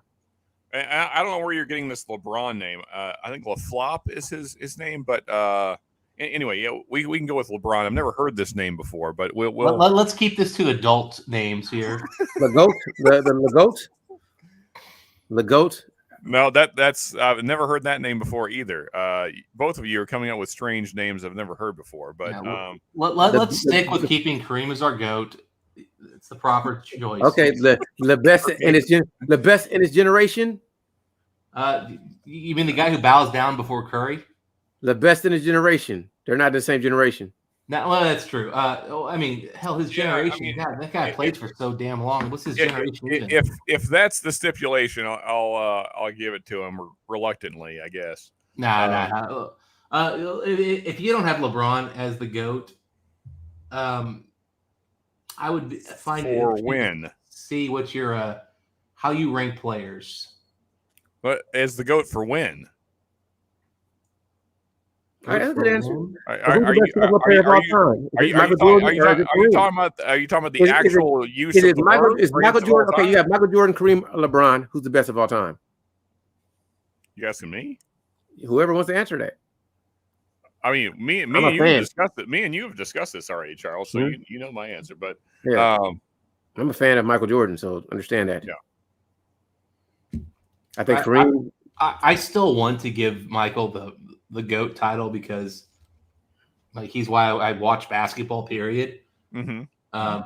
But depending on how I do the analysis, it really comes down to it kind of feels like it should be LeBron or Bill Russell. And those are like the two guys who have the best arguments, depending on how I shift. Bill's an interesting choice. I'd like to, if it weren't 1:50 a.m., I would. We're gonna have to pick up this conversation, but Bill Russell is an interesting choice. So when somebody suggests LeBron, Kareem, or Jordan, I'm kind of okay with any of those choices. Although I don't like the LeBron choice that much. I hate LeBron as a player, just FYI. But why do you hate the GOAT? I'm at the limits of like I can't leave the numbers. I am a numbers guy. I can see. So as much as I might hate the person, it doesn't matter. Well, okay. So since you're a numbers guy, what's the numbers argument for Russell other than the 11 rings? So if we use what back to thinking basketball, but Ben put together a statistical analysis called WOWY, with you, without you. okay. And the idea was to look at, how a team performs with a player, without the player. And Russell's damn near the top of that.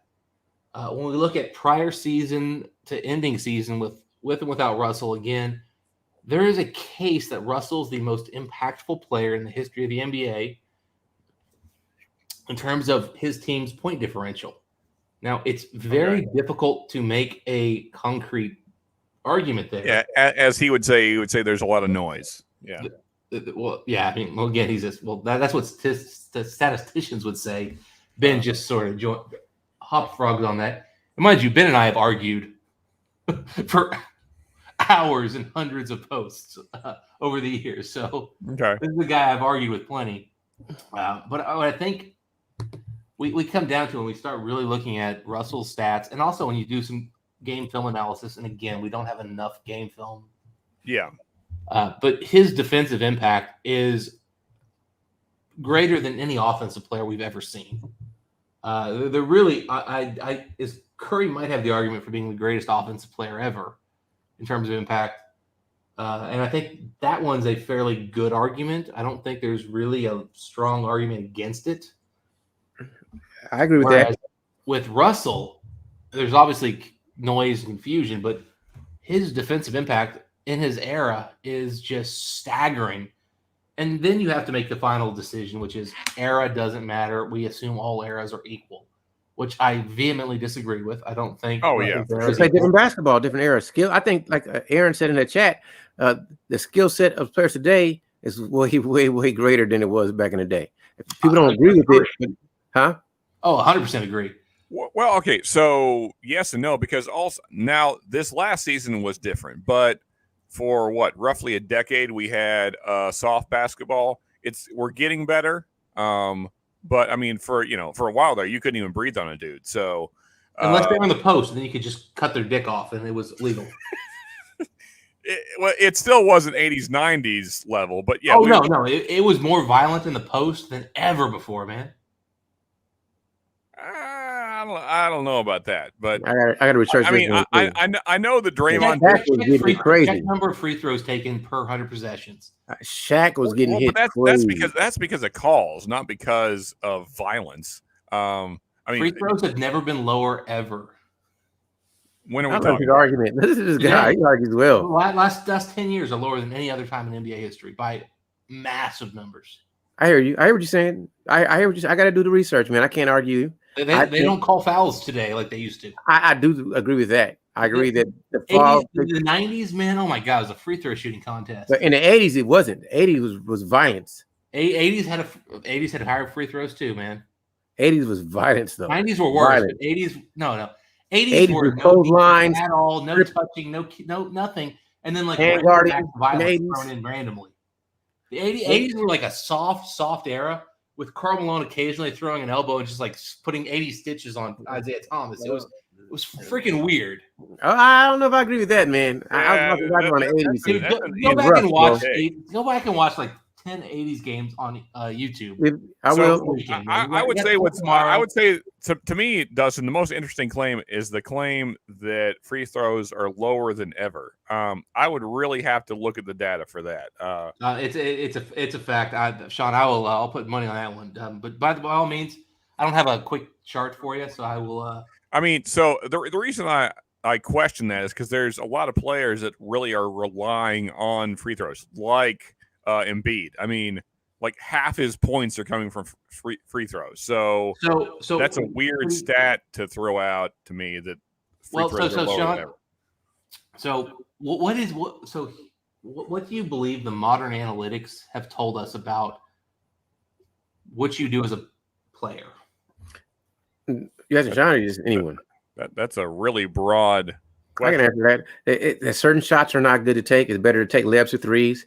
That's what I think the analytics are telling you, and it's also telling you about possessions, how you should handle your possessions. I'm pretty sure.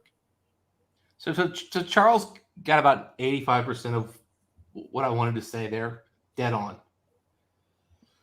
So in order of shot value, what are the most valuable shots in the NBA? Threes. I mean, well, unless you're including free throws, but I mean, that requires you getting a foul. But as far as things you can do all the time, I would say threes. But if you're including free throws, then free throws. If you're a good free throw shooter, if you're Shaq, then no. But any shot that you can make 100% of the time is a valuable shot if you can get it. So the order is this: it's free throws, of course, layups or dunks, whatever, shots at the rim, then threes. Yep. Any shot you can make 100% of the time is the best shot to take. Now, what analytics have told us is a little more nuanced than shoot threes and layups. It's that role players should shoot threes and layups. Stars, do whatever the fuck you're good at. So Chris Paul is an analytics darling, and his game's almost completely mid-range. That little cut, curl, step back, mid-range jump, right, heading right. He dominates with. Force Chris left. Don't let him go right. Yeah, absolutely, man. But I mean, he's made a freaking analytics Marvel career on that ability to hit those little curls. Kevin Durant shoots a lot of mid-range. Kawhi Leonard won a championship 2019. Shoot mid-range. Shoot mid-range. So the NBA didn't say you don't shoot mid-range. It said if you're a star, you shoot mid-range and do whatever the hell you want. If you're not a star, shoot threes, hit and take layups. So, and that's the shift that we've seen in basketball. It's not so much, we don't want James Harden star level players. But anyway, back to the free throw topic with we're talking about here. So yeah, your star players get more free throws than ever before because they're the ones playing in that area that gets free throws. All your other players are just shooting threes, taking layups because that's what their roles become. So yeah, Embiid, Harden, those guys get tons of free throws because they're playing that role. It's a different role than they had in the past. Well, I mean, Harden was like free throw. He was foul hunting. He's the best at it. Oh, absolutely. And I never seen anybody better at getting fouls that you're like, really? Dude, I remember seeing some of Harden's like getting fouled where like they did slow motion on it and like really broke down what he was doing. Like Tim Legler did it a couple times, which Legler's one of those guys I go from like loving to hating based on the day, but he did a few breakdowns and I remember like my jaw dropped at some of the stuff Harden did to get fouled in a good way. Like, yes, I was just like, oh my God, like he would do this little subtle dribble thing, get the guy off center, then do another one. See the guy got even more off center, still wasn't off center enough, did another one, and then took the step in. And I was just like, oh my God, I can't hate this guy for drawing the foul there. And it's legal. He knows the rules. Master class. Yeah. The whole thing is knowing the rules, because rules change and playing within it. It's like that pick up the ball, 2-step back shoot thing. That's legal now because they count one step as collecting the ball. Then you got 2 more steps after that, as long as you shoot it. And they didn't do that back in the day. The rules change. Yeah, they kind of did. It was, I mean, Scottie Pippen was the first guy really who started the 0 step back in the early 90s. I have to look. But he did it much more subtly, like in the whole Euro step thing, man. Like that's like the thing is, it's nothing different. But you actually can find Euro steps back in the 50s. I've actually seen a couple games where somebody showed me some attempts at Euro step, and a couple got called travels. Some went through. It's crazy.